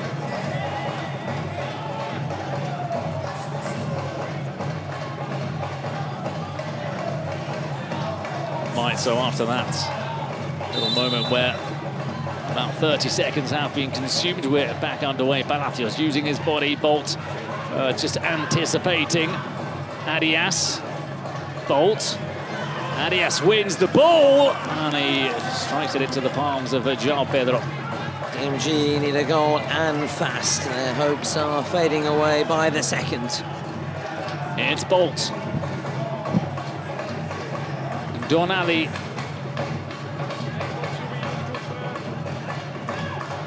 Amali to Bolt. Problem with DESIMPEDIDOS a lot of the time, not there, because Lil Goal went for the shot, is that a lot of their attacks take about 30-35 seconds for there actually to be an end product, and you just don't have the time here. It's a very good point. He's more direct in his final 2 minutes. Plus, of course, added time. Rolled out wide for Gustavinho. Now Bolt. Lil Goal. Again, it's one of those long attacks from DESIMPEDIDOS. Gustavinho gets the cross in, it's punched away by Monterde. And out comes Hilario. The pacey counter-attack. Oh, it's a wonderful ball to the far post where Michel looks to line up the shot. Blocked, denied by Thor. Oh, would have been some goal had he pulled it off, and some move as well, the vision from Hilario. Play goes on as there was a foul on Thor because DESIMPEDIDOS are on the counter, and it's a challenge from Jade Arias. It will be a corner to the Brazilians. Played back to Bolt. Got a minute and a half left. Lil Goal. Thor. Nobody at the back post. That will again allow the clock to continue ticking. Monterde finds Hilario unmarked on that right flank. Hilario looking for his left foot. Decides to play it out wide. Still there, they're still lurking. And he was still there indeed, and his shot is saved by João Pedro, but how much power was there again on the strike from Hilario? He really is a danger man, creating chances for teammates, but also, as you can see there, the eye for goal, which he has. And as you say, he was continuously lurking in that move, always making sure that there is an option for their teammate, for his teammates, a pass to be played. He almost finished off a wonderful play for Persas.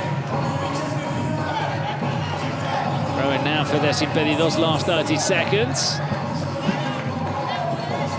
Really just looking for a final bit of pride. Thor, as the win seems to be out of their reach now. Lil Goal. Yeah, it's definitely over now for DMG. Bolt.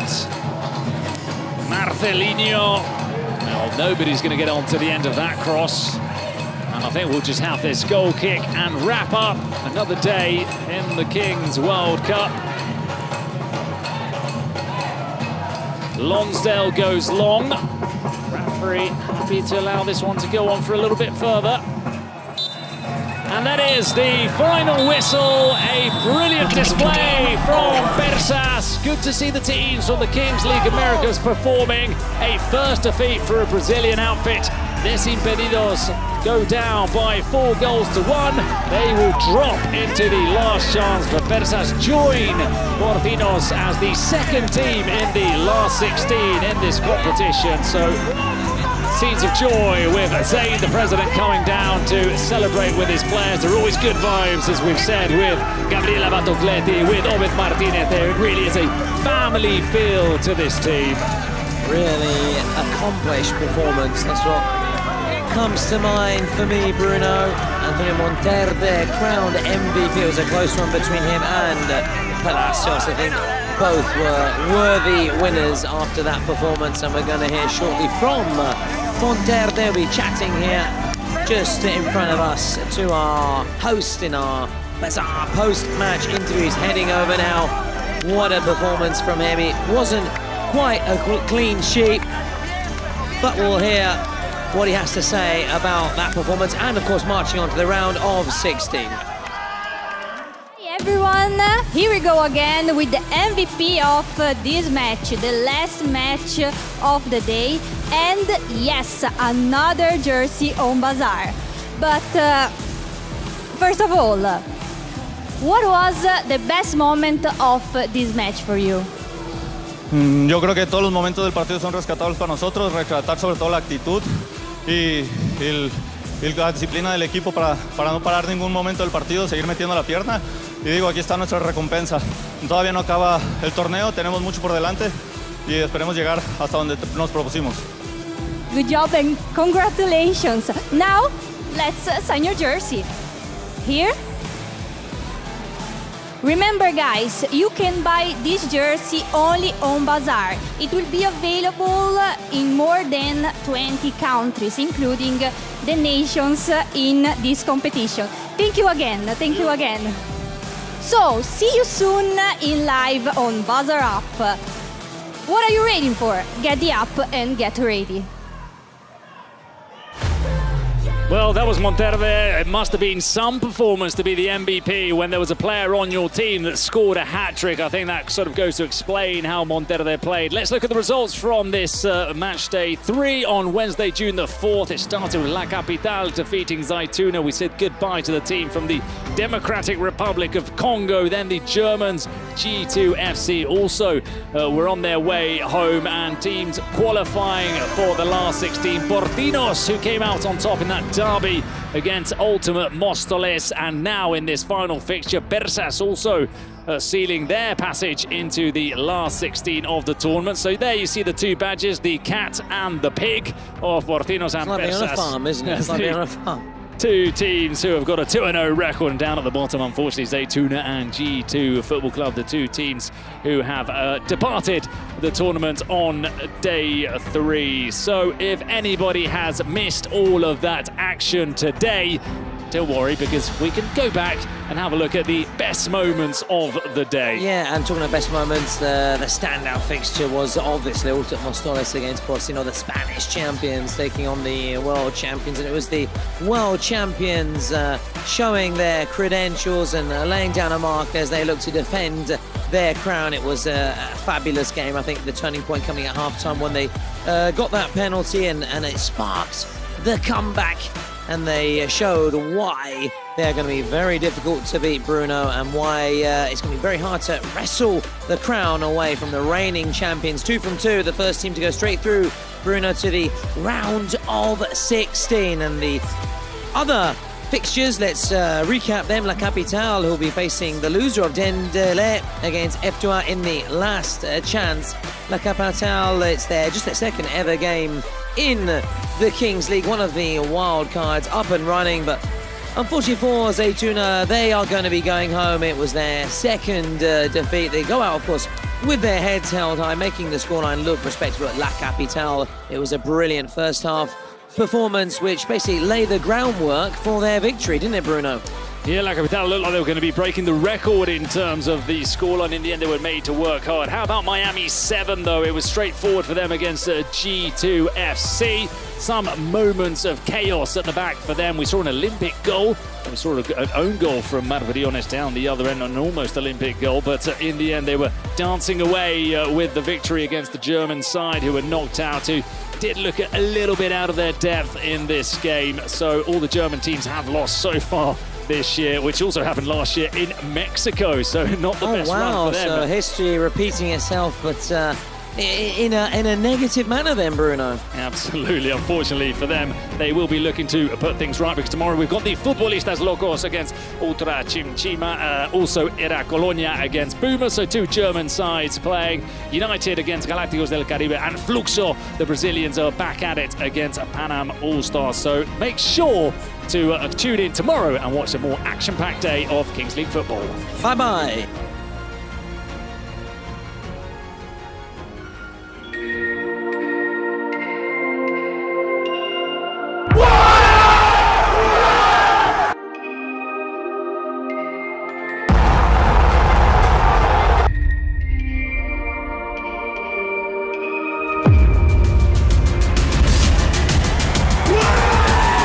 Ciao a tutti, montage.